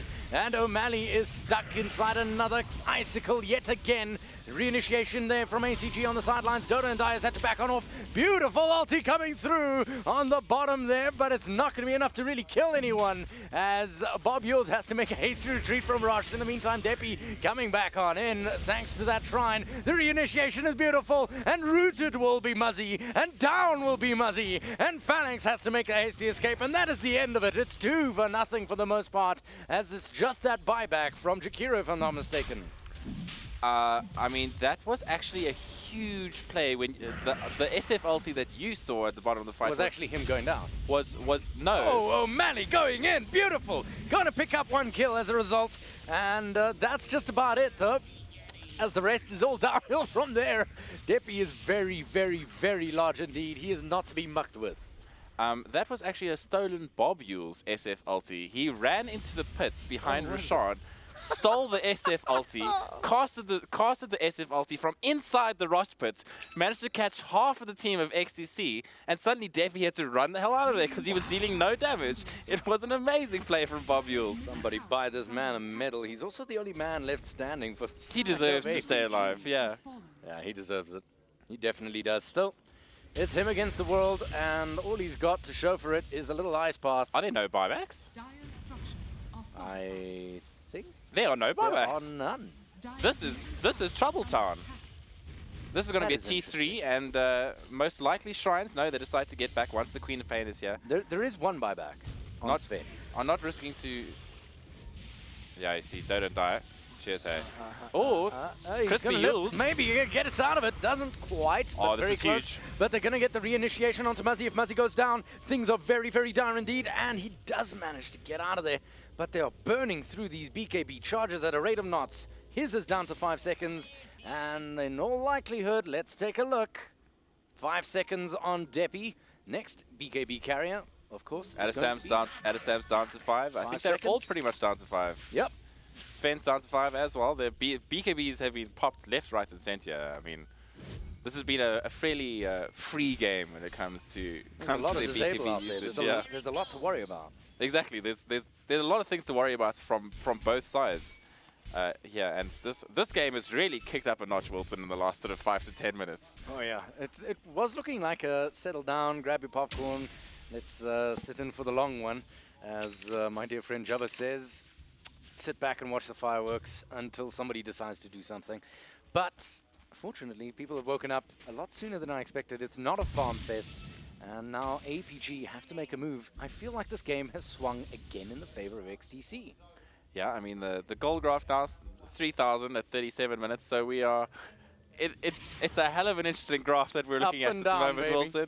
It is. Oh God, I've- it's good to see it. I've been on less exciting roller coasters in my life than that graph. That's for sure. And that's I'm not really a roller coaster kind of guy, but that looks like fun. and neither and neither am I. And as we see, XTC actually. Phalanx. Oh dear, Phalanx. Phalanx is going to get caught in the jungle. Oh, he's going for a defensive cog. Not going to be enough. The blade mail's there, so he's going to return a little bit of damage. But ultimately, it's all for naught. And Scarnet is there with the GG boots if required. Not even required, so it's just a cheeky pick-off. They were looking for something a little bit juicier, most notably the Sven. If the Sven went down in that instance, that would have been an easy tier 2 tower without any contest, without any hope of contest from the side of APG. Yeah, I mean that's scary stuff. But this is going to be a free T2, maybe. If the Yeah, they're not going to contest that. That's gone. I wasn't even looking at it. and that's all the outer tower's gone for for the side of APG. So they're running a little bit out of map space. XTC actually have pretty good aggressive vision here. So they're going to be able to see when APG are coming out here and deciding, no, oh, Alistam. Yeah, you need to get the hell out of Dodge, friend. You've got... I think he smells them coming. There was a ward there. It's actually just expired, unfortunately, so spot of good luck. The gem did come into play earlier. Where's that gem gone to? It is currently on the Darkseer. Darkseer has a gem that belongs to Dota and Die. I'm not sure what happened to the other gem, actually. It was... There were 2 gems. There are, in fact, 2 gems. I believe APG has one as well. Bob Yules is currently the owner of a proud owner of a shiny. Of the most special shiny to support, because you can see all those wards. Hashtag value. So for those who don't know, what's the purpose of this ward here on higher ground, right in front of tower? So, I mean, questionable, but it gives you a little bit vision further out into the field, especially at nighttime. I am not sure that they actually would have wanted to put the ward there. It's a fairly common spot to have a sentry, but without a tower there, you seriously lack vision onto that low ground. So just having a ward there to give you that high ground defensible, high ground defensible precision. I suspect that they put it down because they knew the tower was going to go down more than anything else. Oh well, nonetheless, slowly but surely XTC is starting to pick apart the team of APG, although Phalanx is going on in. He's going to catch nobody as he tries to go for a defensive cog and get on out of there. He's going to run straight into Crystal Maiden, break up her ulti in the meantime on the sidelines. Troll Warlord goes on in. Muzzy dropping very, very low, and Muzzy's down. Adastum coming through for the end game, as he always does. In the meantime, Phalanx on his clockwork. He's going to try and head into the hills and try hide away. Skarnet pulls him out and says, "Don't you dare run away. We're not done with you yet." And down you will go. Phalanx next to hit the deck. 2 down for them, and a Deppy pushes on. Yeah, I mean, he's on the wrong side of Astanya. He doesn't really care at this stage. He's just pop that Satanic, just healing up to full. They're going to be able to get it. Another T3, and that's the buyback on the Sven that they wanted. So they're going to be able to push, get back here. Perhaps XTC not feed anything else. I think they're going to be happy. They're happy with that. Yeah, you've done significant damage to your T3. You managed to get Muzzy's buyback. So the next team fight you take, and the next time you kill that Sven, that's going to be at least 1 to 2 sets of racks, because there's an open set of racks sitting in the mid lane, and with a Troll Warlord battle trance every couple of seconds, racks fall pretty quickly. So there's 2 traditional ways of dealing with the evasion from a butterfly, which Deppy definitely has had for quite some time, and will continue to do so. And that is an MKB, or, in this instance, Bloodthorn, potentially from Sven, as I do see. Yeah, he already got the Orchids. Is that the right way to go, or would have an MKB been better? I like the Bloodthorn just because I think it's a really great item. MKB is okay, but it's just a damage item. You know, Bloodthorn gives you a whole bunch of other extra. It gives you the crits, but it also silences a hero, which is huge. Being able to silence the Darkseer, for example, in a team fight and kill him before, or even being able to silence the SF and being able to crit him once, because 5-second BKBs now. Yeah. You don't have to wait that long. So I think it's. I would hazard to agree, except for one thing. You got to deal with that troll as well. Yeah. And I mean, that mischance is coming with you, like it or not. If the Bloodthorn will allow you to negate it, but for only the guy you're attacking, it's only a single target. The benefit of the MKB is that it doesn't matter who you're hitting or when you're hitting them, you're always going to be hitting them. Yeah, I mean, it's sort of then at that stage comes down to item usage, right? So you can use your. Smoke broke. The smoke broke, and Skarnet broke it, but he's way too quick on his fingers as ACG jumps on up, tries to get the slow, but it just ain't good enough. Yeah, and the whole of APG are running towards this top lane now, but they have a pretty good idea of where everyone is. I think they know. I think they have an idea. Phalanx is walking straight into them, so he should. And he's going to take not one but two hits. Muzzy's Oh, going to go for the Muzzy. turnaround. That's Oh, huge. beautiful little dodge. It's good there. Deppy going for his BKB. Starting to wail away on ACG on the side net. Scarnet has to be very careful. He's not in the right position for this, and he does get cogged up by Phalanx. Phalanx tanking the world, and he's happy to do so with the Blade Mail. As the fight continues, O'Malley trying to do what he can to Deppy. Deppy healing on up with that Satanic. Nothing he could do. Muzzy's going to get kited about like a little strange turtle, and that is the end of all that. In the end, it's 3 down for 2, but the cause are dead for the most part as the buyback This comes is it. through from O'Malley. This is the last stand. This is the last stand. They have these are their buybacks now. APG have no buybacks left. If they can hold this, they may be able to stay in this game. If XTC actually manage to take this fight, they win. But XTC deciding to play Playing it it safe. Rosh is going to be up in 2 minutes, so whew, Wilson.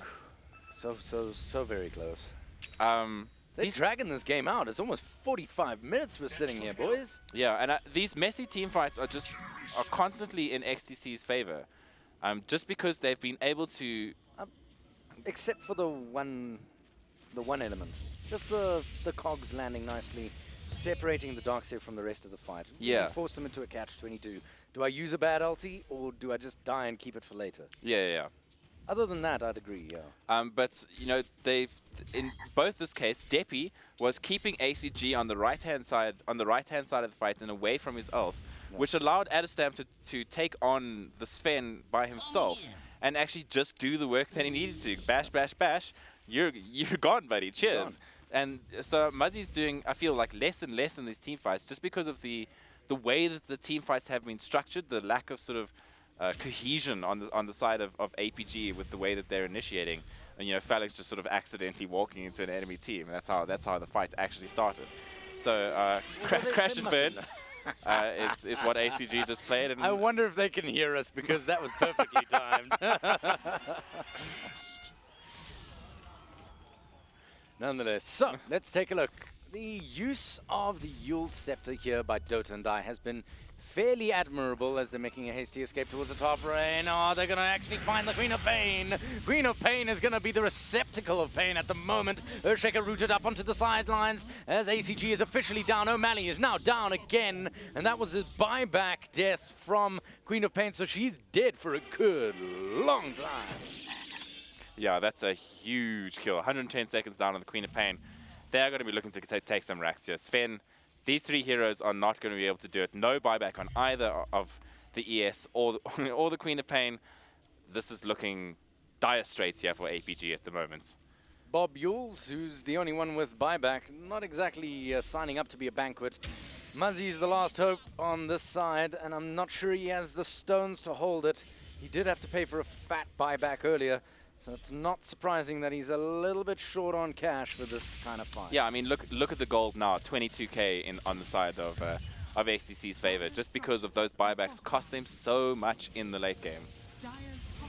All you need to do is look at that graph as the top racks begins to fall and crumble to the whims of XTC. They're starting to walk away with it, 25 to 23, 47 minutes in, and that's first racks down. Second racks up on the menu. Muzzy's actually going to volunteer to be on that menu. So will Bob Yules. He says, if you got to kill someone, kill me. Don't kill my carry. And the sacrifice is well worth it for the interim.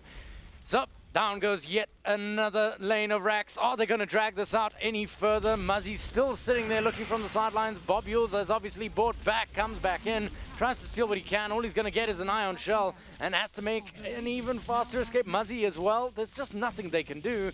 This is going to be GG as the mega creeps are secured for the side of XTC. Yeah, still 20 seconds back until that Queen of Pain, and that might be their last ditch stand to stay in this game. I'm not sure Muzzy's, or they're just perhaps taking this time just to discuss what went wrong in this game. And I don't feel it was particularly... Oh, that forced off. Oh, the cheekiest of kills. And I kind of feel like Bob Yules was the progenitor of that.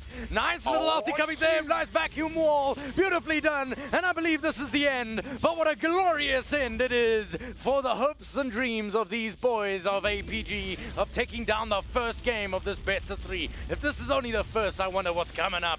We've got one hell of a brew going. We're going to be horsed by the end of today, Wilson, because we've seen nothing but exciting Dota. Yeah, What a hell of a damn, game this is from what I was both looking of the for. sides. Man, XDC looking a little bit dodgy there. I mean, towards the slight part of the mid game.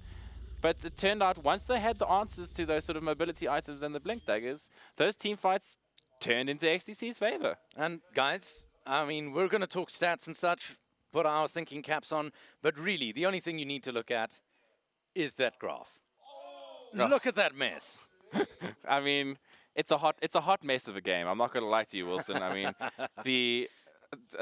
but at the end of the day, Deppy and Adestam on those two roles, they had good answers to the Sven. Once they had their core items up, and that's pretty much what we saw, right? Yep. Once the core items were up, I mean, looking at if you look at the sort of the item progressions, you'll see there's a definitive parts. If you look at the item progressions towards where people started to get killed, once XDC hit that timing, man, they did exactly what they needed to do: take fights, start taking Rashawn. After Rashawn, they took that massive team fight. Which, besides almost everyone dying, was still a pretty big win for XDC, considering they were slightly sort of behind at that stage. But I mean, I think Bob Yules might be a little bit disappointed with his Rubik performance, or despite some excellent plays. Some excellent plays. Yeah. I mean, we've got to talk man of the match before we throw this over to the big boys who know more than we do. Which one are we going to go with just for this match? Man of the match, I am actually probably going to say would be Deppy for me. I think he did an exceptional job on that SF. And pretty much in that mid-game was when Adestam was a little bit far behind, he pulled it through for XTC. How about best of the rest? I'm kind of tempted to say, you know what? I'm going to leave it to the panel to figure out. I like giving them something to talk about. Let's see what they have to say. Panel, give me your answer. Who's the best of the rest for the boys of APG? I don't know. The guy that we were chatting about here was actually Deppy, though, right? Yeah. So Do they mean other than Deppy, I think? Is that what it means? Yeah, other than Deppy. Friggin' hell, like, what's it? Darks? I think Darkseid, like, even though he died twice, he, like, farmed pretty well. He was making very good use of the stacking. Like, you saw that, right? He was stacking up and down. He had good farm. I think... I don't think that makes you MVP, but like, I don't know. It's job well done. Job well done. Yeah. Can we go back just a step, because there is something else I want to talk about, and that's of course the actual Earthshaker pickup at the end of that game. Obviously, we saw the clockwork. We were sitting on the panel. I was like, wow, you know, like there we go, O'Malley clockwork, and then in fact it became an O'Malley Earthshaker. Do you guys want to go into a little bit more detail why you think that happened? If it was a good idea, a bad idea? We were talking about it earlier, and Donnie, I think, had the best thing that probably they picked Earthshaker to try and, or they didn't pick Clockwork for the lane to try and dodge the worst laning matchup versus the Troll Warlord, but then you pick Earthshaker, which is even worse. And we got to see that in this game. His Blink Dagger was crazy delayed. I think he only got that at around, 19, 20 minutes when the first Blink came out. And you cannot have that happen on an offlane Earthshaker. This is a hero that needs to be super impactful, super early on. And you could sort of see O'Malley wanted to make the plays. There were situations where he'd be at the edge of the team fight, ready to jump in. But then he'd know that if he approaches the fight, he's going to get caught with the Ice Path, going to get hit with the SF. It's so hard to play this Earthshaker type of game in this situation, especially when you don't actually have the team to back you up with it. I think it would have been better, let's say, if they had support Batrider instead of support Clockwork. Somebody can at least put space in front of the Earthshaker without jumping all the way into the team fight, because if Clockwork jumps all the way in, that's it. Clockwork's initiated now, and Earthshaker doesn't have the space to get involved. So the Earthshaker just didn't feel like it fit into the draft. I think they picked it because they had another idea to it. Like, I don't know, they probably have a really good plan, but in actuality, it didn't really pan out for them whatsoever. I think, yeah, like, it's, as he's saying, like, Earthshaker, I'm not a fan. I played there, like, I think it just relieves too much pressure on the map, right? You saw Jakiro, he had a time of his life. He can harass Earthshaker out of the lane. He goes and he stacks for Deppy. He was stacking all day, and it doesn't matter, because what's Earthshaker going to do? He even solo died, I think, to the Troll Warlord. Yeah. Just 1v1. So Troll's already going to own him, right? 1v1, and then Jakiro can just stack, make Deppy super strong, and then Deppy just takes the game for them. And I think that was actually probably the second man of the match for me. Dota and Dyer played amazingly on the Jakiro. I don't think he's going to get a lot of credit, but as much as Deppy farmed on his SF, the amount of stacking, the amount of control that was provided for him by Dota and Dyer that allowed him to get to that point really can't be understated in this game. His team enabled him. You'd say, like, the rest of XT were like the MVP. They made the space, he took advantage of it. Yeah, it really was a great play, especially by the Jakiro. There were a couple, like Donnie was mentioning, the Darkseid Vax as well. Especially the last one didn't really matter at the end, but there was I think 3 or 4 plays that he got in the Vax. So he had some pretty big plays. I think probably the definitive fight of the game there was the one around the Rosh Pit where unfortunately Muzzy kind of just ended up chasing Deppy up the hill, didn't get anything done, and ended up dying all by himself, for the rest of the team not able to help him. And like at that point, once the Sven's gone, Quap hadn't done fantastically until up to that point. So when Muzzy goes down, he's most of the damage being dealt. Well, I mean, just once again throwing things back a little bit towards the laning stage as well, and you mentioned Deppy in the last conversation. Is that Deppy on his SF was pretty strong, particularly in the mid lane. I feel like once he gets souls up, I mean, I feel like it's an easy lane for him, right? Like all he does is farm, and he had all the stacks, and he just kept farming. I mean, that's what SFs do when they get ahead, and he just kept getting further ahead. Cop can't catch up with him. Cop has to try and make things happen, and they did try, but it's just like you can't keep up, right? Sven was getting the stacks. I think that was their like counter to that type of farm. You know what I mean? Like Sven was ahead of all of them at a stage after the Ancients farming. So that's like the equal exchange. But yeah, it's like Queen of Pain just struggles to keep up with SF unless she's snowballing. And the thing is, Darkseer has more presence on the lane than the Earthshaker does. So like Earthshaker being useless screws him in another way because it allows the sports, okay, they don't need to worry about the Earthshaker causing any problems down bot. So they can start focusing onto ACG in mid lane, which puts him under even more pressure, or you can go help out the Darkseer, which makes his lane break even. That means you're getting absolutely wrecked in mid, you're losing bottom already, and then top is breaking even. It's just like, it's too much to hold up. Sven did a hell of a lot of work, but you know, it's you can only deal for so long with a Shadow Fiend that's getting that amount of farm and that amount of space. You kind of feel like this Sven was quite, I don't know, he was influential as the game, or quite late into the game. And all of a sudden they just sort of shut him down. The first, 20 minutes, is, like I was speaking to Scar, I was like, how is Sven actually destroying Troll, right? Yeah. Troll had a BKB, but like I think there was a fight just before that he didn't have BKB and he died, and then he had BKB and he must have got stunned just before it or something, and Sven destroyed him. It's like, it should be the other way around, right? They were like equal on farmish, right? And then you saw as the game went on, and Troll can actually not get disabled straight away, he like destroyed Sven, and you saw his damage, I think output was 13,000 at the end of the game. Yeah. That's ridiculous, that's low for a safe lane carry, I mean, come on. Especially a Sven that can like kill an entire team by himself, basically. You invest so much into a hero, and then Yeah, cool. Well, anyways, let's see how game 2 goes down. We are about to jump into the draft here. Once again, if you're just tuning in, this is, of course, APG versus XCC. XCC currently leading the charge 1-0 in this best of 3 here at the Mega8 Winter Cup. Guys, so let's discuss changes, right? How are APG going to change this to turn the tides and get to that game 3? Just pick more active lanes. Like don't have Earthshaker as one of your offlane heroes, and then have Clockwork as a support, which he has to move around, but can't do anything in the early levels. Clockwork only gets active like level 6, level 7 onwards, and then trying to make him move around early on, I don't know. They just need to do more in the early game. Like the Clock Rubik is just like, they're not very active because both of them are pretty slow. And I mean, like, yeah, the lift is useful, but it's like you're going to lift him into a cogs. Yeah. And then it's like, and now what? Where's your damage? Where's your X factor? And even then, that only applies if they don't have any heroes nearby to help you save. So I think we need to see probably better from APG in that regard. I mean, what they got to kill onto Troll. I think they invested Sonic Scream and Echo Slam, right? They invented all their ultis, and that's their offlane. Now, like, I don't think you need, like, you'd want to have an offlane where you can only have like a kill every 2 minutes? Yeah. Two and a bit. I think it's like 140 seconds, something like that. I mean, that's like, it's not ideal, right? Speaking of offlane heroes, what do you guys think about Centaur coming back? Or Enigma? Actually, I really want to see Enigma. I think that's actually a hero that's really good in the offlane right now, but I doubt we'll see it. I don't think the problem is that O'Malley's not very micro-intensive. That's my only concern. Is like, I've never really seen him on micro-intensive offlaners, and that might just be why he's not keen on it. Why do you need a micro on Enigma? I don't know. Just 8-click on the ground. I think what we need to do here, Snails, because I also really want to see an Enigma, is to say we don't want an Enigma and activate the Caster's Curse. Yes, the Caster's Curse always takes hold. XCC deciding whether to ban the Sven, I think. Nope, they're going to go with ban a Baron. Yeah, I think it's probably better to ban a Baron. It's going to be like the same bans. If they don't ban Coddle, do XCC even have a Coddle player right now? I haven't seen Bob Yules. Oh, they're banning out. They're going for that, all right. They Okay, ban like APG has, but I don't know if XTC plays Coddle. I haven't seen it in a while. So Coddle's not particularly hard to play, I think, given what else they can play. So. I feel like really good Coddles, like you have to, like whenever you see a really god tier Coddle, it feels like a OP hero, like but it's phenomenal. I think the difference between like a god tier Coddle and just like a good Coddle is not as big as like, you know, a god tier Rubik and a good Rubik. Okay, that's true. It's very interesting. I wonder what they're going to first pick here. I really wonder. Are they going to start with offlane? Because the game 1, APG had first pick game 1, right? Yeah, they started with O'Malley Clock, so I don't think XCC is going to do that. Maybe they go CM again.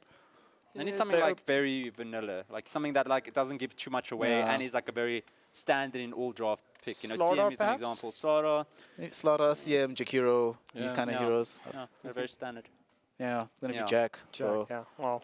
Usually when people see Jakiro, I was going to say the Shadow Shaman as well is probably a reasonable pick up there as well. You guys look I think funny, he's a bit early. Like, it's not that it's a bad hero. I think it's just like it's not good enough to be a first pick. Yeah, there's like you have to have a very specific kind of draft if you're going to be utilizing the Shadow Shaman. Yeah. So it kind of like forces you to draft a particular way that you don't want might not necessarily Yeah, have where to. Jakira's like, okay, well, what does it tell whatever. you? It's like, oh, it's either position 5 or position 4. That's about all you know. Usually we see what CM with +1 offlaner as the answer for first pick Jack.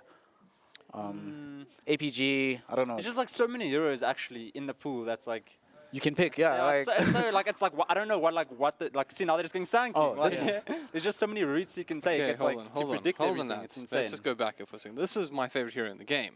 So whenever Sanking gets picked up, though, it seems to be on the losing side. So I'm hoping that this time around APG can do good old Sanking some justice Sand King and Bane. give us a win. Predicted. That's not even a predicting. No, hold duo. on. That, by the way, is incredibly old school. That is actually like a very common laning duo from very early Dota 1 days, and sorry, very early Dota 1 days, but continuing into Dota 2.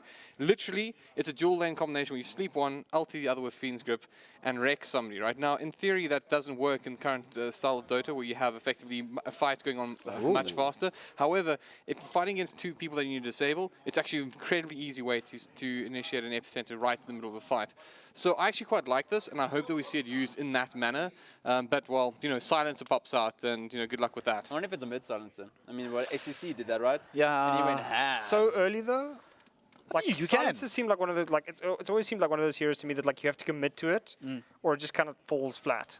I think it kind of has to be core of this game, though, right? You can't run Jakiro Silencer as a support duo. That That's would be- ultra awkward, yeah. That's like very strange. So mid Silencer most likely.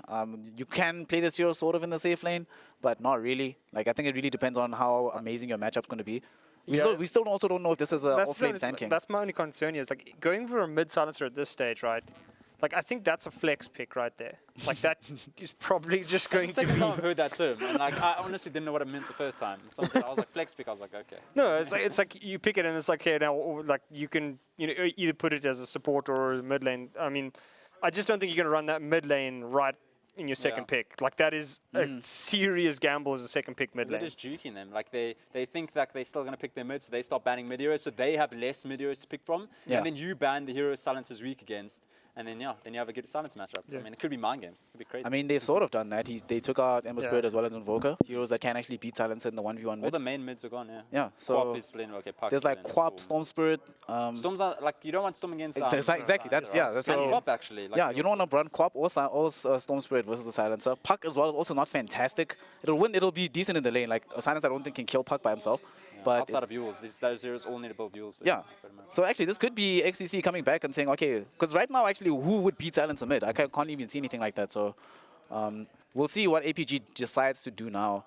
Jug maybe if you really want to try something funny in the mid lane up against silencer. I He's gonna cop a lot of damage, but I don't know. mean, if you have it's- healing ward, it's okay. You can do the thing. I'm not that concerned about the mid lane though. They can decide to dual lane this with the Wow. Bane Elemental, and now you have Barathrum as well. So the mid is they can always get kills if they actually play mid properly. like Silencer is very, very prone to ganking here if he is going mid lane. Like he needs something to look any after. hero. I mean, any hero is just gonna have. He's gonna have a rough time. I mean, there's a Bane, dude. You know, Like, if Bane's off the map and Bar's off the map, just get on both of them. Like, you're pretty much going to you know, die. go to lane. No, it's very scary actually. It's I not think nice. the thing about Silencer, he makes sense in theory, right? You know, the pure damage potential that he has, especially towards the later end of the game, is huge. When he seals those seals that intel is going to absolutely rock you. But it does feel one of those things that work better in theory than in practice. And I don't know, man. I feel like if that is a mid silencer, we are literally throwing back to 2007, and I just don't see it working in this environment. But The one thing that APG has done is they've hidden their cores very well, because like that opening of the first three like doesn't really tell you much other than maybe Sand King offlane, Spirit Breaker, Bane as the supports. It's probably Sanking like O'Malley, right? Yeah. Yeah, I would imagine so. You don't want to. But I mean, like, it doesn't tell you anything. It's like you can still pretty much go anywhere. Those Yeah. three don't really reveal anything. I mean, the Razor's very stable lane dominating hero. I think Legion's not going to be a fan of that. I mean, Legion is nice against actually. It's good against Bane and Sanking. yeah. Any hero that has like some sort of more than 1 second stun disable or something, and he just goes poof. It's off. That being said, though, I think Spirit Breaker can easily just target Silencer and just not do anything else but kill the Silencer over and over again. XTC, Razor pick up. That's nice Sven's against not Legion, bad. right? Sven's not that great versus Razor though. Like or Bane, I don't know that. Like I would hate to play Sven versus either of those heroes, especially in this meta right now. even like in this game right now, XCC is going to struggle with damage most of this game because the only damage really that they have on to field right now is Silencer. LC doesn't really do too much up against these heroes. They're quite tanky. Against Razor, is just going to lose the lane entirely. So I don't know. XCC definitely need damage. But you've already sort of committed to picking up the Silencer now. So it's either you decide to have Jakiro Silencer as your offlane duo and you have no lockdown, or you get physical damage for the 4th pick. So I don't know what they're actually going to do here. Problem is, like, Razor's good against most of the other things that they generally would pick right now. Like Ursa, it's terrible. Yeah. What against if they Razor. pick Ursa, Lifestealer, Sven?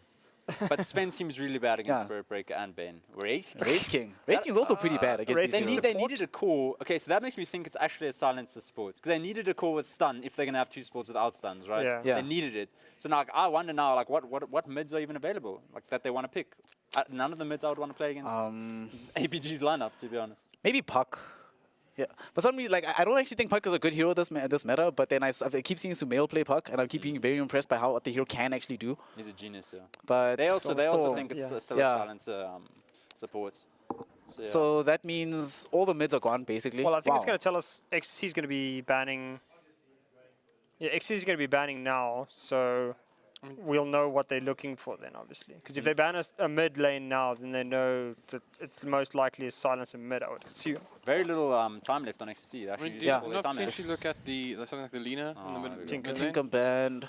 That's, I don't know, I just think that's a silence in mid lane. Actually, Lina, I like Lina. then- I think Lina could be interesting because you Co-op. get that additional burst damage. I mean, it's either Lina or Co-op, right? There's nothing left that you can really pick Puck? for both of the teams. Yeah, those are the only 3 heroes that I'd are say left. Puck is good, yeah. What happens This if you is good. go Wraith King support and then Troll?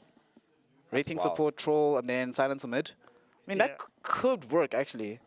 Because then you have the option to completely dominate the lane. Well, But alright. No, it is mid silencer. silencer. I mean, that, Okay. that happened. Silencer. Out mind games to ICC. Yeah, Well, mid they're all over the silencer. place. So they have. Guys, does this feel sort of, I don't know, put together to you, this draft? Because to mean, me, this that seems seems- messy. yeah, They that seems- debated APG. Like all APG's bans on mid heroes. Like the last 3. Yeah. They literally thought it was like, nah, silence is no way. There's no way. But yeah, that's cool. It's Yeah, cool that they, like- they thought that far ahead. You know what I mean? It does seem a bit ramshackle. Like, I don't know if that, it's like you baited them out with good bans, but is that a lineup that's going to work That being well? said, actually, I think so because XCC have a crazy amount of sustain right now. All the fights that they can take pretty much forever. The Yeah. only long cooldown that they have on their lineup is the Silencer. silence ult. Everything else is usable all the time. Like Wraith King Show, Reincarnation, whatever, doesn't really matter. So 25, you'll use it all the Rating's time. not like ideal against Razor though, right? Yeah. It's not an Yeah. ideal He's like- carry. it sucks. It's even This is- worse what's than he the gonna It's do? even worse than the Sven. Yeah, it seems pretty. I mean, bad. that's the big thing, unless there's you jump the Razor with a Legion Commander. You're talking about things like working out in a perfect world where you're like, Yeah. guys, we do not fight unless we catch that Problem is, razor like, with the the LC. problem is this is like how you have to draft it. It's like you can't be like, oh well, if we're gonna miss 50% of our echo slams, it's just like the game will is Yeah. winnable. I don't know. The thing is, it's- this XCC draft, I think, honestly, I think XCC is a stronger team, and I wouldn't be surprised if they pull it off, but that looks messy. I'm just maybe interested to see Lina. how it Like, I will works say out. one thing that like right now they've basically left APG in a terrible spot because APG's like, okay, now what heroes do I pick? Oh! It happened. The It happened. The dream is real. Zeus The is mid picked up. Zeus. I'm very happy. Well, Wow, is this is actually a fantastic Zeus game. This is actually a fantastic Zeus game. So I actually don't know. So firstly, catching Zeus is going to be a little bit of a problem in this game. But the main reason why this is a fantastic pick, how many heroes on the side of XCC require Blink Daggers to really get into the initiations? And if Zeus is playing well enough, he can disable all of them forever, never allow you to actually engage into a team fight. And it gets even worse once he gets Ags. So The problem actually, is that my only concern here is if XCC's the ones that if they get a lead and they start initiating fights. yeah. Because if that silence comes through, like that Zeus is just going to get wrecked in any fight. Only- I'm Gentlemen, just worried about breaking. I hate to interrupt because, but this has to happen, right? Because there's a particular cast out there, man who goes.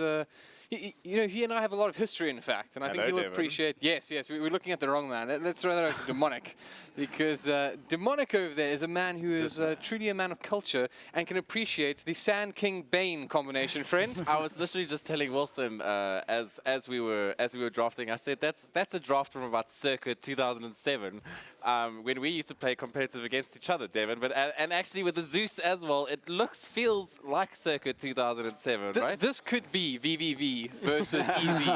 So on that note, let me throw it over to you lads. Enjoy the game and give us a good one. Cheers, guys. Right, so for the side of Ah, it's gonna be damn good fun, I tell you that much. ACG is gonna be picking up that Zeus towards mid lane. A nice little key pick right there at the end.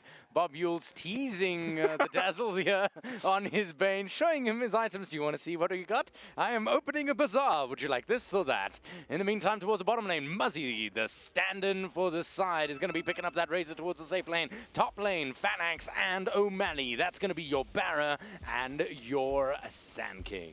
And on the side of XTC, in a rather interesting lineup, we're going to have Adestam taking up the role of one of his favorite heroes, the Wraith King. We're going to have Doom Bunny taking up that mid role on the... Oh, no, I'm just kidding. He's going to be playing the support in the form of that Dazzle. He's also opening a bazaar. Look at this. They're pulling off this sort of the good, the bad, and the ugly... stare off, happening in the mid lane. We're going to have Deppy taking the role of that mid silencer. I'm really interested to see, as my MVP of last game, what Deppy is going to pull into this game. And Silencer himself has had some interesting changes that we'll talk about in a little bit. Absolutely. Scarnet is going to be taking Legion Commander in that off lane, and he will be supported by Dota and Dyer, who is once again on that twin-headed dragon. Now, I definitely want to talk about that silencer, but before I do, let's quickly take a look at the Snatch taking on... O'Malley and Phalanx. They certainly have the mutton chops, and they walk away with something at the very least. Yeah, just a little bit of harass more than anything else. They didn't walk away with a bounty, but at least they give them, a black eye for it. Okay. Better than nothing, a soft punch. Let's talk about the silencer, because I've had a long conversations with quite a few people about it. How strong is silencer in this patch? In this current meta, I feel like he is actually extremely strong. Yeah. I mean, obviously, silence is a huge deal, global silence. You can never take that away. One of the most interesting changes that came along with 7.06 was the change of his Argonum Scepter, which changes the global silence so that whenever a hero is silenced, his Glaives of Wisdom deal 100% extra damage, essentially DD to anyone that is silenced. But it's not even necessarily off the global silence. No, it's any silence. Anyone that's silenced, whether it be a Yules, even if it's somebody else's silence, it's basically a free double damage for your glaives. It is so unbelievably strong, and I'm surprised that it hasn't been run as of yet. There are a few problems with it, though. I mean, obviously, the silencer generally wants other items than an Argonum Scepter. I mean, it gives him some stats. Yeah. But he's looking for more. He generally needs a lot of health because he's not the most survivable hero. He's got 3 starting armor, 720 health. He's pretty much food, especially to the amount of burst and gank that APG have. I mean, once this Zeus gets high enough level, he's going to start taking about half Deppy's HP in one go, just with the lightning bolt. So it's going to be a little bit worrying for him. And we already see a charge coming off to Deppy in the mid lane. It looks like they want to get... Phalanx is just going to back off for the meantime. And I think he decided against it because O'Malley's saying, Guy, I could use a little bit of babysitting, maybe just a little bit of lane presence, or he just called the cancel because it's not worth it, man. Yeah, I don't think he was in quite the right position. He was going to have to run past the tower in order to get there. And ACG taking a little bit of a rest. Obviously, the one thing that the Silencer can do is just keep up that Arcane Curse on the Zeus to make sure that he never has enough mana to actually cast these spells. And that's one of the reasons that Silence is just so annoying in late, is because you just end up never having any mana. Yeah, it's also incredibly difficult for a character like a Zeus, in fact. Yes, he does nuke bloody hard, but it's still very, very difficult for him to get anything done with the Silence in lane. O'Malley missing a stun here onto XTC Doom Bunny. Bit odd, out of character from O'Malley. But then again, it is only level 1, so... Yeah, we'll forgive him. We'll forgive him. Forgive him this time, O'Malley. Actually, he might be in trouble here. He's level 2, does manage to get that stun out, so he's going to be able to at least get away.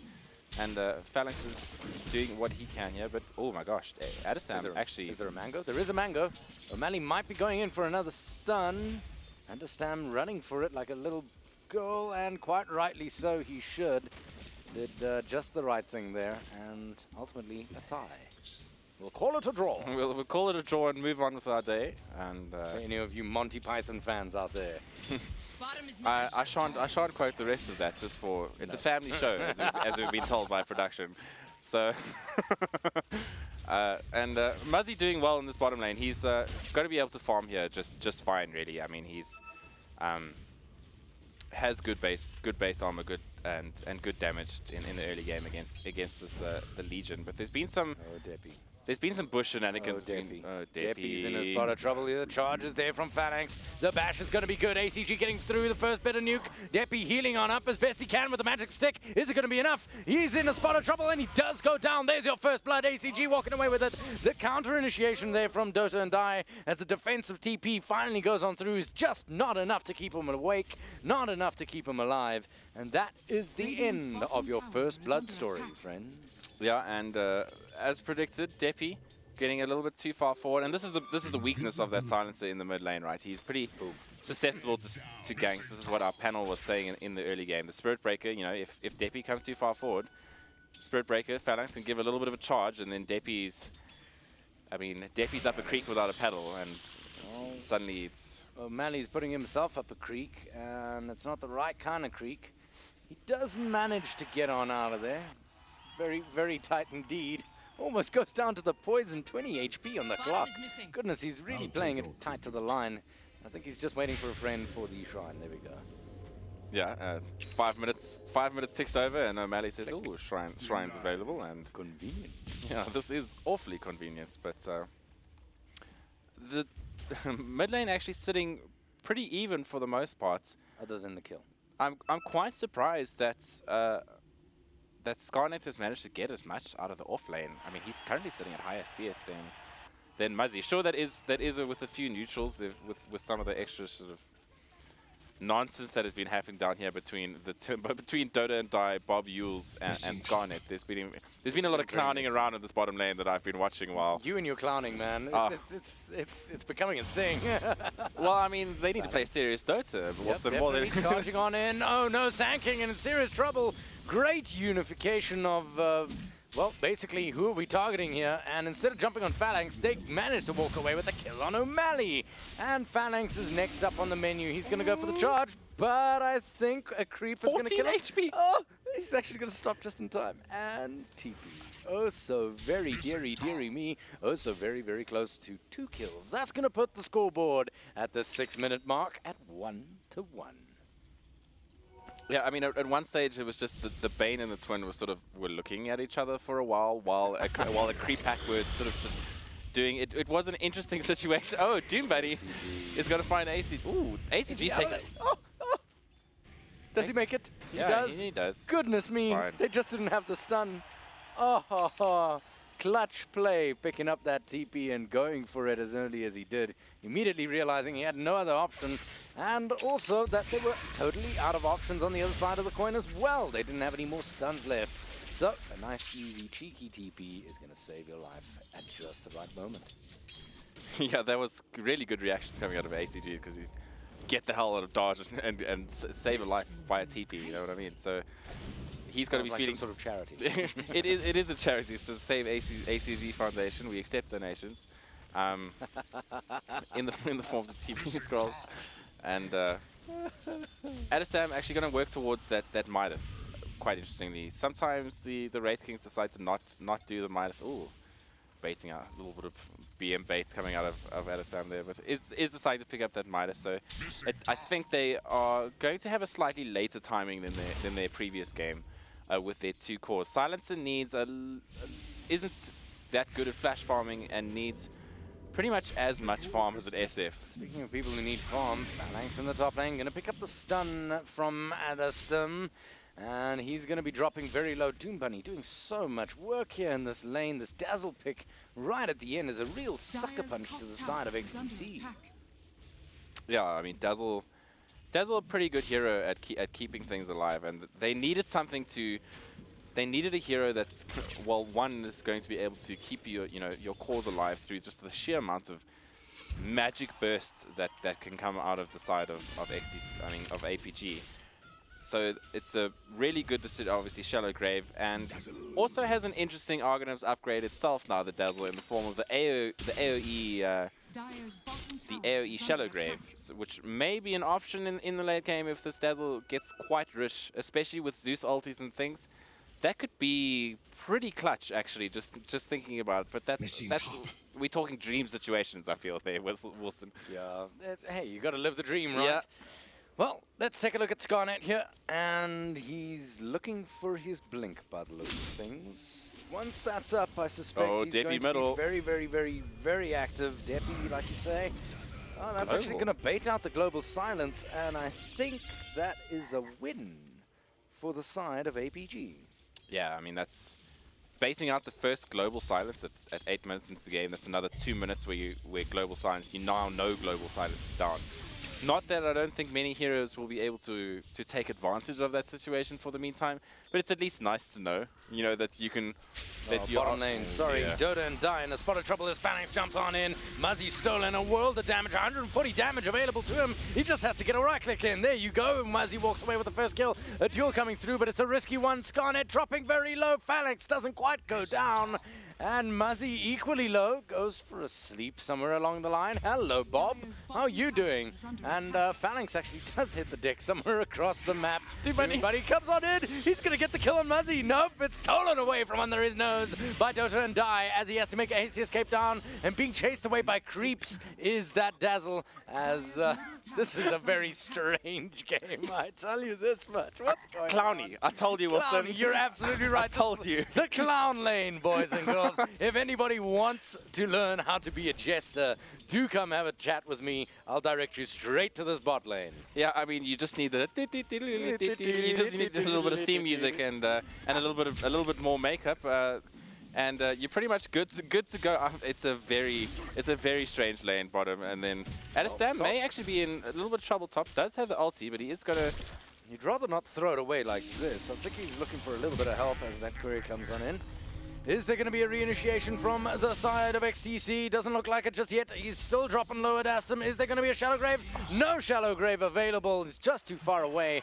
And that ended up being a very long, drawn-out pick-off. That was a hopeful TP, but Phalanx with an RNG bash just ending all hope. What's that percentage again? I think it's 170. I think it's about 170 when he's in the When shade. TPing. When he's, if he's in sunlight, then it's obviously Deppy in a gets spot more. of trouble. He's going to try and do whatever he can towards the mid lane to stay alive. Phalanx dropping low. The silence is good. And good night, sweet prince, as Phalanx hits the deck.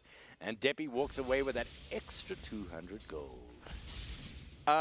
Sure. I mean, Deppy just got, I didn't expect that exchange to go that way, but it did. So I think ACG just kind of said, well, I'm not with you, buddy. I don't have mana for ulti. It's that simple.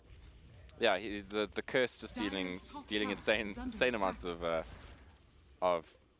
annoyance to ACG more than anything else. Just sitting in the forest there going, waiting for my curse to run out so I can actually cast spells, you know. But unfortunately, just not the case. And it's going to work towards that Yule Scepter. I'm a little bit surprised that they are not working towards an early Veil of Discord, actually, on the side of APG, considering the amounts of... you've got the Zeus, Magic you've got damage, Sand King, you know, that'll be a pretty good thing for their team fights. I wouldn't be surprised if Zeus perhaps picks it up second. Maybe he feels he needs the Yules to be able to purge off the silence first. Oh, my word, Adastam. Oh, no, what a terrible time for a pause. That's a damn shame, but I guess you got to do what you got to do. Adastam was this very close to throwing out that stun to O'Malley and decided, oh dear, I see ACG here. I think he might be dead. Too little, too late. What do you think? He does still have that ulti available. And another arc lighting by the time Adastam manages to get out of cast. I think Doom Bunny is close enough to get off a grave. Phalanx isn't charging yet. He's got 5 seconds. There might be enough time. That's one hell of a tall order. We'll It's have to see how it pans 220. out. We've got 225 damage, 375 health.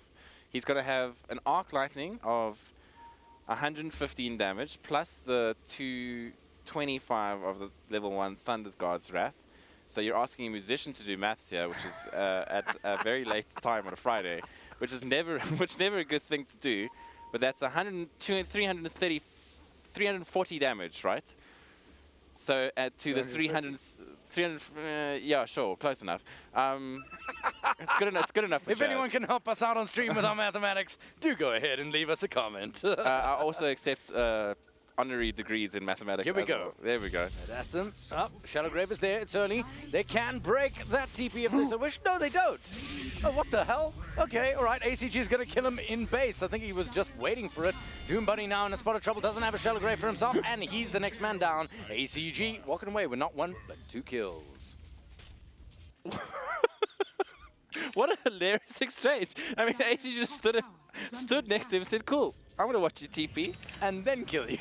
And just had his hand in front of him going 3, 2, 1, boom. I've hit R and won the video game. There we go. So Deppy now in a spot of trouble. Muzzy's actually going to walk away with a kill there. Does he keep going for Doom Bunny here? It's a very tall challenge. He does do a world of damage, though. No Shallow Grave, as yet another pause comes out at 7-5. 12 minutes in, and Muzzy hunting down that second kill to round up his scoreboard, which is actually sitting 3-1 and 0 at the moment. Yeah, he's had a good game so far. Has Muzzy? I mean, in terms of net worth, he's sitting second on the charts, just behind that Zeus. Zeus has had a pretty much fantastic early game here. Has ACG just because of the beautiful ganks that have come in from Phalanx, just to help and control that silencer a little bit in the early game. And Muzzy Well, now, that's what Phalanx does best, eh? yeah, Phalanx doing Phalanx things as he would say, actually, as Phalanx would say. So, because even he knows that he just does things that no one else does. But I actually think this is looking really good for APG so far in this early game. They've managed to win pretty much all 3 of their lanes. I mean, the top lane's gone really well for them. They've managed to get a kill on Adestam. They've managed to get a kill on Deppy. You've got Muzzy, who's sitting at 3-1, has just picked up a kill, possibly a double kill, another double kill, maybe going to 4-1. So once again, having won all 3 of your lanes, it puts you in a pretty good place to take that win and continue with it into the mid game, where now it's up to XTC to actually turn around and say, okay, guys, we've managed to do okay. I wouldn't say they've lost by too far a margin, but they say, okay, we've done okay. What do we do now to get back into this game? And for them, I think that's just going to be a matter of actually just getting up items as quickly as and some answers to what APG are bringing at the moment. You know, I think pipe might be a huge item here, but who's going to get it though? On the side of XTC, who's their pipe carrier? Wilson. That's a good question. If Dazzle was doing a little bit better, I'd say him. But that you're looking at maybe a 30-40 minute pipe if we Well, I guess the question really is who's position 5, Jakiro or Dazzle? I would say probably the Dazzle in this case. Twin, I feel, has the flash farming, easier flash farming abilities with his liquid fire and the dual breath, so he can at least farm the jungle a little bit, maybe get up that item.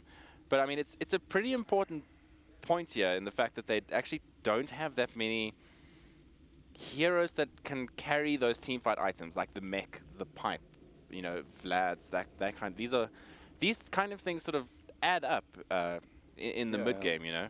No, definitely. The problem is, like you say, flash farming is a bit of a problem. So maybe the Jakiro is the primary carrier of those team support items. Doom Bunny relegated to basically walking around for the rest of the game in his brown slippers and nothing but the wind up his fresh buttocks.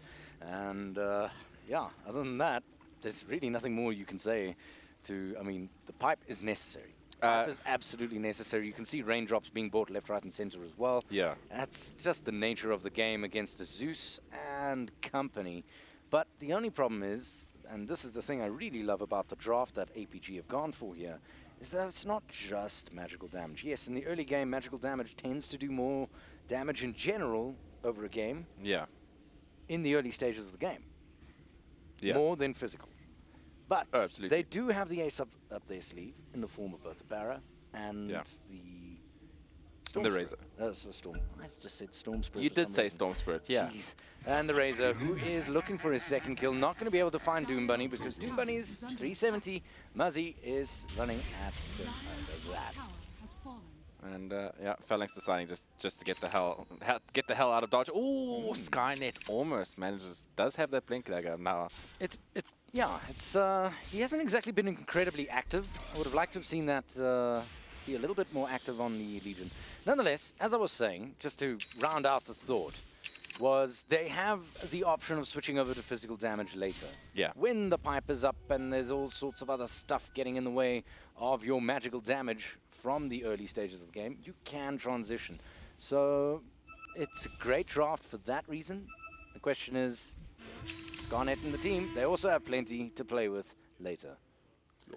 Oh, we've got 3 of XTC currently grouped behind ACG. ACG's in a spot of trouble. He's going to get stunned up. Where is the duel? It's on its way. Scarnet goes for it, and there it is. A free little batch of damage. And that's only 10, but it's 10 closer to that magic 100 that usually is the mark for a Legion commander to start relaxing on desperately looking for duels. Yeah, and that's... I mean, I think that's probably one thing that APG don't really have without the Zeus is charge. Is Phalanx. Oh, he's actually going to go all the way through to it, right in the middle of it all, and oh, beautiful ulti coming through here from Jakiro. It's not going to be enough as Omani comes on in, and Muzzy comes to mop up the crew as well. Doom Bunny put to sleep while he was teeping away. How very, very rude. And that's going to end up being a 2-for-0 trade. Oh, sorry, a 2-for-1. Apologies. Yeah, 2 for Phalanx 1. feeds away. Phalanx did manage to die, I think, to Depi in that chaos. But I mean, picking up a silence, picking up a core and a support for a support is gonna be perfectly fine. And you did lose the T1 tower, so I would say pretty even exchange for the most part. But I think APG are just happy with what happened. That's fine. It's not too much of a train smash. Where's this career going? That's a good question. Did somebody click something? Courier just magically going for a trek across the jungle. I think maybe they were trying to plant wards with it. I think it was just doing a bit of scouting, you know, or maybe it decided to go on a late Friday evening drive, just an evening around the stroll. park, yeah. Because it's never safe to stroll around the dire side of the map when there are so many people with blades who are just waiting for the chance to take it down. On that note, it looks like Legion is waiting for a little bit of backup here towards the bottom lane. All he sees is Phalanx. What he doesn't know is that he's got friends too. Muzzy's there, and he's going to start sapping away the damage. And the sleep is a complete counter to Scarnet as he gets absolutely nothing done. And all this fire and flame is for naught as nothing is exchanged other than a few right clicks and a few giggles. this is something that WRG actually did quite a lot last week to, I believe it was WG versus Energy Esports, where Chelsea kept on trying to initiate in the bottom lane, and WG just sat there and had people waiting for them every time. And that's pretty much exactly what happened here. I think they know what this Legion's going to be trying to doing, and Don't do it without a smoke. you have to. It's just not going to work. They know It's what's spotted out by the wards. I mean, Yeah, there's it's- one right there. Boom. You can see everything. It's Yeah. a classic. It's a classic ward spot. They should know that it's there. In fact, there's the pings coming out now. Looks like Dota and Dai wants to go in and de-ward it, although he doesn't have a sentry for it. Yeah, I think he wants to go and de-ward it, but unfortunately he wants to stay alive as well, which is always the conundrum. he's making Doom Bunny do it. Yeah, exactly. So Doom Bunny being a good 5 support. Go and de-ward that ward, you silly thing. Yeah, there we go. There we go. Mission accomplished. Good job. Well, at least the consolation prize of 100 gold doesn't even go to Doom Bunny. It does actually end up in Deppy's pocket. Yeah, and Deppy needs that farm actually. Is he going for a late Midas? Certainly appears so. Oh man. Okay, Catch so up he's obviously feeling that he's not in a good place. But didn't really. Oh, O'Malley going for it. O'Malley, I think he has enough HP to really survive a full duration duel, especially since next to him there's very little, as Dota and Dai actually, again, dies on down in the bottom lane. Yeah, I mean, he's just trying to do what he can to get some experience. I mean, not, you know, he supports do this to try and get their levels. It's not too much problem if they die. He's already put up a ward, so he's pretty much done his job. But this is going to at least allow APG to get some damage onto this T2, and I'm not sure that XTC even want to defend this at the moment. I feel like they're a little bit... I think they feel like they're very far behind, even though the net worth itself is less than 2K between the two teams. So I mean, 18-minute mark, that's next to nothing. yeah. But I mean, I think they're just feeling like Deppy isn't ready quite yet to be able to get going. Maybe they're looking for the full Hurricane Pike. He doesn't have anything queued up, interestingly. Obviously, just picking up that Midas. The Midas, yeah. Going to be interesting to see what he's going to go next. I mean, even a BKB might be worth it. Just one moment, as the Dastum did go down already. His ulti is now used up. He's going to go down. Down he goes. Doom Bunny trying to save his own skin with the Shallow Grave. Not going to happen. He knows his fate, and he says, well, you know what? Yes. As I do in-game, I throw my last little thing that I can at whoever's killing me and says, yeah, you know what? You got me, but screw you. Yeah, I mean, but that's huge, right? Because that's the third time that they've been able to use get rid of Adestam's ulti without him using it offensively or in a team fight situation, or you know, in a team fight situation. It's just him dying by himself to. Skarnet. Oh, what a terrible pause! Goodness. Oh my word! And of course, Bob is DC. What to do? That is an awkward time to disconnect from the game, Bobby. Obviously, I mean, he must have disconnected way back when because he's miles out of position. This is a very strange mistake if it was intentional, and I promise you it wasn't. There's no way Bob would be here. Not a chance. Not a chance in hell that he would be this far forward with his friends backing out. Well, I think he wanted to try get a cheeky ward up here. And then obviously disconnected something. He does have the ward on him, and some friends fairly nearby, but I feel like man. So what does Skarnet do? Actually, he's already clicked duel by the looks of things. It's highlighted and everything.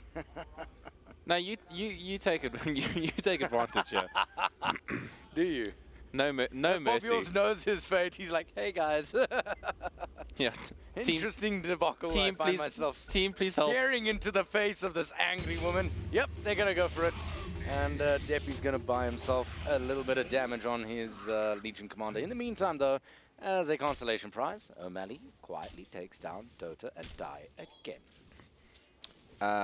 Yeah, I'm not sure what Dota and Die came back down again into this bottom lane. I feel like that's just being a little bit cheeky now. Or at least asking a little bit too much. You know what I mean? Just go hit a neutral pack or something. If you want to farm. He's trying to make sure that there's plenty of farm for his carries. He doesn't want to start biting into their budget, or at least their available budget. There you go. There's your deny, Deppy. Good job. 13-8, 20 minutes in. Cooling down the pace of the games. The very first game we took, you and I, wow, what a cracker, but it seems to be time of day, possibly, that people start slowing down. Although Skarnet's looking for it. Muzzy's in a spot of trouble. He's going to be very dead very soon if he's not careful. The lockdown from Skarnet is decent, but it's not enough to kill him. No worries. Deppy's coming on in. He's going to help himself, and that's going to be the end of that. Are we going to see the Aghanim Scepter coming out of Deppy? Oh, Phalanx almost catching, but he doesn't, and that's actually good news for him as it does secure the kill for ACG on Skarnet. And Doom Bunny is next on the menu. Yep, there's your bash. Phalanx is bash every god. Time. Phalanx is a bash god. I can confirm it now. If you want to TP against Phalanx, it's like, no, I'm sorry. Towards the mid lane. Sorry, Adastum jumps on in onto ACG. ACG, a proponent of a lot of mischief this game for the side of XTC. So they do want to kill him. They're not going to manage, though, as yet another pause comes out. Does Adam have his ulti? He does have his ulti. Okay. So I mean, they've gone double Midas on their cores, which is huge. That's not something that you generally see nowadays. Just because of how greedy it is, and I mean, with is it that kind of game? Is the right choice 20 minutes in? I mean, what kind of value are you going to get out of that? I feel like you are in a draft that wants to go later than APG, because if you can get to a point in the game that you can withstand the initial APG barrage of damage, and you know, with those kind of items, then you can actually get ahead in the game. I agree, but I mean, they're not exactly walking away with this one. 15 to 9, and now Adastum in a spot of trouble. Oh, yeah, looks like a disengage. But do they have enough time, Wilson? I think that's the biggest question on XTC's minds at the moment. I don't know. I prefer. I don't know. Okay, yeah. I mean, very difficult to say, because I mean, it could go one way or the other. Double Midas. Yeah, okay. I can live with it. Certainly with the way APG is currently playing, I'd like to see O'Malley getting a little more active. I'd like to see them getting a little bit more aggressive to basically... They know that there's the double Midas going on, so they need to get their butts into gear, make use of Muzzy while his power band is up. Yeah. And it is 21 minutes in. He's got a fair amount of items. We should use him while he's still useful. He's now sitting third on the net worth. You're following it up with a Zeus, who, like I said, there's a lot of magical damage in the earliest stages of the game. Starts to peter off just by the nature of the beast. People inevitably pick up magic resistance as items later in the game. So, I mean, against the way they're playing now, they should be fine with the double Midas. But that's only because of APG's apathy, I feel. Yeah, and Deppy deciding to go for a Lincoln Sphere.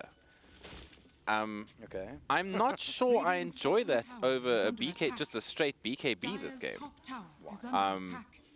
I mean, sure, the Lincoln Sphere is going to stop charge, but there are also a lot of single target abilities that they can... I mean, that's one chain lightning from a Zeus is gonna pop that Lincoln's, and I mean, the Zeus has Ether Lens. I mean, we can understand why he's got it. It's for the Bane, but I mean... And the charge of the Spirit Breaker. Yeah, the charge is quite good as well. Yeah. But is that really the way you want to go? Who knows? In the meantime, Muzzy, armor reduced. Scarnet trying to make a move in with the smoke. Not going to manage. Bob Yules is nearby as well, so it wouldn't have really gone anywhere. They would have just exchanged the sleep until it ran out. And O'Malley's just sitting in the trees here, having a bit of picnic in the forest. If he's not careful, watching the birds. No, he'll be okay. He'll be fine. He'll be fine. Tons of space. Plus, look at his mobility. Force Staff, Blink, Burrow Strike. This guy can come from a mile away. Yeah, that's fair. Yeah, he doesn't care. he doesn't care that. He doesn't care that much.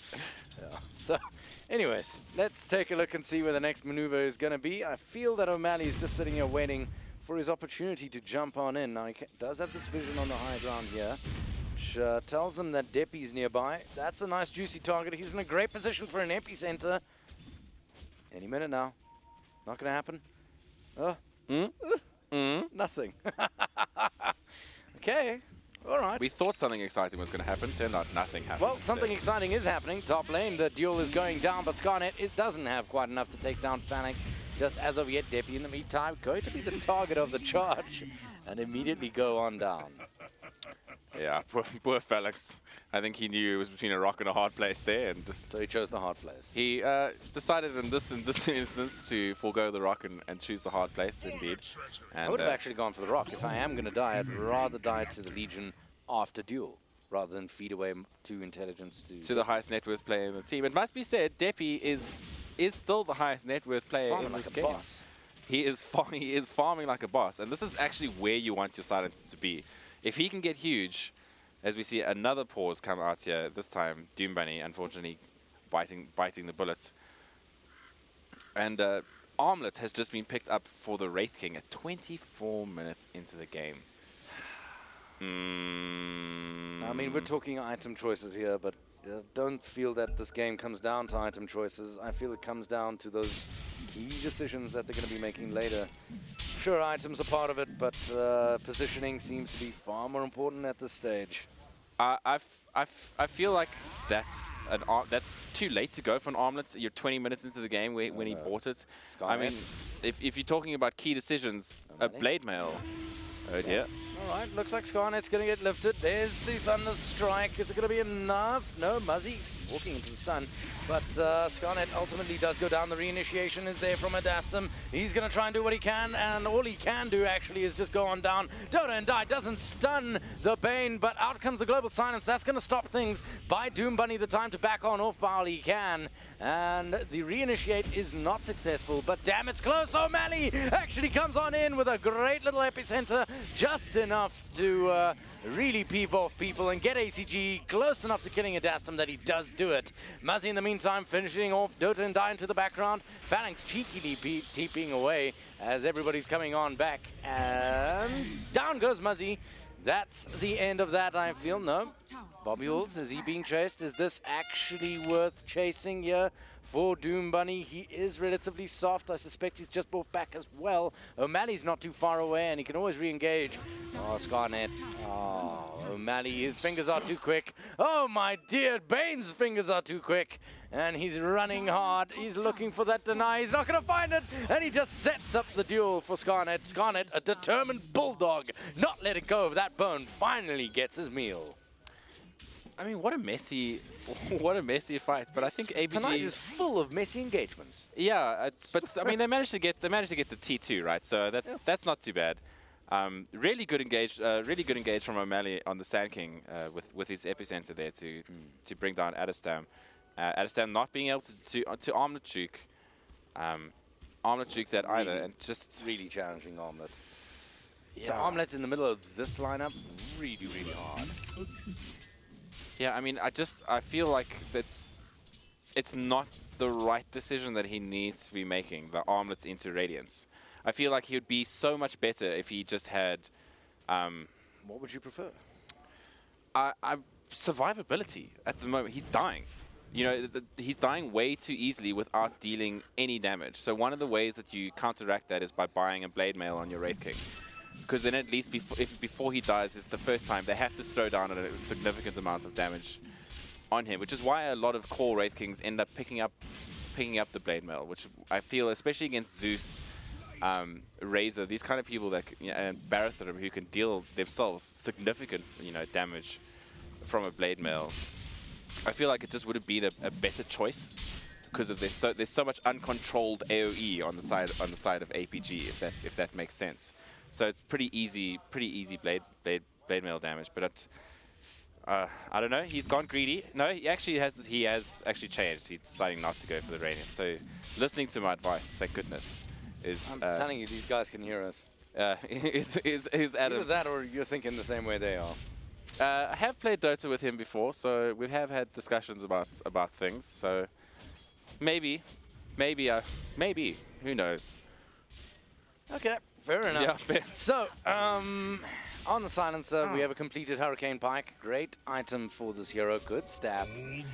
Great mobility. It's something he was going to get anyway for the most part. What's next on the menu? He's got himself that Lincoln's. And he's now running around with 13,000 net worth and 300 bucks in the bank. Looks like he's going BKB next. Double defensive item, which is... That's certainly not the efficient way of using your farm. Unless the Lincoln's is for somebody else. I can understand. Then I'd prefer the Lotus Orb. That's true, actually. I'd also prefer the Lotus Orb, just because you can at least throw things back at the people casting stuff at you. Can you imagine a Dastum with a nice fat Lotus Orb on him? Or O'Malley coming in for the stun. Depi does manage to at least get some damage on. But yep, Silence comes out. This is actually going to go to a full fight. Zeus silenced. And he actually manages to get on out of there with the cheeky help of... who was it that has that Glimmer Cape? There you go, Bane.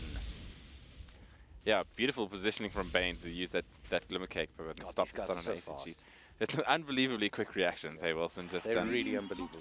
And this is the point. You've just used Global Silence. XTC can't fight now. Well, it's certainly harder for them to fight. Yeah. Let's see what happens as O'Malley finds himself basically the perfect position to set things up. Out comes the charge. Yes, it's good. Epicenter goes on in. Depi dropping low. He does get shallow graved. A little bit premature, but not too premature, as it's just good enough to keep him alive a little longer. Not quite good enough.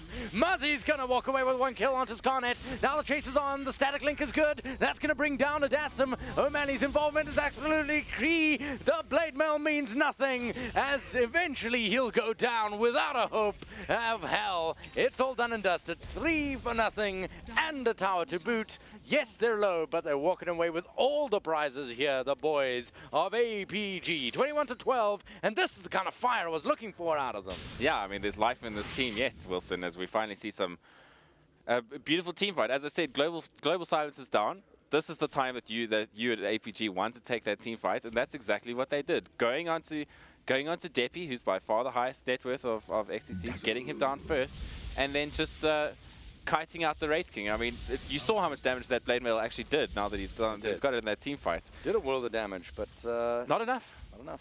Not enough. I mean, imagine he had that just a little bit earlier. I feel like it could have been, it would have eased their mid-game position that they're currently in at the moment. I mean, it's really surprising, just looking at the graphs, that that they're actually not further ahead than I thought they would have been. Yeah. Look, because they've got that late game mentality side of XTC, I feel they're playing more passively than perhaps they could have. I say that only because net worth wise, they're not all that far behind. They weren't that far behind just a matter of minutes ago. Yeah. Obviously, that fight does change things quite considerably. 7.5k net worth is starting to become heavier, but it's certainly not steamroll. Yeah. So, I mean, I think it's just that mentality that's forced them into that defensive kind of role. Yeah. Just hold it out, guys. Just wait it out. We'll manage if we get to this late game, the super late game, and we're still more or less even. We're actually okay. And if you take a look at the total net worth, 47 to 40, that's quite a high farm rate for both. Yeah. I mean, the cores are doing really well just to keep up with each other's, with the opposing side's core in terms of farm. I mean, both. If you look at your safe laners, there's 2,000 gold in it. If you look at your mid laners, there's 1,000 gold in it, which is negligible at 32 minutes into the game. Looks like we might have an engagement coming out here. APG are set it up in the mid lane. Looks like they want to put some pressure onto the T2. Muzzy does have that Argonum Scepter now, so his ulti is going to be doing damage to buildings. And this might be the siege that they're looking for. Again, messy fighting. There's 2 initiations happening. One in the mid lane and one towards that top there. It's good enough, though. There we go. That initiation is there from the Sand King. Global Silence comes out. Scarnet dropping very low. He is going to be the first man down. He will be very quickly followed by Doom Bunny. Phalanx drops, though, and that's the spot of good news. But Silence is going to get reinitiated upon by that Sand King. This is going to make him very happy. I'm talking about Albert, yeah. Now Adastum, last man standing. He's whacking away at a rate of knots. Does start have his ulti available, trying to armlet toggle as best he can, and that Blade Mail really paying its dividends here. Yeah, and Deppy actually bought back in that fight. Didn't manage to get anything from it. TP'd in. Unfortunately, O'Malley just missed timing the stun a little bit. Didn't manage to get the stun off. And that's pretty much a wasted buyback from the side of Deppy. He's going to be really upset. Dirty. Oh, my. This is very, very dirty after the back of one hell of a fight. They just group up, go for the shrine, go for a smoke, trying to find themselves another pick-off. They will. Dota and Die, you're in the right place at the right time. I say to you, good sir, you've done your job today by dying here instead of your friends. Doom Bunny, if you go down too, though, this is going to be a problem for your team. Maybe don't. He's going to walk straight back into it. And that's the end of that. Muzzy walks away with not 1 but 2 kills. Both supports down for a good long time. And that's going to leave the cause with nothing but themselves to hold for cover as the charge is going on to Adastum, who blinks out of, let's call it range for now. Yeah, range, sure, yeah. And I mean, ACG now has that Nimbus. I love the Nimbus. It has oddly short cooldown and does lightning bolts every 2.25 seconds, which is quite fun. We saw what a effect it had in that fight. It's particularly on the Wraith King for, say, Wraith King. Yeah. Because, I mean, you can't reflect it back to ACG. And, of course, for the supports. Supports really can't deal with it because part of the cover that supports get is the reason why you put them in your backline is because they do the supporting functions for your fight. Yeah. And Nimbus completely circumvents that whole problem by making sure that there is something in the backline, namely the Nimbus, that is busy nuking them down. So it doesn't matter where you position yourself, Zeus will always be able to reach. Yeah. And I think that's very in keeping with the style of the hero. I mean, he is the Greek god of thunder, Wilson. So, I mean, you know... You can't run from heaven. Exactly. You can't run from heaven, as the famous Zeus voice line goes, right? So, and Nimbus with that global cast is just disgusting spell, and I'm so happy to actually that we get to see a Zeus in our opening day of the tournament. I mean, we barely see this hero anymore in competitive as is. Do you expect seeing him a little bit more? Oh no, no.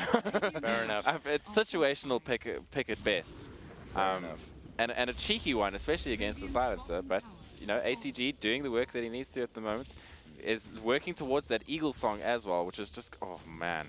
Once he gets that, he's just going to implode a hero.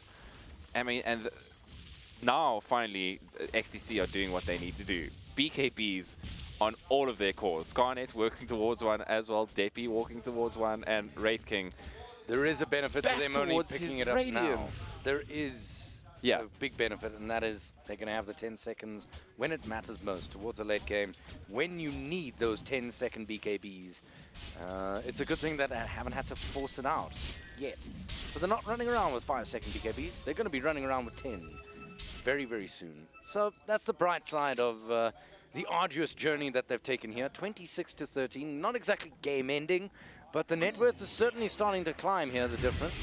12,000, it's starting to be noticeable, and XTC now has reason to be a little bit afraid. Towards the top lane, lifted will be Adasta. Yeah, and now he's going for a 40-minute radiance. Worth it? No. It's not for the farm, but maybe the mischance? The mischance on who? Razor? Spirit Breaker? I suppose if you get him to miss a hit that he would have bashed on. I feel like there's no way. I feel like it's a thoroughly meh pickup. Like they're just better items that he could be getting. Cuirass, he could be getting himself Hells, a heart, you know, more survivability, armor. They're just a lot of. It also allows you to capitalize on your blade mail. Yeah, exactly. Because since you've got the blade mail, you know, Radiance gives you nothing.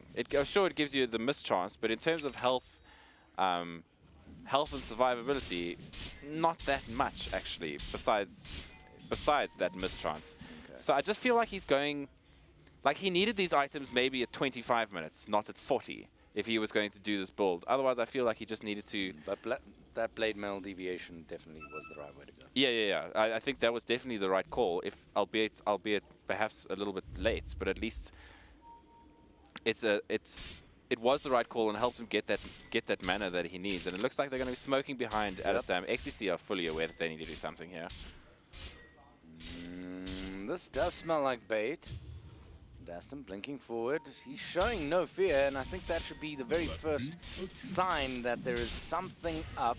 I think O'Malley knows, because otherwise he would have jumped in already. For now, he's just keeping tabs, keeping close, making sure he can jump in at a moment's notice. In the interim, though, that buys a little bit of space for Phalanx and ACG and the rest of the boys. Just quietly pick up some net worth and try work away on that difference towards the top there. Now, Depi picks up a bit of damage from the Nimbus, and that's just about it. They call an end to that escapade, to that campaign towards the bottom lane. I was expecting a fight to come out. Nimbus breaks Lincolns. Yes, that's a very good. So, if you see a silencer, they now have a way to globally break his Lincolns and then charge him regardless of where he is on the map. Correct. Oh, okay, that seems Pretty balanced. broken. That seems balanced. That's fine. Fair. I mean, yeah. There's a lot of people out there who don't share your view on Nimbus and are rather bleak about its existence in Dota. As a Zeus player, I'm so happy that Nimbus exists. It was one of the first things I tried when they decided to change that ulti to begin with, and I've been a huge fan ever since. You know, but I've been a Zeus fan since Molini was the most popular Zeus player in the world. So, but I'm an old cat, you know. So that's been around the block once or twice, and Depi now working towards that assault cuirass. So finally getting an item that is somewhat offensive, at least a little bit. Offensive in nature. It minuses enemy team's armor. In that it's not a Lincoln Sphere or BKB, which are defensive. Two of the most defensive items in the game, I would say, perhaps. Well, it does allow you to bust your way in unmolested by spells and stuns for the most part. But yeah, Very, very defensive items.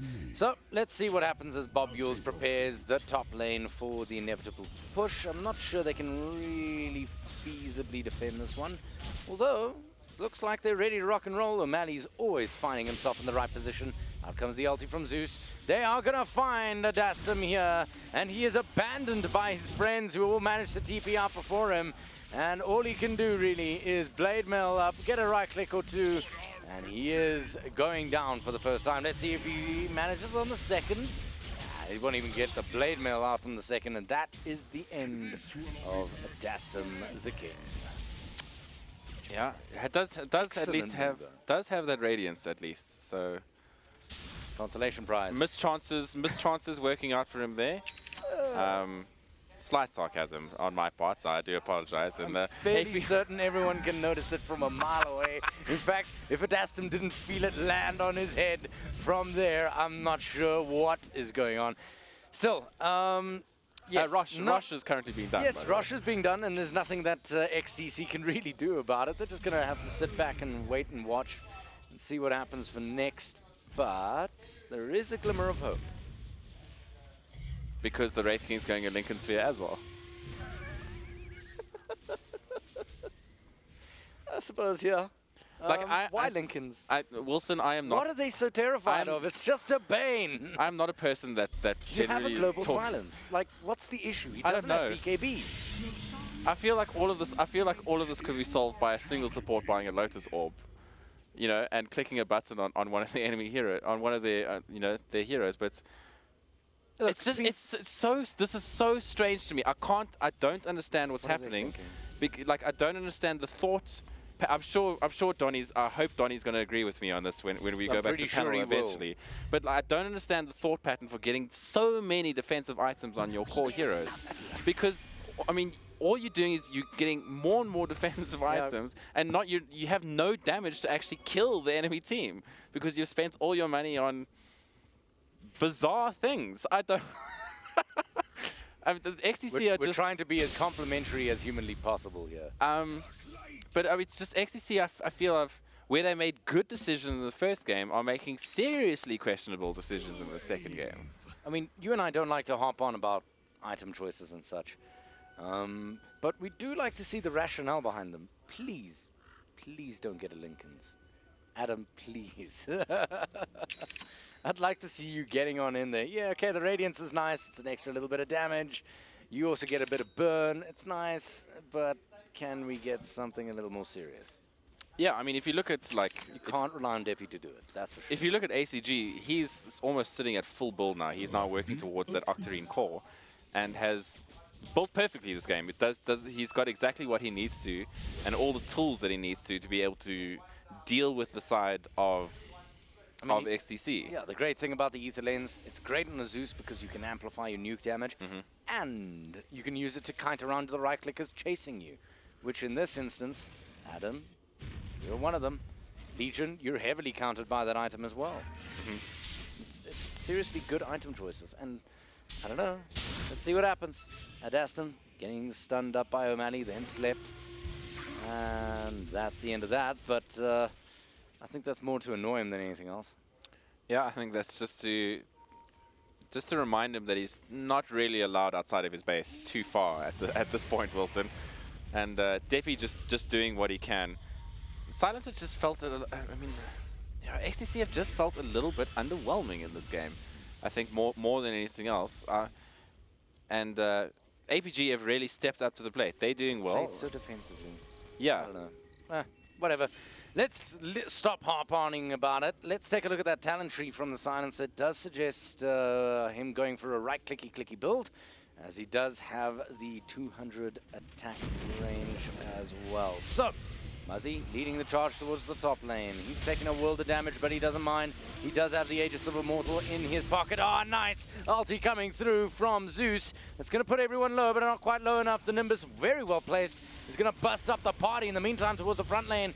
And that's the Wraith King who jumps in, gets out a little bit more damage with his Blade Mail. comes a cheeky dust. That's to secure Sand King, who immediately gets dueled. There's very little right-click damage there, but it is enough. And finally, winning yet another duel will be Scarnet. They're going to go for the chase onto Phalanx. Phalanx immediately going for that Lotus Orb, but it's not going to be enough to keep him alive. Deppy walking away with the kill there, and they've managed to defend themselves, their top racks, and take 2 kills to boot. Yeah, good defense coming out from XTC. They're stronger than they're playing. Yeah, and like, I don't get it. and it must be said that we're getting to the point now that level 25s are starting to become a thing. So 25 at the moment on Deppy gives him that extra 200 attack range, and this is where Silencer goes from being a core to being a core that's standing behind the sniper, behind, you know, attacking from, I think it's 890 range, 900 range, I believe it is. When he a lot has of range. It's so far that he can attack. It's 940 range, so just under 1,000 with all of these things. So, well, now again the question is, Axe worth it? Yes or no?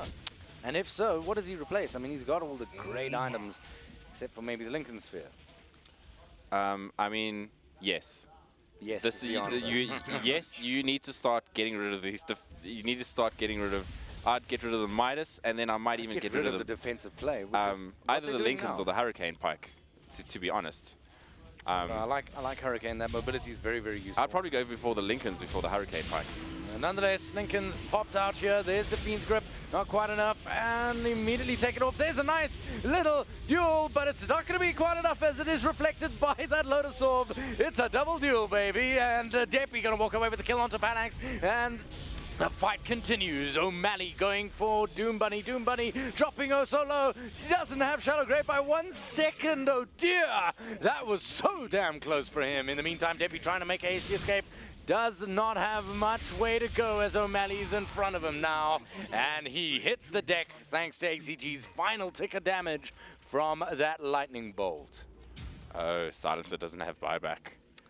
And the last moment for buybacks, yes. The last time that he died was the time that he bought back. So he's down for 100 seconds here, Wilson. That's huge. That is 100 seconds, no global silence. That's ABG can now do whatever they want to, and I think this is going to be... What happened in that fight? Why did they lose it? I mean, global silence wasn't available. Was it available? It is available. It is now, but I mean, like, well, you know what I mean. I don't believe it was available at that second that they took the fight. Also, they managed to just shut down. They managed to shut down the silencer and get the supports out of the way on the side of XTC early. As APG is just doing a fantastic job here in zoning out. They're doing everything they can. O'Malley's there. It's just so difficult to deal with. The Sand King has such a great effect. In comes the duel though. Oh, right-clicking slower than cancer is the Legion commander.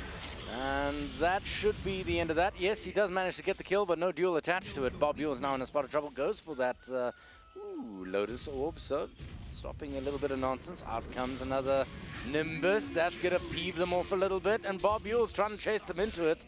Knows that his fate is sealed, but at the very least tries to make something of it. They've got 2 Lotus Orbs on the side of APG, actually. Very good items. Yeah. Excellent items, yeah. Excellent items. And no Lotus Orbs, actually. Really? No Lotus Orbs on the side of if you're going to go defensive, you might as well get a Lotus Orb instead of 2 Lincolns. Yeah. I don't know. Actually, guys, I give up. If anybody on stream has any suggestions for me, go right ahead, leave a comment. And I need my stats man. Where's Sargon when you need him? Sargon, send me a message. I need my stats in this. How many times do teams go 2 Lincolns on both of their core heroes? Get back to me. Double Midas, double Lincolns. Thanks. Do you think they're just copying each other? I'm not sure actually. I have Stop copying his homework, Adam. I mean, like possibly anything you can do, I can do better, right? It's maybe the rationale behind it, but... Well, let's see what happens. Deppy attacking from an absolute mile away. He's finally going Aghanims. Oh, I'm so keen to see this, boys. And you should be too. This is going to be glorious. Double damage on anybody who does happen to be silenced. The problem is, of course, that most silences are easily dealt with, easily negated. So we'll see how long and how far this train rides. But if it does work out nicely, it's going to be glorious. It really I'm will. not entirely sure they can actually kill this Razor anymore. He has got 4,512. He's sitting at 31 armor. And is just so tanky. He can begin to... he's finishing off his Hurricane Pike. Most likely will sell that Sang and Yasha and or get something else. He did have I did see a refresher orb queued up for him as well. So it looks like they generally want to go and try get this game over and done with. We're 50 minutes into it now. It's dragging along. I'm genuinely surprised that APG haven't been able to finish this game as of yet, considering the lead that they have and what's happened so far this game. But just decided to play it safe for the most part and relax things. They clearly want to go take that game 3 and start it as late as possible. So it's a race of endurance at this point, ladies and gentlemen. 30 to 18, 50 minutes on the clock have finally ticked on over. And Roshan is dropping low. So, not much left into it. Do we think that's going to be enough to take the high ground for the side? is this the second rush this game or is it the third? It's the second at 50 minutes into the game. Correct. Wow. Okay, sure. Yep. From what I remember, yes. O'Malley does manage to spot out Adam, who immediately gets charged. There's the Nimbus all the way in the back there. They know that Deputy's not too far. First death, and he's actually picked up that nice, cute little talent in the form of the Reincarnation, casting the Wraith Fire Blast. Now the fight breaks out. The silence is good. And down goes Phalanx, the first man down on the fight. So at least... that's going to put a little nail in the coffin. No, O'Malley's going to go on in. Deppy immediately BKBs and turns around. Going for O'Malley. It's not going to be quite enough as the jump is there versus Bane. So Legion Commander not going to walk away with that duel, but he will walk away with the kill. Muzzy in the meantime in the front lines does manage to take the kill onto Dota and Die. Now starts to make a hasty escape towards the bottom, and he's trying to find himself a corner of the world into which he can TP. And that is that. End of the fight. 3 down for 1. Yeah, you lost your 2 supports and core, but you kept your Aegis and you kept the cheese. Yes, you did.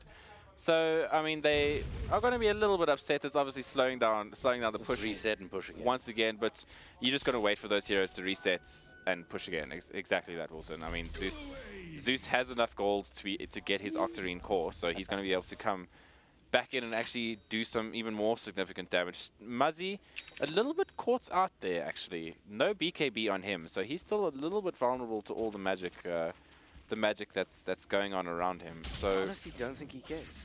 But I don't think he cares that much. But Deppy was doing a surprising amount of damage in that fight. Finally, he does have 30 stolen intelligence to him, and working towards that moonshot. That's when you know you're definitely going into a late game. Is when your cores have decided that the moonshot is going to be the best choice. Did he have that Aghanims for that fight? And if so, did we see that effect? I didn't. Does that count? Counts for me. Good enough for me. I have no idea. I'm not exactly sure if he picked it up before or after. I suspect that he picked it up before because he was chunking through Muzzy. There was significant damage. Well, then must be. Especially during that silence. In which case, they do need to deal with that in some form or shape or fashion, because they can't have Muzzy disappearing in the front lines. He is the tank. And if Deppy's responsible for dealing all that damage and making him disappear quite so fast, they're going to have to remove that silence somehow. Now, fortunately, they already have the tools at their disposal to do so in the form of the Lotus Orbs, and I suspect that's what they were preparing for. Yeah, I mean, worst comes to worst, if that silence is about to hit you, you can always just F-blade him with the Zeus. Good night. Which will at least force him to cast things instead of sitting in the F. Which is not his strong point now. At the late stage of the game. Yeah, you want to be auto attacking as much as possible. So APG just going to pick up the shrines here, as they finally pick up the last available outside objectives outside the map. And with still a minute or 2 left on this Aegis, I wouldn't be surprised if we see. Actually, Muzzy now sits with both the cheese and the Aegis of Immortal. So I think they want to try push Muzzy in here with his ulti as hard as possible and try to get his head as a battering ram. Pretty much.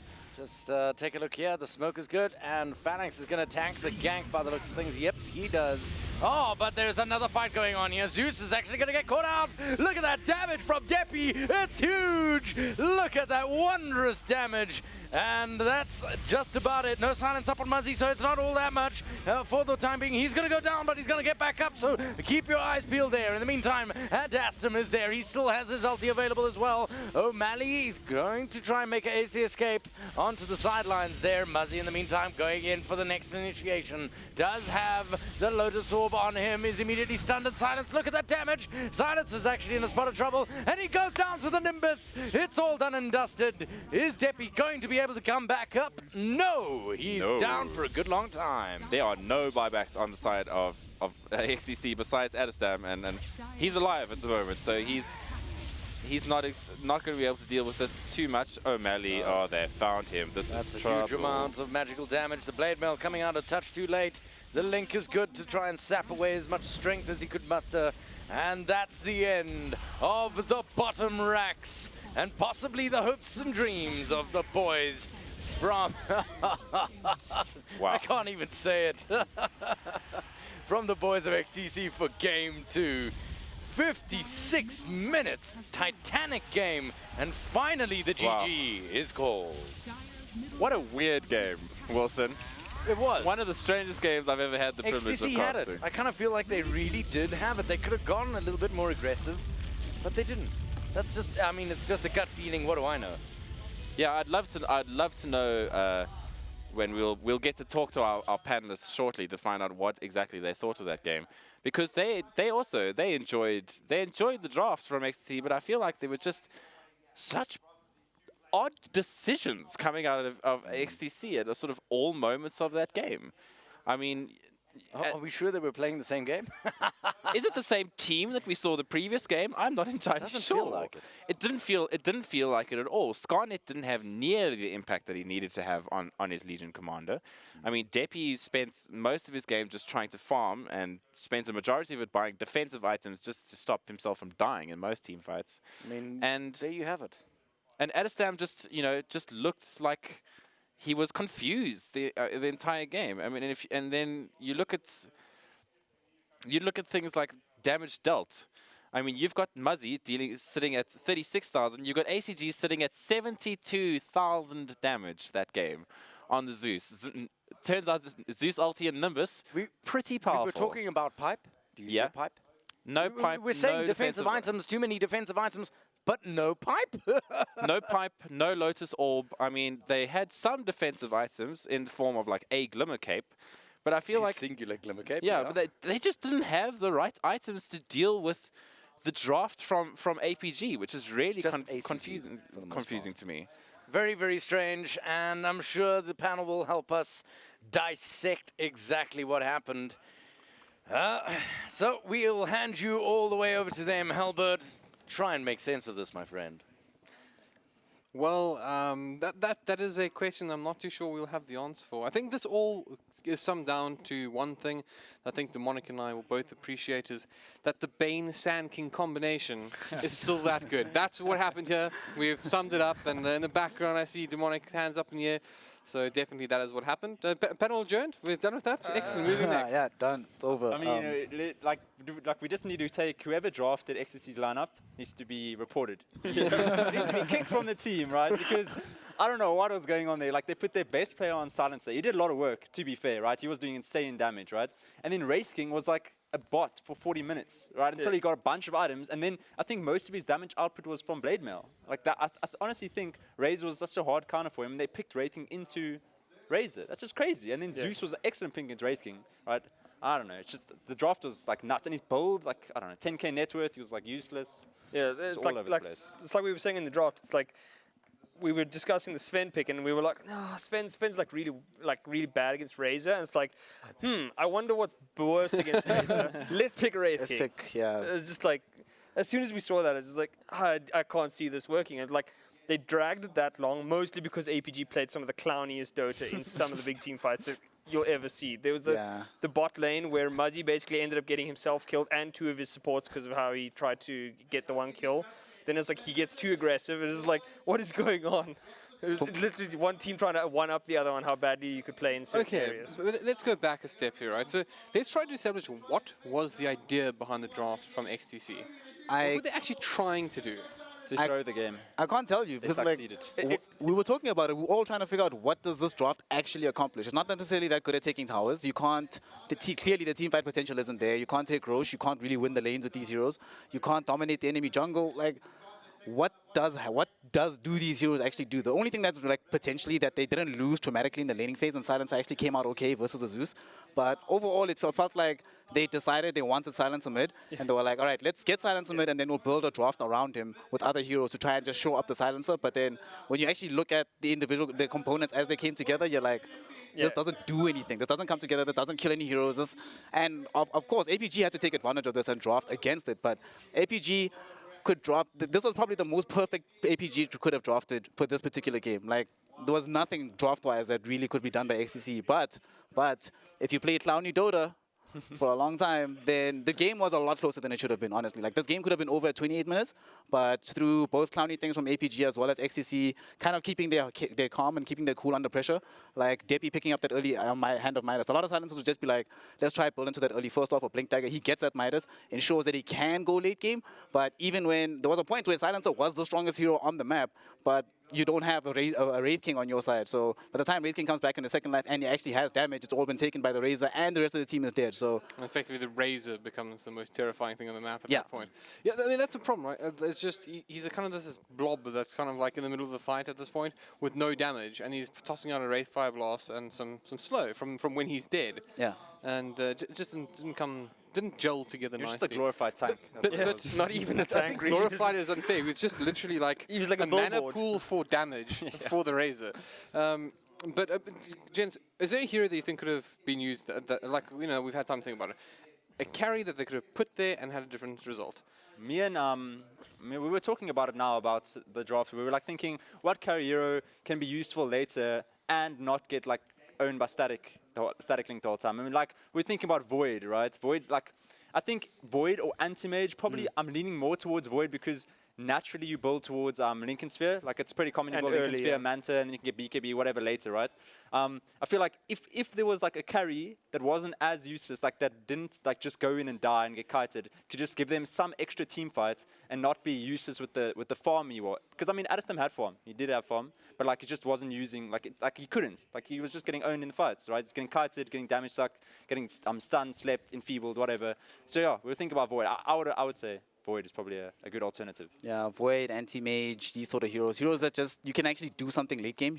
I think any hero that has inbuilt mobility, that has a blink or something like that, that just get away from the Razor when he comes to you. Yeah. But anything short of that, I don't know. And the thing is, Void actually contributes. Even if he has no damage, he can jump in and get the Chronosphere and like, at least just stop the They had the Jakiro, enemy right? from running. On their team. Yeah, yeah. So, I mean, that's also another like a good combo they could have had. Yeah. Like I think it just felt like they sort of played a game where the entire game was to see if they could get a mid silencer. That's what it felt like. Yeah. It's just And they like got it. once they got it, like, and now what do we do, boys? Like I don't know. It was way too gimmicky. Okay. Well, I mean, we're pretty soon going to jump into the next matchup here. Gentlemen, I do have a pretty interesting announcement for you, though. And this one I think is going to be a shocker if you didn't check it out on our B stream. Well, XD beating Energy Esports 2-0. Shout out to our baby. What a god. Doesn't play Earth, but apparently he's a god of offlane. Well, I mean, I must say, I'm pretty impressed. I mean, that you make that point of BB actually representing XD in this matchup. Obviously, I think it's Rock Lee that's unavailable for this event. But Now- Habib's playing offlane, I think. Well, the thing is, to me, Rock Lee is like, he is a very important cog in that machine, right? And in a normal circumstance, you go like, wow, Habibi, that's a super sub. That's the kind of guy you are happy to get. In fact, possibly the best sub for, you know, that's, well, a support replacement that you could possibly ask for. But yeah, to beat Energy, I mean, that's a tough side. The thing is, Habibi's actually playing offlane. So, I mean, that's even crazier. It's Yeah. like Donnie was getting quite upset. He's like, offlane shouldn't be that easy. So, but yeah. are you It's a suggesting... spit in the face, honestly. I know he's just laughing at me. He's like, offlane's easy, bro. He's like, not that hard. Is this maybe where the old Bravado squad went wrong before? Should have put Donny on the Me sport and role, Abby, the we got into BB. so many fights. I don't know. Yeah. There was that famous game at Rage where like the BVD guys were like, "Who wants what hero?" And that ended up putting them in the losers bracket and I believe that involved the Storm Spirit. something like that. Yeah, One of the members on the panel played it. I don't know. I don't remember. Something like that. yeah. I think his go nickname great. starts with a D. Something like that. I think he's the best player in the country, according to Stare, Well, according to- what's your nickname? Who you? Do you play any Storm Spirit? My server is good. Little bit? I used to. You know what? APG would beg to differ, actually. All right, so enough of our fun. Let's just focus back on track here. So, of course, this is actually important, right? We do have these two sides going up last lifeline in the winner bracket. It's a beer one down there, never nice. So let's jump in the draft and see how it's going to pan out here. Gentlemen, I guess this is your last chance to change your predictions. So, Donny, you went in with APG 2 I to said 1. 2-1, yeah. And I believe Prophecy and Snare, you both agree there'll be 2-1 to XTC. I think like APG was so clowny in that game. They had like Yeah. such a heavy draft advantage after about 10 minutes in that like I can't believe it took them that long to actually win. Yeah, actually, after the previous game, I'm even more confident now it's going to be 2-1 XTC. Yes, so long as XTC doesn't do a game 2 draft, I think they should win it based on probability. Yeah, if the draft anything resembles even, then it's definitely a win for them. Should be, so Quaddle so far has been left in. APG didn't ban it out, they banned SF. XCC take out Warlock. Do you guys think we'll actually see any more Night Stalkers this tournament? I would like to see Night Stalker just I because don't he's think these two absolutely teams terrifying. play it though. That's the thing. Like they're not big fans. Okay, Razor. Razor, really? Okay. A fine ban. Again, interesting that like neither of these teams care about Nyx or Mag. Clockwork, obviously, right? They don't care about Nyx, they don't care about Jack, they don't care, they care about Jack last game. They don't really care about Doxia. So they're just like, whatever. I was Okay, also thinking about does, Nyx. Does XTC take the SF here? I mean, Deppy Banned. kind Oh, of it's okay. banned. Deppy's Banned, so- drafting, yeah. so Spencer. oh yeah. So He's out of the game. thankfully it's banned. I think what didn't they pick in response to Clockwork? They picked like CM Yeah, something, right? CM Yeah, it was CMS. So now the- they're gonna pick CM Troll? CM Troll's pretty good. Seems like CM, you don't want to go CM Jug, like you were mentioning earlier. It's not the best necessarily versus Clockwork. I think Troll's probably the best, like, I mean, current it's contemporary good safe if laner. you like you have to commit another hero is what I Yeah. mean. Like it's like you have to commit more than you would like to a safe lane to secure But it. don't you just go Darkseer here? Because, I mean, firstly, Darkseer's interaction with Cogs, we talk about it time and time again, is really, really good. It's a very solid offlane. It gives you a lot of options on what you can pull it up with. Crystal Maiden. And then, yeah, and then even if that Nyx, Clockwork is maybe? being run as a support, like we saw in the first game, you know, you're still picking up a very highly contested hero. I wonder. I don't know if like That's like when Squando picked Darkseer, which order like which it was position? third pick. Yeah, pick. Third pick, yeah. So I see pro teams picking Darkseer in like the first phase, Yeah. but like Yeah. it seems like they combo with Strada or something straight away. But it seems like these teams, if they're not going to combo with some obvious pick, they like pick it later. I don't know. Yeah. Seems like I don't know. I think if you're not going to get it, the double Darkseer combo is not worth Axe. getting super early. Okay, Axe. Axe. I don't know about Axe though, because the main problem that I have with this hero, normally you want to jump in, get a great initiation off, but then when there's a Clockwork Goblin, sometimes you can disrupt the enemy team's follow-up, and then Axe finally finds himself alone in the middle of an island. Can't And really the do problem too is much. like you also kind of want to get it against heroes that are, you know, that'll be useful against, because APG can just draft around it to avoid it now. Yeah, now they can pick Troll, actually, in the first two. Like, that wouldn't be necessarily a bad thing. Troll destroys Axe in the laning Yeah. phase, can't do anything. This is where you pick Jakiro or Kunkka. Kunkka's really good against Axe. Yeah, Ah, Kunkka is like boss against Axe. Yeah, I would actually love to see that. I don't think we'll see it though. Like, no, we haven't actually seen any SA teams. I think. WRG's the only ones that pick Kunkka. Yeah, they picked Kunkka one game, I think. They last week. understand. And there Yeah. was a couple of Kunkka, picks in, I think, the Luna, BVD and- game. I think one of the teams had the Kunkka. Already. Yeah. Boca. Oh, okay. Wild. ACG gets his Voca. Such an early Voker.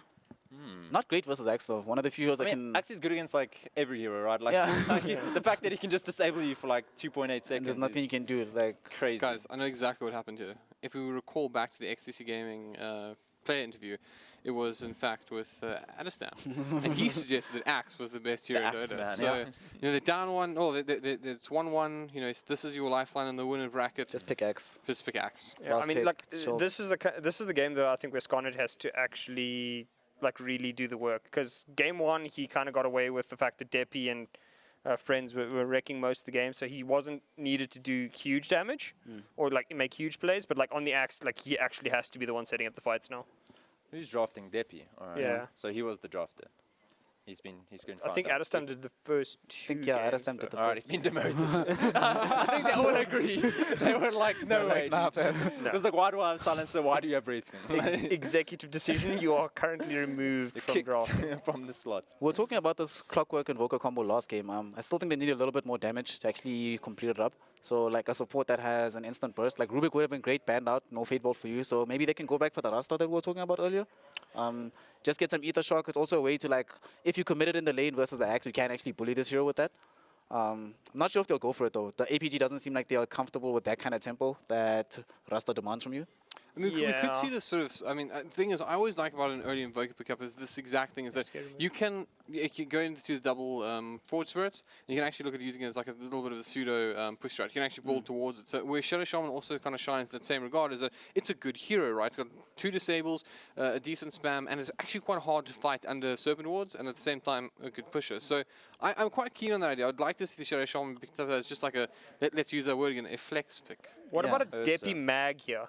Ooh. They've wanna gone Ursa. I want to see Dazzle being picked up. Okay, so people are very skeptical of Dazzle against Axe, right? But like the heal first. Okay, so you don't what you like screw the grave. Yeah, Okay, it's that's about that's the off heal. the Yeah. table, right? So it's about the heal, right? You want to heal your teammates, whoever's been called, and up the armor, right? Because his spins are physical. So you want to you stack the armor before, like you obviously won it beforehand, right? If you're going to stack the armor, you go in. If he calls anyone, there's not much damage coming out, and it's really good against Ursa, I think, as well. You realize what Can't you've blow just anyone. done? What?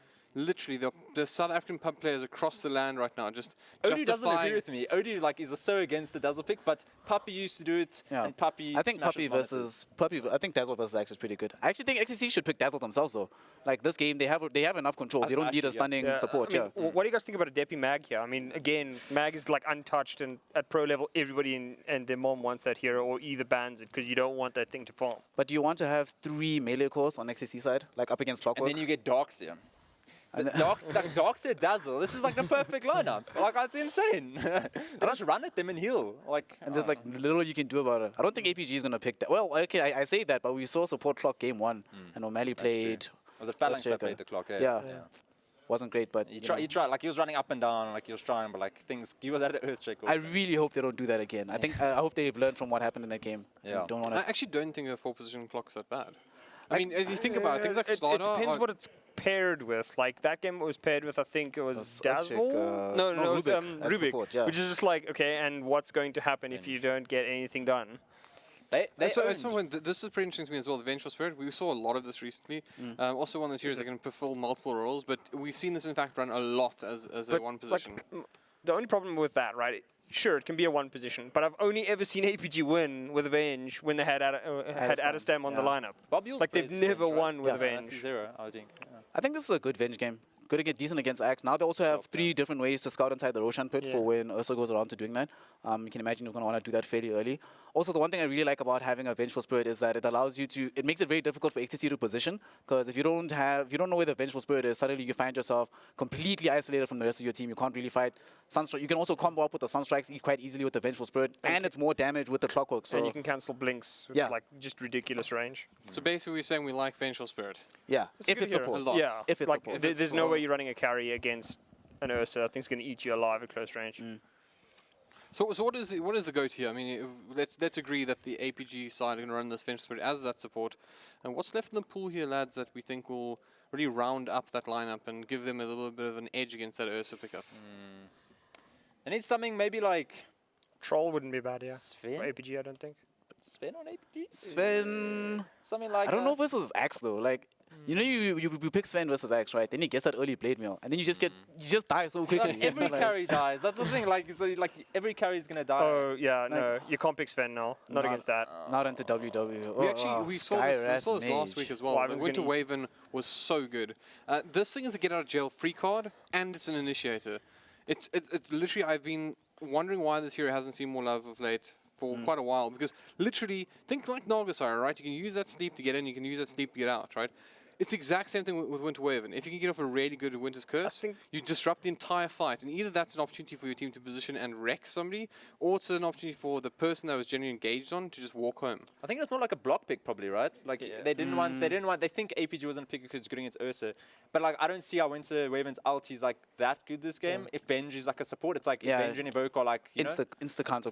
Maybe it's gonna be good this last pick though. Like like there could be like the reason why Winter Waven's pick is just like this better. It's not that it's a bad hero, it's just like this better stuff. Like Jakiro is generally more useful because you can stun more things. It's easier to land your stun as well as, get a fantastic Winter's Curse type thing. Also, both of these support heroes on XTC die super quickly. Like, it's not hard for them to just get jumped by Clockwork. You die, like, instant Skywrath Mage, Ultimate, there's nothing you can really do about that. If you get cogs in this game, you're in trouble. You just they die. have insane pick-off. Yeah, and that Skywrath Mage was like insta-pick after Winter Wyvern.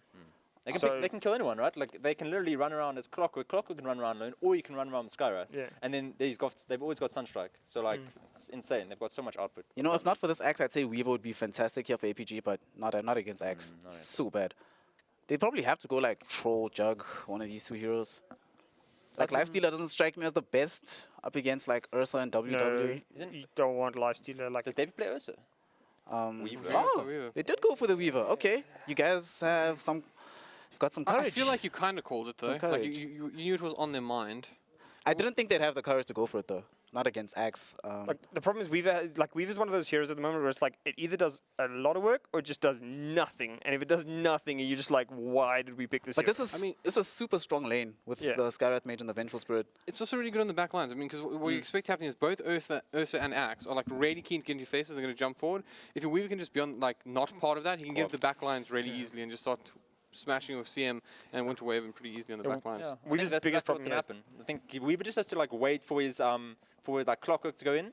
But like, who's going to frontline? That's what I'm actually worried about. Who's frontlining other than Clock? Let's ask our casters if they'd like to tell us who's going to frontline that. So let's throw it over to Wilson and Demonic. Wilson, Demonic, how are you guys doing over there? We are doing well, burning the midnight oil, and we're enjoying every last second of it, as I'm sure everyone out there is. But I gotta say, I prefer XTC's draft here. XTC. It's going to be a tough one. I don't know. Because I think this, for us, I think we agree this comes down in a big way to the Weaver. But why don't you talk us through that? I'll throw it over to you guys. Have a good one, gents. We'll see you on the other side.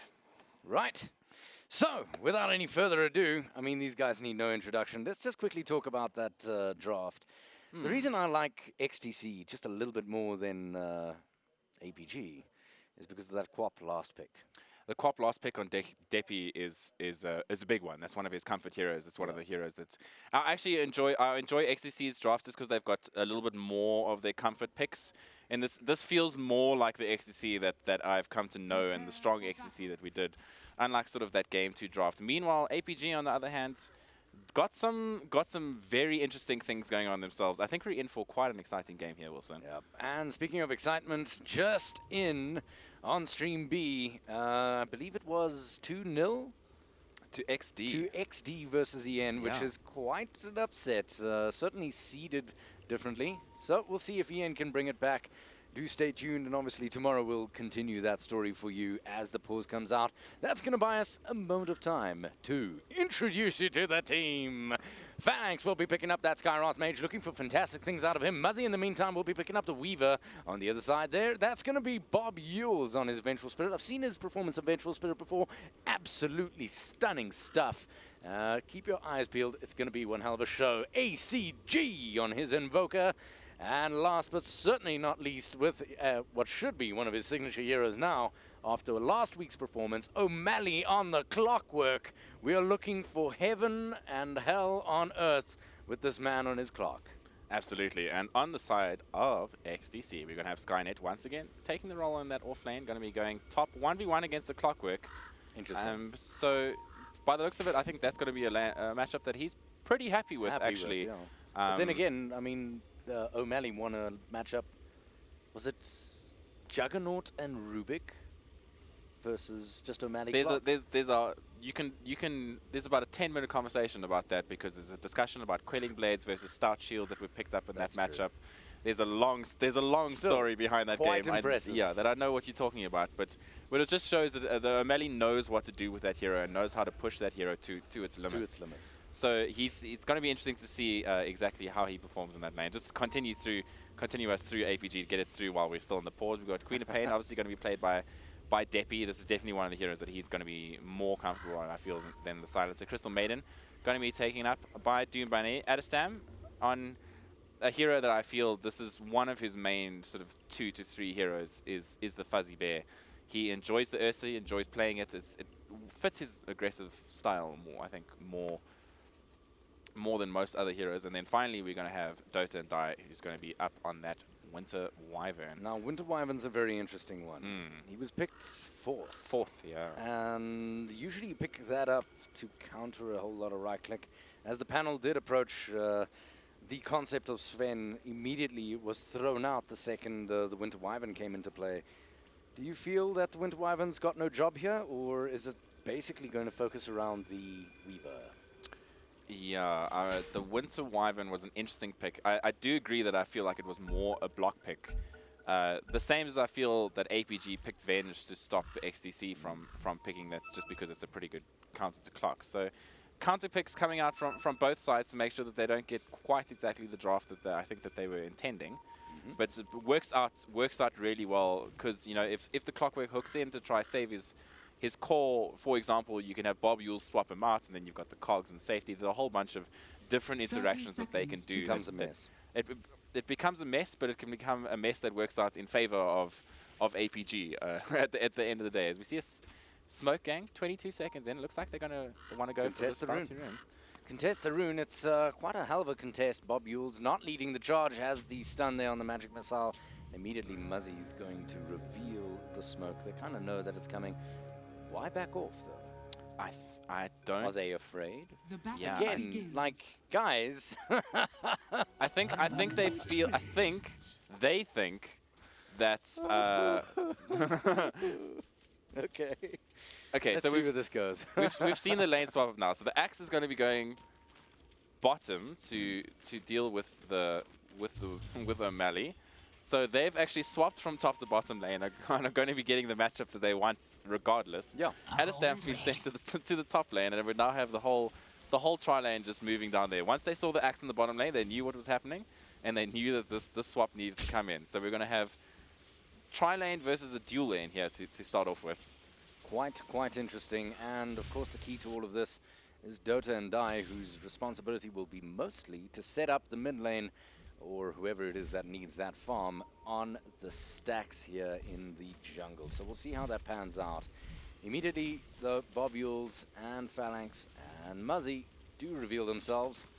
We'll see. I almost said Adastam for some reason. We'll see if that actually pans out the way they're looking. Adastam is going to be fairly suppressed here in lane. It's going to be very difficult for him to pick up last hits. Experience, he shouldn't struggle too much, though.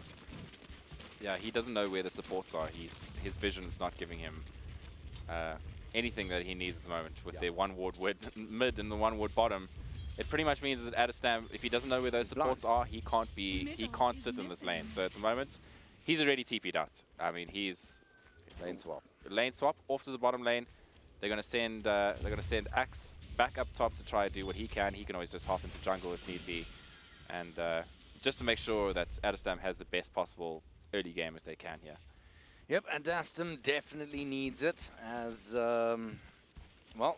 That's the nature of the beast, and the beast being Ursa, of course, does need to get a rolling start. Otherwise, he just kind of potatoes along. Yeah.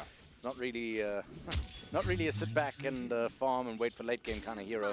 You do need to get a little bit of momentum with him, and he is designed to get momentum in a lane like this. Yeah, I mean, this is a 1v1 matchup that he's pretty much against any melee. He's happy to be here, right? And we've another lane swap. We're going to send Muzzy back down here as we see another TP coming in.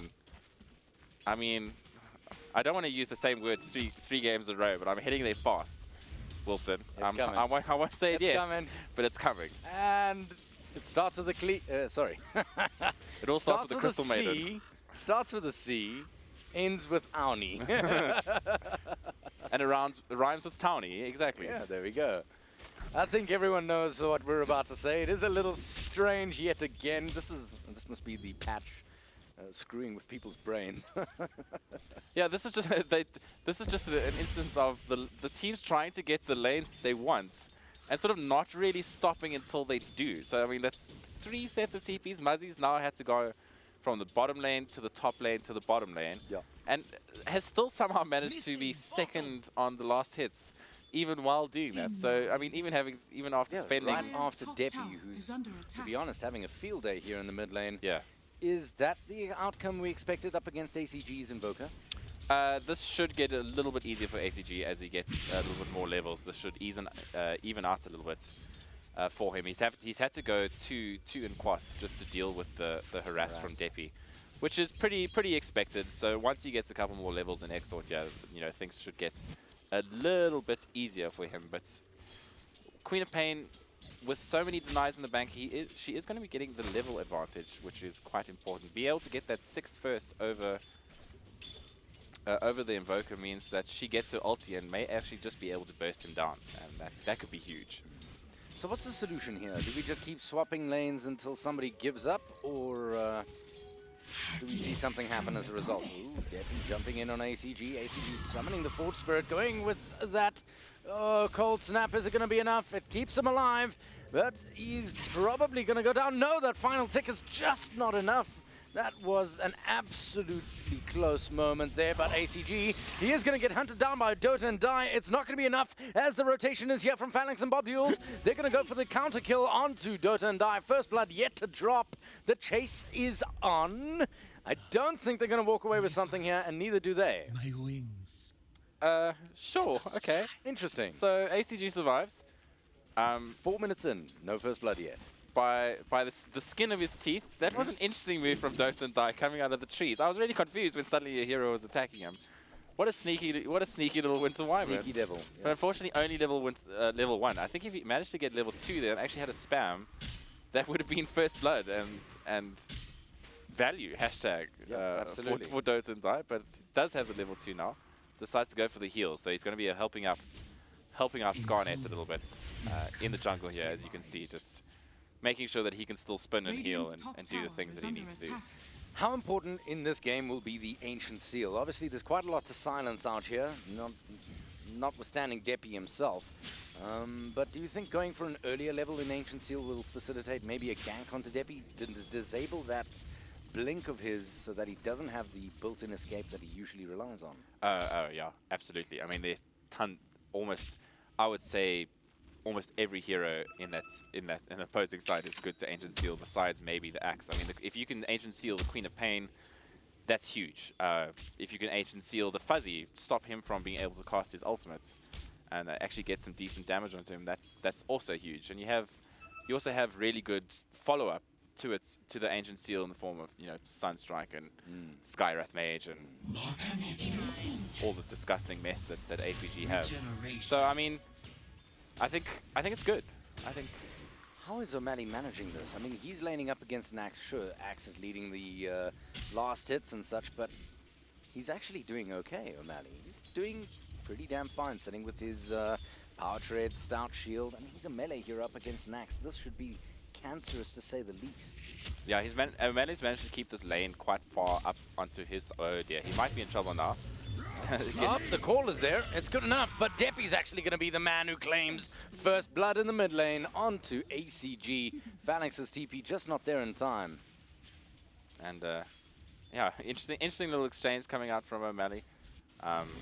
Getting caught in the cogs is not exactly where he wants to be, but getting that ACG kill is huge for Deppy. That gives him the advantage in this lane. And it's pretty much what I said, right? That he manages to get his level 7, gets his 6 or 7, in which case it's his max Scream of Pain, or not even a max Scream of Pain, level 3 Scream of Pain. And that's just the burst you need to be able to do. Ooh, bottom lane. Burst, take a look at bottom lane. Oh, the Sunstrike just off its mark, but it was oh so damn close. Muzzy, very, very sore. He's licking his wounds on the way home. And Dastum is just A-okay, gets solved up. And this is what you have friends for, I guess. Nonetheless, that would have been a very different set of affairs if the Invoker had landed that Sunstrike. Yeah. That was, I mean, millimeters off of Adestam. Yeah. So if they manage to get that, Bob Yule's coming again. They do have another stun. Decides to go and Doom Bunny this time. Muzzy not following up with the bugs, so deciding to hold that Crypt Form for the meantime. And just going to be able to get the farm that he needs here. But I mean, the Axe is doing really well in this off lane. I would Basically got a free lane. Yeah. This is what we expected. I mean, yeah, it's clockwork. There's only so much he can do up against an Axe. Axe is now going to make a move down to the Clockwork is shrine. bottom. He does have his level 7, so I think they got to kill Adestam here, and the hook does actually come in. Sunstrike's going to land. Strike's So good, but he does rage up Ursa, so it does negate a lot of the damage. Is it going to be enough? He does get locked down by O'Malley long enough to facilitate the kill, and he's actually going to walk away with the kill, O'Malley. Goodness me, I told you, keep an eye on this guy, because he's absolutely staggering on this Clockwork. yeah, so I mean that's exactly what APG wanted to do, is that they needed to get their Clockwork level 6. Immediately goes to the bottom lane, gets the kill that he needs on Adestam, and suddenly your Clockwork, even though he's abandoned that top lane, is in a good position. He's doing exactly what he needs to do. Exactly. He doesn't need the farm that, say, an Axe does. Because the Axe is looking for his blink. He's not far from it. Should be said, really not far from it. But, yeah, I don't know. I kind of feel like putting the Clockwork there. He comes online just slightly before Scarnet's Axe. And that's basically what facilitates your kills. Yeah, and they use that timing effectively, and now Scarnet is going to, with this, provided Don't Die actually doesn't kill it, which he does, he should be able to have a Blink Dagger. It's his consolation prize for all the work he's done. And talking about work, O'Malley in the mid lane is making another move onto Deppy. Deppy getting silenced up, but he just makes it out alive, as Phalanx doesn't have the Mystic Flare to follow it all up. The Sunstrike was good, everything was good, it was just not enough. Oh man, so close. Deppy, by the skin of his teeth, managing to get out and working towards that Veil himself, so doing really well. And ACG working, still miles from that Midas. He is not having the start that he wants to have on this Invoker at all. Yeah, I think he's looking for a little bit of assistance from the neutral creeps in the jungle, and I feel that's pretty much the only safe place for him to farm. Going elsewhere is really rather challenging, especially since you can see the entirety of XTC is starting to roam about, be a little bit more active across the map. Totally expected with this kind of lineup. Yeah, Deppy's got a DD here as well in that bottle, so he's going to be looking. Does have that level 1 Quap ulti ready again, so. And the Crystal Maiden Aura is now sitting at level 3, doing the work that he needs to. Deppy's just sitting constantly on full mana. If he decides to explode Phalanx here, that's going to be an easy kill for him. Yep, especially since he has the backup there, Scarnet. He's going to jump on in. The call is good. And all O'Malley can do is hook on in and hope for the best. Oh, but the Sunstrike will be able to turn it around. Still, he's going to hit the deck as Deppy throws out that final right-click of damage. And they're trying to get rid of the bugs. Oh, Dota and Die forced into a defensive Winter's Curse. And that's going to buy him his life. So I guess hashtag worth it. Muzzy's going to be a little bit sad about it, but that's the nature of the beast. Yeah. We play this game for the good and the bad. 80 seconds cooldown. I mean, it's just, it's a minute and 20 seconds that you have to wait. So doing that for your life, worth it. I would do that every time and have no regrets. So Dota and Die feeling good about what he's just done. Probably not the ideal first use of his ulti that he wanted to use, but I don't feel like they're going to be getting too many great uses out of that ulti anyway. So that's fine. Now they're looking for ACG in this jungle. They might just find him. Oh, he blinks, but just the wrong way. Had the right idea, just the wrong position, but by an inch. Phalanx going for the silence. It's going to run out. Deppy's going to be just A-okay. And O'Malley, maybe he's looking for a reinitiation, maybe not on the Axe. It's a tall order for a Clockwork. Let's see what happens. I'm not sure he has enough backup to really take him down. Yeah, just leave it rather. Unless Scarnet wants to jump. Let's see what happens. No, O'Malley. This guy's got a healthy pair. Right, but the call's good. It's fine. O'Malley wants to be there anyway. The Sunstrike just off its mark again. And that's pretty much the end of that, unless they're going to reinitiate. Is Deppy there? Yes, he is. He's going to jump on in. O'Malley now in a spot of trouble. He's going to be the man initiated upon. The clogs are there, but there is no Sunstrike to follow up. And dunk goes the Weasel. It's all done and dusted. Bobule's now on a hasty retreat. He's going to get caught out by Deppy. Do they have a stop? Yes, they do, Doom Bunny. And he's going to facilitate the kill for Deppy there. Another 186 gold going in the pocket of the mid. Yeah, beautiful stuff coming out from XTC, being able to get that picks, noticing the wave of terror coming out from the right-hand side in that team fight, and Deppy just immediately blinking to the right and searching for that Vengeful Spirit, picking up that second kill. I don't think they'll be able to get a tower off of this. It looks like they are at least thinking about it. Skynet might want to try to skip a wave here, see how much damage they can do. Possibly a little bit cocky from O'Malley there. He didn't definitely, yeah.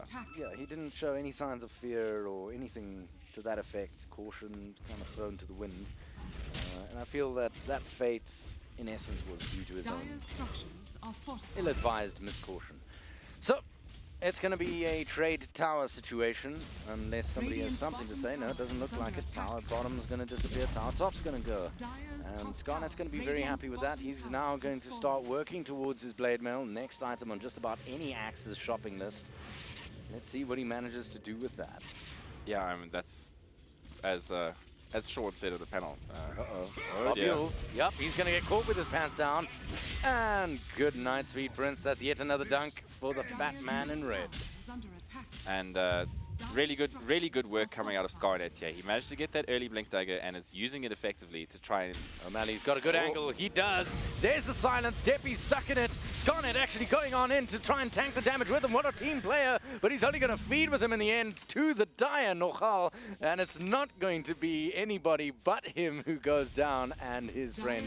As everybody else says, oh, sorry guys, that's just about all we got in the tank. At very least we're going to take that tier 1 tower as a consolation prize.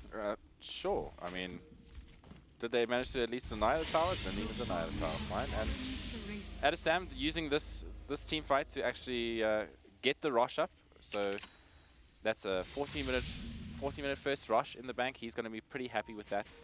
Despite losing 2 cores, I think getting a rush is not the worst sort of trade in the world. So at least puts them in a pretty strong position, at least for the next couple of minutes. What's Adam looking for here? I mean, he's got himself his Vladimir's magic stick. Blink Dagger, definitely. Yeah. Okay, well, Blink is next after that. Is he looking to prolong his usefulness in the game, or is he looking to just muscle them down as early as possible, as Ursus often do? I wouldn't be surprised if he picked up a fairly early bash here at some point. I think he would most likely go BKB first, just because it nullifies quite a lot of what APG brings to the table, especially when it comes to the Skyrath Mage, the Invoker. You know, and the stuns coming out of bench, and then from there move towards a basher, just so you can actually lock those heroes down, lock someone like the Weaver down, and buy yourself enough time with the Abyssal once you eventually get it to actually bring them down. Now, Deppy's going for a slightly defensive item in the form of the Yule Scepter, probably to deal with the Skyrath Mage and all the nonsense he's been giving him. Don't think Clockwork really wants to hook on in here. There's just too much to take on. Yeah, he's not. No, this is farm time for him. He's almost actually he's actually got his Blade Mail. So both of the off lanes are keeping fairly close together. Net worth is about 600 between the two of them, and O'Malley's going to be happy with that, considering the lane matchup that he had. And Muzzy also has got to get a pretty good timing on his Lincolns, considering that he went the Dragon Lance first as well. So, I mean, considering that he was swapping around, it's not bad. He's doing pretty well. Quite so. But just taking a look at the net worths, it is really tight up there at the top. Top net worth is obviously the Quap of Pain. The Quap of Pain. At 7k net worth, right behind him, Adam is sitting at 6.3. 6.2 is Muzzy. So, I mean, it's really tight. Anything could really happen at the moment. 6 for 4, 17 minutes in. Objectives are starting to fall, and that is where I feel that the side of Muzzy aren't quite coming up with the answers that XTC have. Yeah, I mean, as as of yet, this is the timing where XTC are going to feel their strongest. I mean, Quap had a really good early game. Ursa had a pretty good early game. Does have that Blink Dagger now, so this is exactly the timing that they're going to look for to try get aggressive and maybe start getting those T2s and getting those single pickoffs. As Adestam does actually have a ward in this lane, so he's going to be able to see Muzzy. That's unfortunately the one hero that you probably don't want to see. Yeah, he was hoping for maybe an Invoker, something like that. Yeah. Not really going to happen this time around. So, let's see where it happens. It's bound to happen, but somewhere the bow must break. And XTC, I think, are the ones who are looking to break it. Now, Winter Wyvern looking for that mobility item in the full staff. What's that going to buy him? Maybe a couple of seconds of life for him and or his team. Also, just against the clockwork, 4 staffs are generally Mandatory. good. Are magic in general. Those are defensive applications. How about offensive? Muzzy's actually going to get caught here. Oh, he's going to use the time lapse to try and get out of dodge just in time. Runs into the trees and goes for that TP. If only they knew. Wow, that was so quick from Muzzy. Yeah. But what a great setup from the boys of XTC. They immediately spread out and said, if he goes invis and tries to run towards base, we'll catch him here. Yeah. But run to the base, he did not. As he couldn't. Yeah, sometimes it's better to run away than run into towards. them. Yeah. All right, so Deppy TPing on down to the bottom lane. He's actually going to get caught with his pants completely round down his ankles, but he does have the defensive item in the form of the Yule Scepter. O'Malley getting ultied up by Dota and Die, and that's relatively offensive. Just kind of locking him down, making sure he's stuck here for too long. And Deppy's going to be very, very happy with that result. Doom Bunny walks away with the final right click, farming away his hero. And Adam just left to his own device's top. He's going to be the next target of Nonsense. Muzzy jumping on in, not quite finding his mark. The swarm missing just about everything, and the axe nearby. This is exactly what Snare was talking about on the panel. Muzzy's going to have a tough game with axe about. Yeah, that's Muzzy and Axe are not friends, I don't think, by any stretch of the imagination. Weaver's just a hero that doesn't have many hit points. So a couple of spins and suddenly you're sitting on 200 hit points and you find yourself culling bladed to death before you can even get your ultimate off. It's really problematic. And XTC are doing really well. Scarnet has managed to find the Vengeful Spirit. Bobules maybe in a lot of trouble here. He is trying to run back to the safety of his team. Adestam thinking about blinking in. He knows that he's got friends here, but now a team fight's breaking out. Yep, he is going to go on in, but towards the bottom, Deppy's jumping on in. He gets immediately silenced up. Rooted will be the Invoker, so the Invis is utterly worthless, and eventually he'll go down. Deppy walking away with that final kill. Towards the front lines, though, Phalanx going for a defensive ulti there onto Deppy. Is it going to be enough to kill him? Nope. The heal from Winter Wyvern is there in time as Phalanx hits the deck and tastes the ground another time. Adam making sure of that, and these two are old teammates, so that's gotta feel good. Yes, it does, Wilson. And this is the timing that you're talking about. And finally, 20 minutes. 20 minutes. They want to get aggressive. They've got their blinks up and they've got everything they need. And T2 in the bag. And it looks like there might even be a second T2 on the cards here. They're thinking about going that T2 mid, but Invoker is coming back. Nope. So there's no Aegis up anymore. So a bit riskier than usual. But Adam's quite happy with the situation, as he will be able to just pick up a little bit of extra farm and such. Should be just a-okay. yeah, it's going to pick up a nice Aegis stack, sitting at 2,200 gold. Deciding to leave that Aegis stack. He's not interested in it as of yet, actually. It was dealing just too much damage to him without his ulti. And quite interested to see what he's going to go here. 2,300 gold in the bank, either towards a BKB or Basher, I would. Invoker still looking for that Agnum Scepter, 21 minutes. Man. Difficult game for ACG.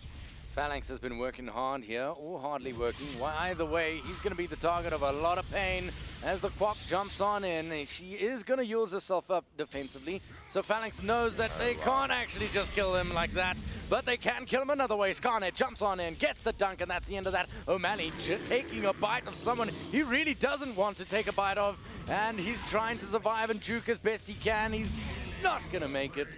And Adam's going to walk away with a final kill there. So, another 2 down. The net worth Lead growing steadily for the side of XTC with such an aggressive lineup. 12-4, objectives falling left, right, and center.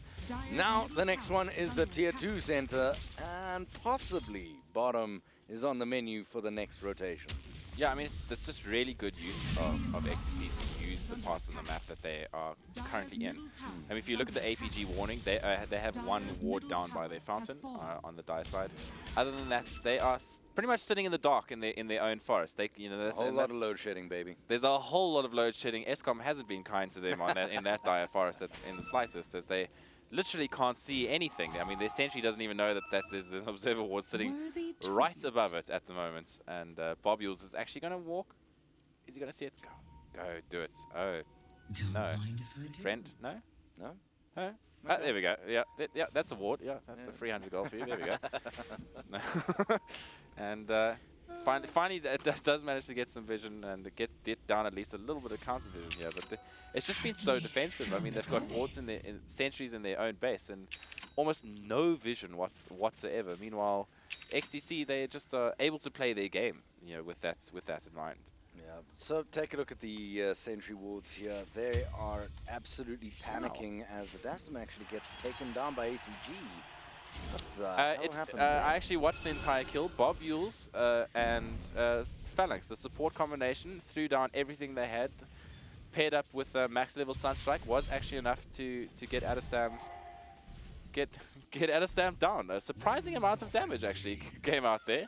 This'll come in handy. It's actually only a level 1 Skyrat. I thought it was at least level 2. Yep, Deppy's jumping on in. He doesn't care about the blade mill that much. Decides to break the TP with his Yules, but that leaves him without his defensive item. Oh, out goes a nice little Sunstrike again is coming. And ACG walks away with a kill. In comes Scarnet. Instead of just calling it out, he says, just sit down, big boy. And the battle of the off lanes continues with yet another strike for Axe. I believe Scarnet did say good day, sir, as he swings down that axe to... What a beautiful Sunstrike coming out of ACG, predicting the 4-star movement. And ACG applauding himself. Obviously, he's happy with what he's just done. He should be. As well, and he should be, yeah, I absolutely agree. I mean, that was a fantastic little piece of work coming out from him, and he's going to be sitting in a good place, and going to be feeling pretty good about it. I mean, he's now sitting second on the net worth chart, so I mean, considering the fairly disastrous early game that he had, he's recovered really nicely. Yep, good old ACG manages to pull it out the bag. It's not the first time he's had to do this. I recall quite a few matches where he's had an abysmal early game on his Invoker and manages to bring it back out of nothing. This one, I feel, is slightly the fault of his opponents. There's a little bit they could be doing a little bit better, but still, so far so good. Can't complain. Yeah, and XCC are going to know that the rush is going to be up soon. We already see the Sunstrike landing in the rush bit, so APG are going to know that that is up, and they're going to know that that is something that they need to do, and stats. But with Ursa having picked up that Desolator now, rush is going to be quick sticks to be gone if they ever decide to actually go for it, which is right now, apparently. Yep, despite the fact that they know, I'm not sure. Do you think APG has enough in the tank to stop it? No, they're not in a their mid lane so far pushed out that they're not going to be able to get to this rush bit in time. As all of them are just sitting so defensively, ACG is just doing what he can to split push that bottom lane. Well, that's the cheese as well, which is most delicious on a lot of these heroes. Usually used on heroes which are very tanky, difficult to take down, and have the time to chew it before going down themselves. And no one more tanky than Axe at the moment, other than the Ursa when he's ulted up. Oh, Deppy trying to get that bottom lane deny, but unfortunately not being able to, and has gone for the... One of the most fortunate runes here. Keep an eye on this. Adam might find ACG. Do they have True Sight? They do. The gem on Scarnet. ACG. Oh ACG. My word, this is so close. Oh, psychically he manages to say, nope, this is suddenly feeling wrong. I'm out of here. His Quite a few pings. His spidey senses were tingling all over, Wilson. It's too quiet. It's too damn quiet. The amount of missing heroes was just too damn high. So unfortunately, ACG decided to get the hell out of Dodge. And Wow, that was so close to being a massive kill. I mean, that's an easy... I think they're still going to be able to get this T2 regardless. It doesn't look like... there's not much APG can really do. It's Yeah. like contesting Rosh at this point. Very difficult when Adastum's starting to get big. Picked up a Desolator, so definitely intending to do a lot of damage to those towers. Yeah. That's the other plus side, apart from obviously whacking away at heroes very, very hard. So, ACGs beginning things here, nicely done. A good combination, keeping him locked in. It's going to be enough. All he did was show his face, and it was immediately wiped off his skull. And bye-bye Aegis. As easily as they picked it up, they lost it. I mean, that's problematic. That is a serious issue. I wouldn't be surprised actually if they give the next Aegis to the Queen of Pain, just because she's a ranged hero. It can at least stand and hit the thing from afar. If that makes Still gonna end up with the same problem, I feel. It's a slightly better solution to what just happened. It's by no means the perfect situation. They're going to try and make a move on Adastum by the looks of it. No, they're not. A defensive blink. I thought ACG was going to get aggressive. He is eventually, but there's a little trap here in the form of the axe. Goodbye, says Adastum. ACG hits the deck, but a nice little return kill here for O'Malley, who manages to secure the kill on Scarnet from Bobule. So, again, the battle of the off lanes. Yet another punch is thrown. Oh dear. Are they going in? They are. Yeah. And it looks like Doom Bunny has got nothing left to do. And Jeppy goes on in, picks up the kill on for Phalanx. Bobules trying to make a hasty escape. All he could do is cry salty, vengeful tears. Yeah, they want that. They wanted that gem back. That Adastam. It's my shiny. Exactly. It was the Axe's shiny. The axe dropped it. Bob Yules happened to run past and said, "Oh, look, a gem." Stopped mid-team fight to pick up the gem, and then realized he perhaps stayed too long to fiddle around with his items and pick up that Should gem. have just carried on running. Well, let's see what the defense of the high ground for the second time can bring to the field. 16 for 7, 3 still down for the side of XTC. Sorry, for the side of APG. Not sure they should be too damn worried, though. Looks like the call is to back. Yeah, I think they want to deal some damage to that T3. Maybe see if they can, at most, get out of buyback. That's stretching it a little bit too far. But dealing some half damage to a T3 is not something to be upset about, and they're just going to carry on farming on their merry way. I feel like Adam was looking to get a little bit more net worth out of this hero. Sitting currently third on the chart. Nothing spectacular in terms of items, but then again, he doesn't exactly need it. That, though, whatever he's got queued up, is absolutely critical. He needs this BKB. He disappeared when he pushed the high ground earlier because of no BKB. Basically just got spelled down. Yeah, exactly. I mean, the fact that he can, if he has a BKB, he can just sit up on that high ground, not have to cast his BKB and just sit and deal damage to that tower, and then once the Aegis comes back, then cast the BKB and go in for an initiate, or if need be. Although we've been seeing varying trends with the BKB actually. Let's see what happens. Adastum climbs on up to the high ground, gets swapped in, and immediately killed before he gets the chance to ulti. That's the end of that. O'Malley, in the meantime, he goes in and keeps people busy in the front line. Scarnet tries to jump in and do what he can, but all he's going to do is give Phalanx not one, but 2 kills in a row. 16-9, 31 minutes in. The high ground still stands, and ACG and his friends are trying desperately to find the answer. QQW doesn't help you just yet. You are still silenced, ACG, and there might be a chance for a turnaround here. Yeah, that's... What a play from Bob Yules. I know. Bob Yules, what a player, man. That Venge swap, also Phalanx having What a picked... hefty pair that he has on him. Yeah, Phalanx having picked up that Rod of Atos is actually really huge. That stops Quap from being able to blink. That stops the Ursa... it has such a long casting range that it's a really good item against the Ursa, just because you can... Combos up nicely with the Mystic Flare. There's a billion reasons to get it, and basically none not to. Ursa is also one of those characters that suffers heavily from getting kited around. What the hell happened there? Here we are chit-chatting about an item, and Deppy's actually going to hit the deck. He does look like He put out as much as he possibly could. It looks like it was just a turnaround, possibly a bait. Yeah, ACG just starting to style on this Invoker a little bit. I think he's finally got his Blink Dagger, has got all the items he need, working towards a BKB of his own. So is finally going on this Invoker. He's up and online. He's up and online and ready to go as level 20, heading towards that level 25, and feeling pretty good about himself. Sitting still the second in the net worth, but you are not. You have the Midas at the end of the day, opposed to Quap, who doesn't have a Midas. So, you know, not too bad. Not too bad at all. Well, here's a terrible question. We did say it earlier. Versus kind of guy who likes to steamroll. Do we feel like he's running out of steam? We're now 33 minutes in.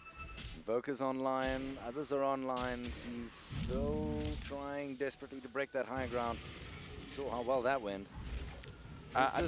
Is this the beginning of the end for XTC? I know it's very, very early to tell, but what's the plan B here if Ursa doesn't work out? Yeah, I definitely don't think they've run out of steam. The Ursa still has plenty of place to grow.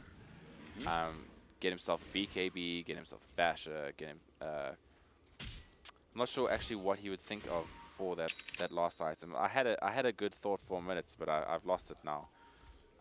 In that confusion, but are they targeted spells? Nah, not really. No, not particularly.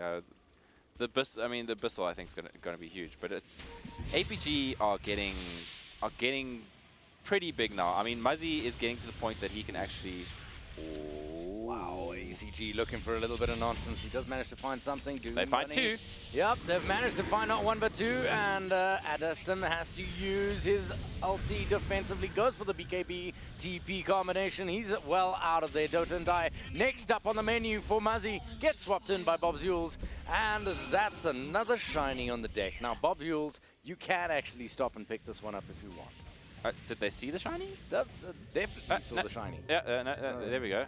There we go. I guess they didn't. I saw pins they coming out. I didn't. thought it was this. They were a little bit confused for a second, but finally finding that gem and. Scarnet, ACG, do you want this? Scarnet, do you want this? How badly do you want this? Deppy They jumps want it on badly. it. There's the Yules. There is no jump there from Axe. He decides, no, this isn't worth the risk. There's quite a lot of risk attached. They found the TPs do come in. And ACG going on the offensive. Scarnet out of mana. Cannot go for the Berserker's Call. Cannot increase his armor to resist the damage further. Oh, Mally going in with a glorious hook. Unfortunately, no detection, so he manages to blink on out Scarnet.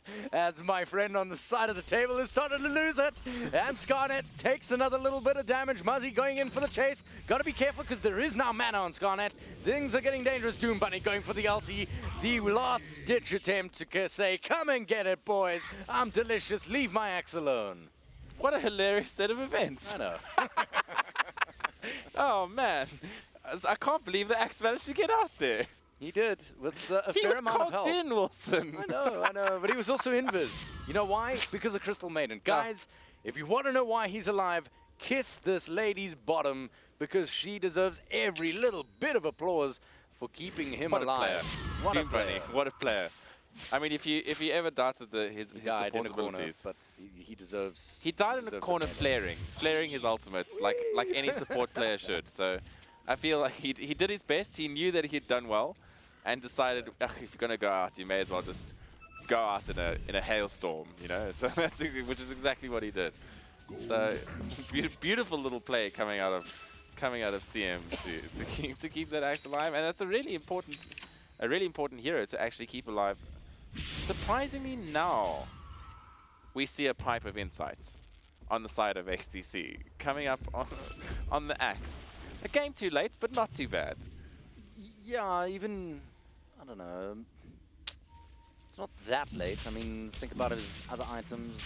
Vanguard maybe was a luxury, though it is quite necessary given the amount of damage coming out. Not just in the form of magic, but also right click. So The buff to Crimson he Guard. got it. I think he got it as soon as he could. Yeah. That's the right progression. I really have no comment on that. Good stuff. 36 minutes in, that's your third rush of the game. Yet another cheese to munch down. Let's see if Adam's hungry enough to win this. I mean, Crimson Guard got buffed recently, so going the Vanguard into Crimson is pretty good. That's for a future build, you know. Yeah, And it's great for early game Vanguard. Great Yeah, yeah. tankage. just helps him come that little bit more survival. As we are finally, I mean, is he going to lose this? He does have the BKB this time, and is working towards that basher. But I mean, what at this point he has to decide what items he's actually going to use to siege that high ground. As XTC, it looks like they want to try and push towards this top lane. They have smoked up. They're not going to find anyone here yet. As Adestam just making himself known. You're pinging that they're there. Maybe don't step up there. Although he does have double damage. Nonetheless, let's see. I think the call is to attack top. The tower is still fairly happy, sitting there. Roses, little tweeting birds. I suppose we're on the wrong side of map for tweeting birds, but, you know, I don't know. What's the equivalent for the Dire? Just some happy bats. Happy bats, there we go. This is what our casts have come to. Oh, dearie, dearie me, it is starting to get late. 38 minutes in, 16 to 12. Muzzy stepping forward, maybe ill-advisedly. Look at Scarnet, he's ready, he wants it. O'Malley, geez, look at how similarly they play. Look at where he's parked and look at where he's parked. It's like, I got you, buddy. No, I got you, buddy. They've listened to Hi in that everyone should stay in the trees. Is this a hustle and bustle going on? You've got 3 heroes on the side of XTC currently sitting in the dire forest. The problem is they don't have the vision in so lane. tense. They just don't have the vision to make the call they need to make. So they look at them. They're basically having a picnic. They're butt-hugging each other in the forest. Not much. Wait. Yeah, but you see, there's no vision. There's no way for them to know. There's no way for either side to know that there's somebody on the other side of this tree. Damn it, that's annoying. Oh my gosh, it's so close. Just, now they run out. Now they come out. You teams are useless, y'all. You just missed each other by an absolute hair. They're not useless. They are actually very good. They're incredibly good, and I'm having one hell of a time casting them. It's a lot of laughter, I'll tell you that much. Oh man, that is a beautiful little thing that happened. They're going to watch this replay afterwards, and they're going to go, I know. That's so close. Could have easily killed and pushed on. See, it just goes to show, sometimes the funniest things in Dota can be when absolutely nothing happens. Yep. When the absence of a note is still part of the music. So, to put it in musical terms, since we are sitting with a accomplished musician, you've been doing trombone for, what, 20 years? Trombone? Trombone, no. Offensive to me. I play a French horn. Something to do, French horn, there you go. In the Guinness World Book of Records, the most difficult instrument to play, if I'm not mistaken. That is an entirely 100% correct fact. But the most difficult hero to play certainly isn't Weaver, and he's going to be leading this charge towards possible certain death. The only benefit they have going for them is that they'll probably catch just one on the side. Don't die. Muzzy spots him out. It's good enough. Oh my word, the hook shot actually missed from O'Malley. That's the first, but on the sidelines, Axe TPs straight into his fate. And that is the end of him. Deppy jumping on in. He's going to catch a cog and nothing else. In the meantime, silenced will be O'Malley. He's going to start backing out. ACG pops Deppy out. on the back, though. BKB, Deppy goes on in. He's going to pick up Bob Yules by the looks of it. He goes for a cheeky swap and TP, but it's not going to get him all too far. There's the Sunstrike to basically cover the death of good old Bob Yules. His Dota and Die is going to greet him in the grave. And that should be the end of that. Yeah, Deppy coming into the back line, managed to get two supports there on the low ground was really good, stopping the Venge and the Skyrat from being able to help out. He tried doing it earlier and then just got cogged up. Yeah, but this time O'Malley was on the high side of the fight, so the cog's not there to be able to keep that sort of that zoning part of the fight away, and Deppy did manage to actually get in there and do some work. So they are still not going to be able to get much off of this. I feel like they're running out of time with this Aegis. And they have to make something happen. Yeah.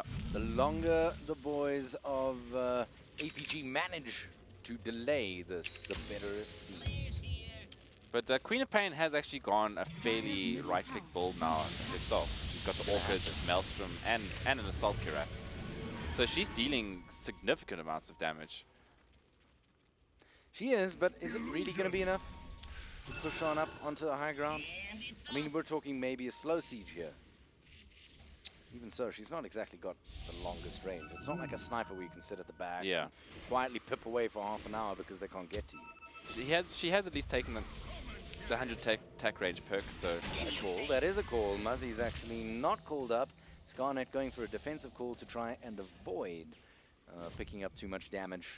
Berserker's call obviously upping the armor that by quite a fair amount. So any right-click damage they would have hoped to have done disappears. And O'Malley actually went for the hook there against the axe, but unfortunately caught the neutral camp instead, so decided to just farm the neutrals and walk his way back to base. Unfortunately, a little bit of a series of unfortunate events there with APG not being able to get the kill, but Clockwork's actually 1,000 gold from his Ogdums. That could be a huge pickup from them, being able to get more than one hook out in a fight could be absolutely huge. Winter Wyvern coming online quite nicely as well. Yule Scepter available on him as well as the Force Staff. That mobility obviously giving him the chance to get on in where he needs to be. Get the critical Winter's Curse at just the right moment. And still, I mean, I wouldn't have minded a Lotus Orb this game, to be honest. I think we're building a little bit of an obsession, you and I, with Lotus Orb. Well, I agree, it's not the worst item, but it's also not the best. It's not like there's a ton of targeted spells that you'd like to throw back at your foes. I mean, the Skywrath, silencing a Skywrath and stopping his combo in his tracks, I think that alone is probably worth getting the item, plus anything that the Invoker / Fade. Oh, I see, yes. Would be a pretty good pickup, but you know, maybe I'm just old-fashioned. I don't know. As, we old-fashioned on a new item. Well, a relatively new item. Certainly newer than Lincoln Sphere, which That's I true. guess is the alternative. Yeah, but I mean that's a lot of money compared to Lotus Orb, and we're just gonna see sieging once again. Adestamp doesn't have the Aegis anymore. It has picked up that Basher. They are actually doing a slow siege with Deppy leading. Yeah. Wow. And this is pretty much what they need to do. He's got that 70% spell lifesteal, so he is going to be able to at least get some regular lifesteal back. Deciding not to go for the new talent, which is the 500 AoE Shadow Strike. It is working though. Tower sitting at 81 HP. Something's got to break. The bow is bending. Deppy's making very, very damn sure of that. The question is, will he make it? Oh man, this is so tense. I mean, I feel like APG still have the ability. Deppy goes on in, he takes the tower, they finally decide to make a move. ACG goes on in, nice counter initiation. Scarnet's actually going to call up onto Skyroth Mage and try to kill him off. He doesn't get the dunk off though, it starts retreating perhaps a little bit early as Muzzy goes on in. Deppy's still getting kills in the back line onto ACG. He's still in a spot of trouble though, so he's going to have to get on out of there. O'Malley? No hook shot to follow up and give chase. And that's the end of the outer tower. Sorry, the inner tower, the tier 3 tower. Now with a naked and exposed Rax. Range and melee still standing strong, but it's certainly not looking rosy for the boys on the side of Dire. Yep. So, Invoker down. Is this defendable? The Invoker does have a buyback. They're trying to let the buyback come out. The buyback eventually does come out. It looks like we're going to have another fight going in here. Yep, it looks like the first man down is going to be Phalanx. In the meantime, towards the front lines, looks like Scarnet is trying to take a piece of O'Malley. They'd want a piece of each other. Oh, the dunk is slightly mistimed, and that's going to let Adastam finish him off. In the meantime, no! Down goes Bob Buells, and I suspect that's going to solidify this push. Not much that can be done from here. O'Malley goes in and gets a cute little deny on the Dire bottom Rax. Worth it, absolutely worth it. He dies again to Deppy, but it's so damn worth it. That's, you know, if you're going to lose your Rax, deny it. Why not? And unfortunately, that is a buyback death. Adestam managing to pick out and get ACG in that fight. Beautiful little fight continuing here. The fight carries on. Adastam now on a killing spree. He's got that off Muzzy's head, and now he's going to start tearing about the base of Dire. There's very little that these guys can do. Muzzy's going to have to watch as his towers fall. His dreams die as this is a best of 3, and TXTC are walking away with not 1 but 2 games if it carries on like this. Phalanx now to join the ranks. He's going to do what he can, and all he can do is get blinked on, and good night, Sweet Prince.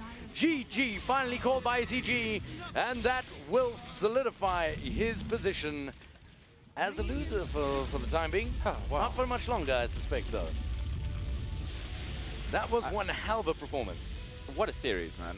What a strange series, I would describe this as. Clowny. Yeah.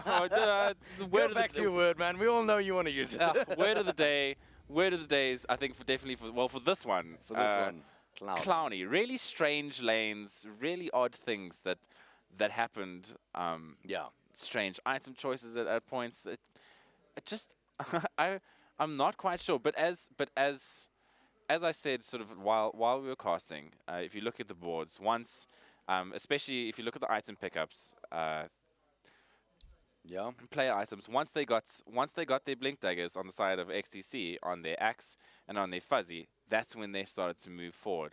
And at almost at exactly the same time, a couple of minutes later, once they've got those, Depi picks up the silence in the form of the orchids. These are 3 huge items that allow them to kill ACG and various heroes on the side of APG What was the plan? repeatedly. What was the plan for APG? Just bear it out until the Ursa dies off later, but then what's your plan B? ACG is not exactly super hard right clicker at this point. No, I think they needed to be more aggressive on the side of APG.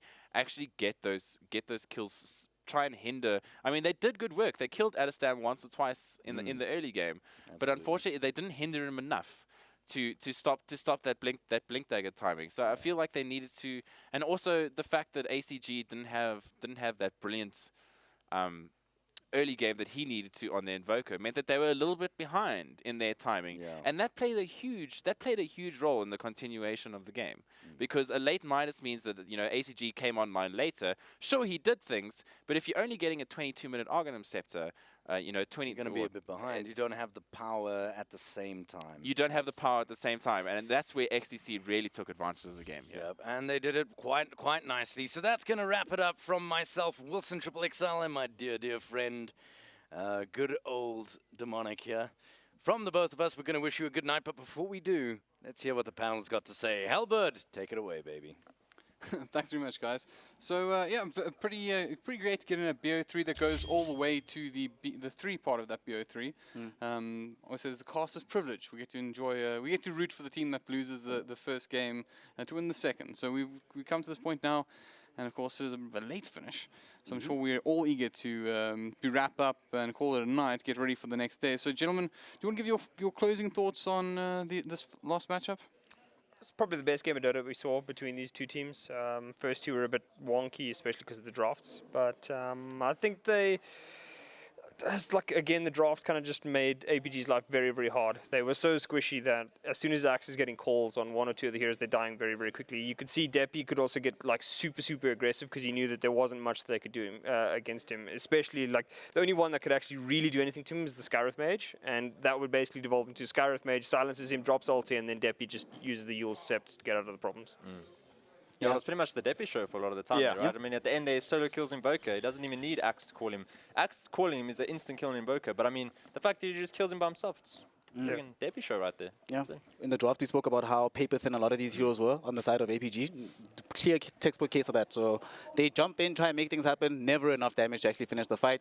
Depi jumps in, 1 Scream of Pain, 1 Sonic Wave. Suddenly everyone's on the 3rd HP. The cleanup crew just comes in, ends the game. It also didn't really feel like APG had the tools, even if they were winning fights, to actually go high ground thereafter. Like, the siege was long and protracted from XTC side, but even if they lost too many fights, I get the sense that they weren't necessarily worried about losing their base that much. So it was just mostly a drafting win at the end of the day. Yeah, it definitely felt like XTC knew that it didn't matter how long the game was going to take, because as long as they drag it out, they should be fine. There was no real way that APG could realistically win that game once it went past a certain point. Well, we spoke about the flaws in APG's drafts. So they didn't have a frontliner. We spoke about that just as the draft ended. I mean, Clockwork, sure, but I mean, Clockwork offlane is not exactly the tankiest hero in the game, right? And if that's your only tank, and you've got 4 heroes trying to hide behind him, I mean, it's just not going to work out well for you. Yeah. And as you saw, I mean, like it was difficult. Deppy just goes in after like he bypasses Clockwork and the silence. He just goes in, no one's stopping him. He just does whatever he wants. Yeah, and Weaver's like basically just running in and out the fight. So like, maybe he's getting kills, but he's not actually impacting the fight in any way. Like he's not going to stand there and like kill half of your team before your team can do anything to him. So that's the problem. It's like that's what I said. Weaver, like it seems like a good hero in some games because it can just like utterly dumpster the whole game, and then other times it's just like you see it get a lot of farm, but it's just completely ineffective. Yeah, this game I think we saw it got some farm, but he just got anytime he got jumped by Axe, guaranteed kill. There's nothing you could do about it. So yeah, it felt like it's one of those. That's why I was really surprised they actually picked it last into all those heroes, and we saw why Weaver against Axe doesn't really work out for you. Like Adam himself said, this hero, no matter how much farm you get, he just jumps you, calls you with blade mail, and you die. Well, it did seem to be the end of the story was just that. And I guess that's where we can leave it tonight, guys. So thank you for joining us. It's been a fantastic day. We've seen upsets. We saw, of course, XD take down Energy. I don't think we saw that one coming.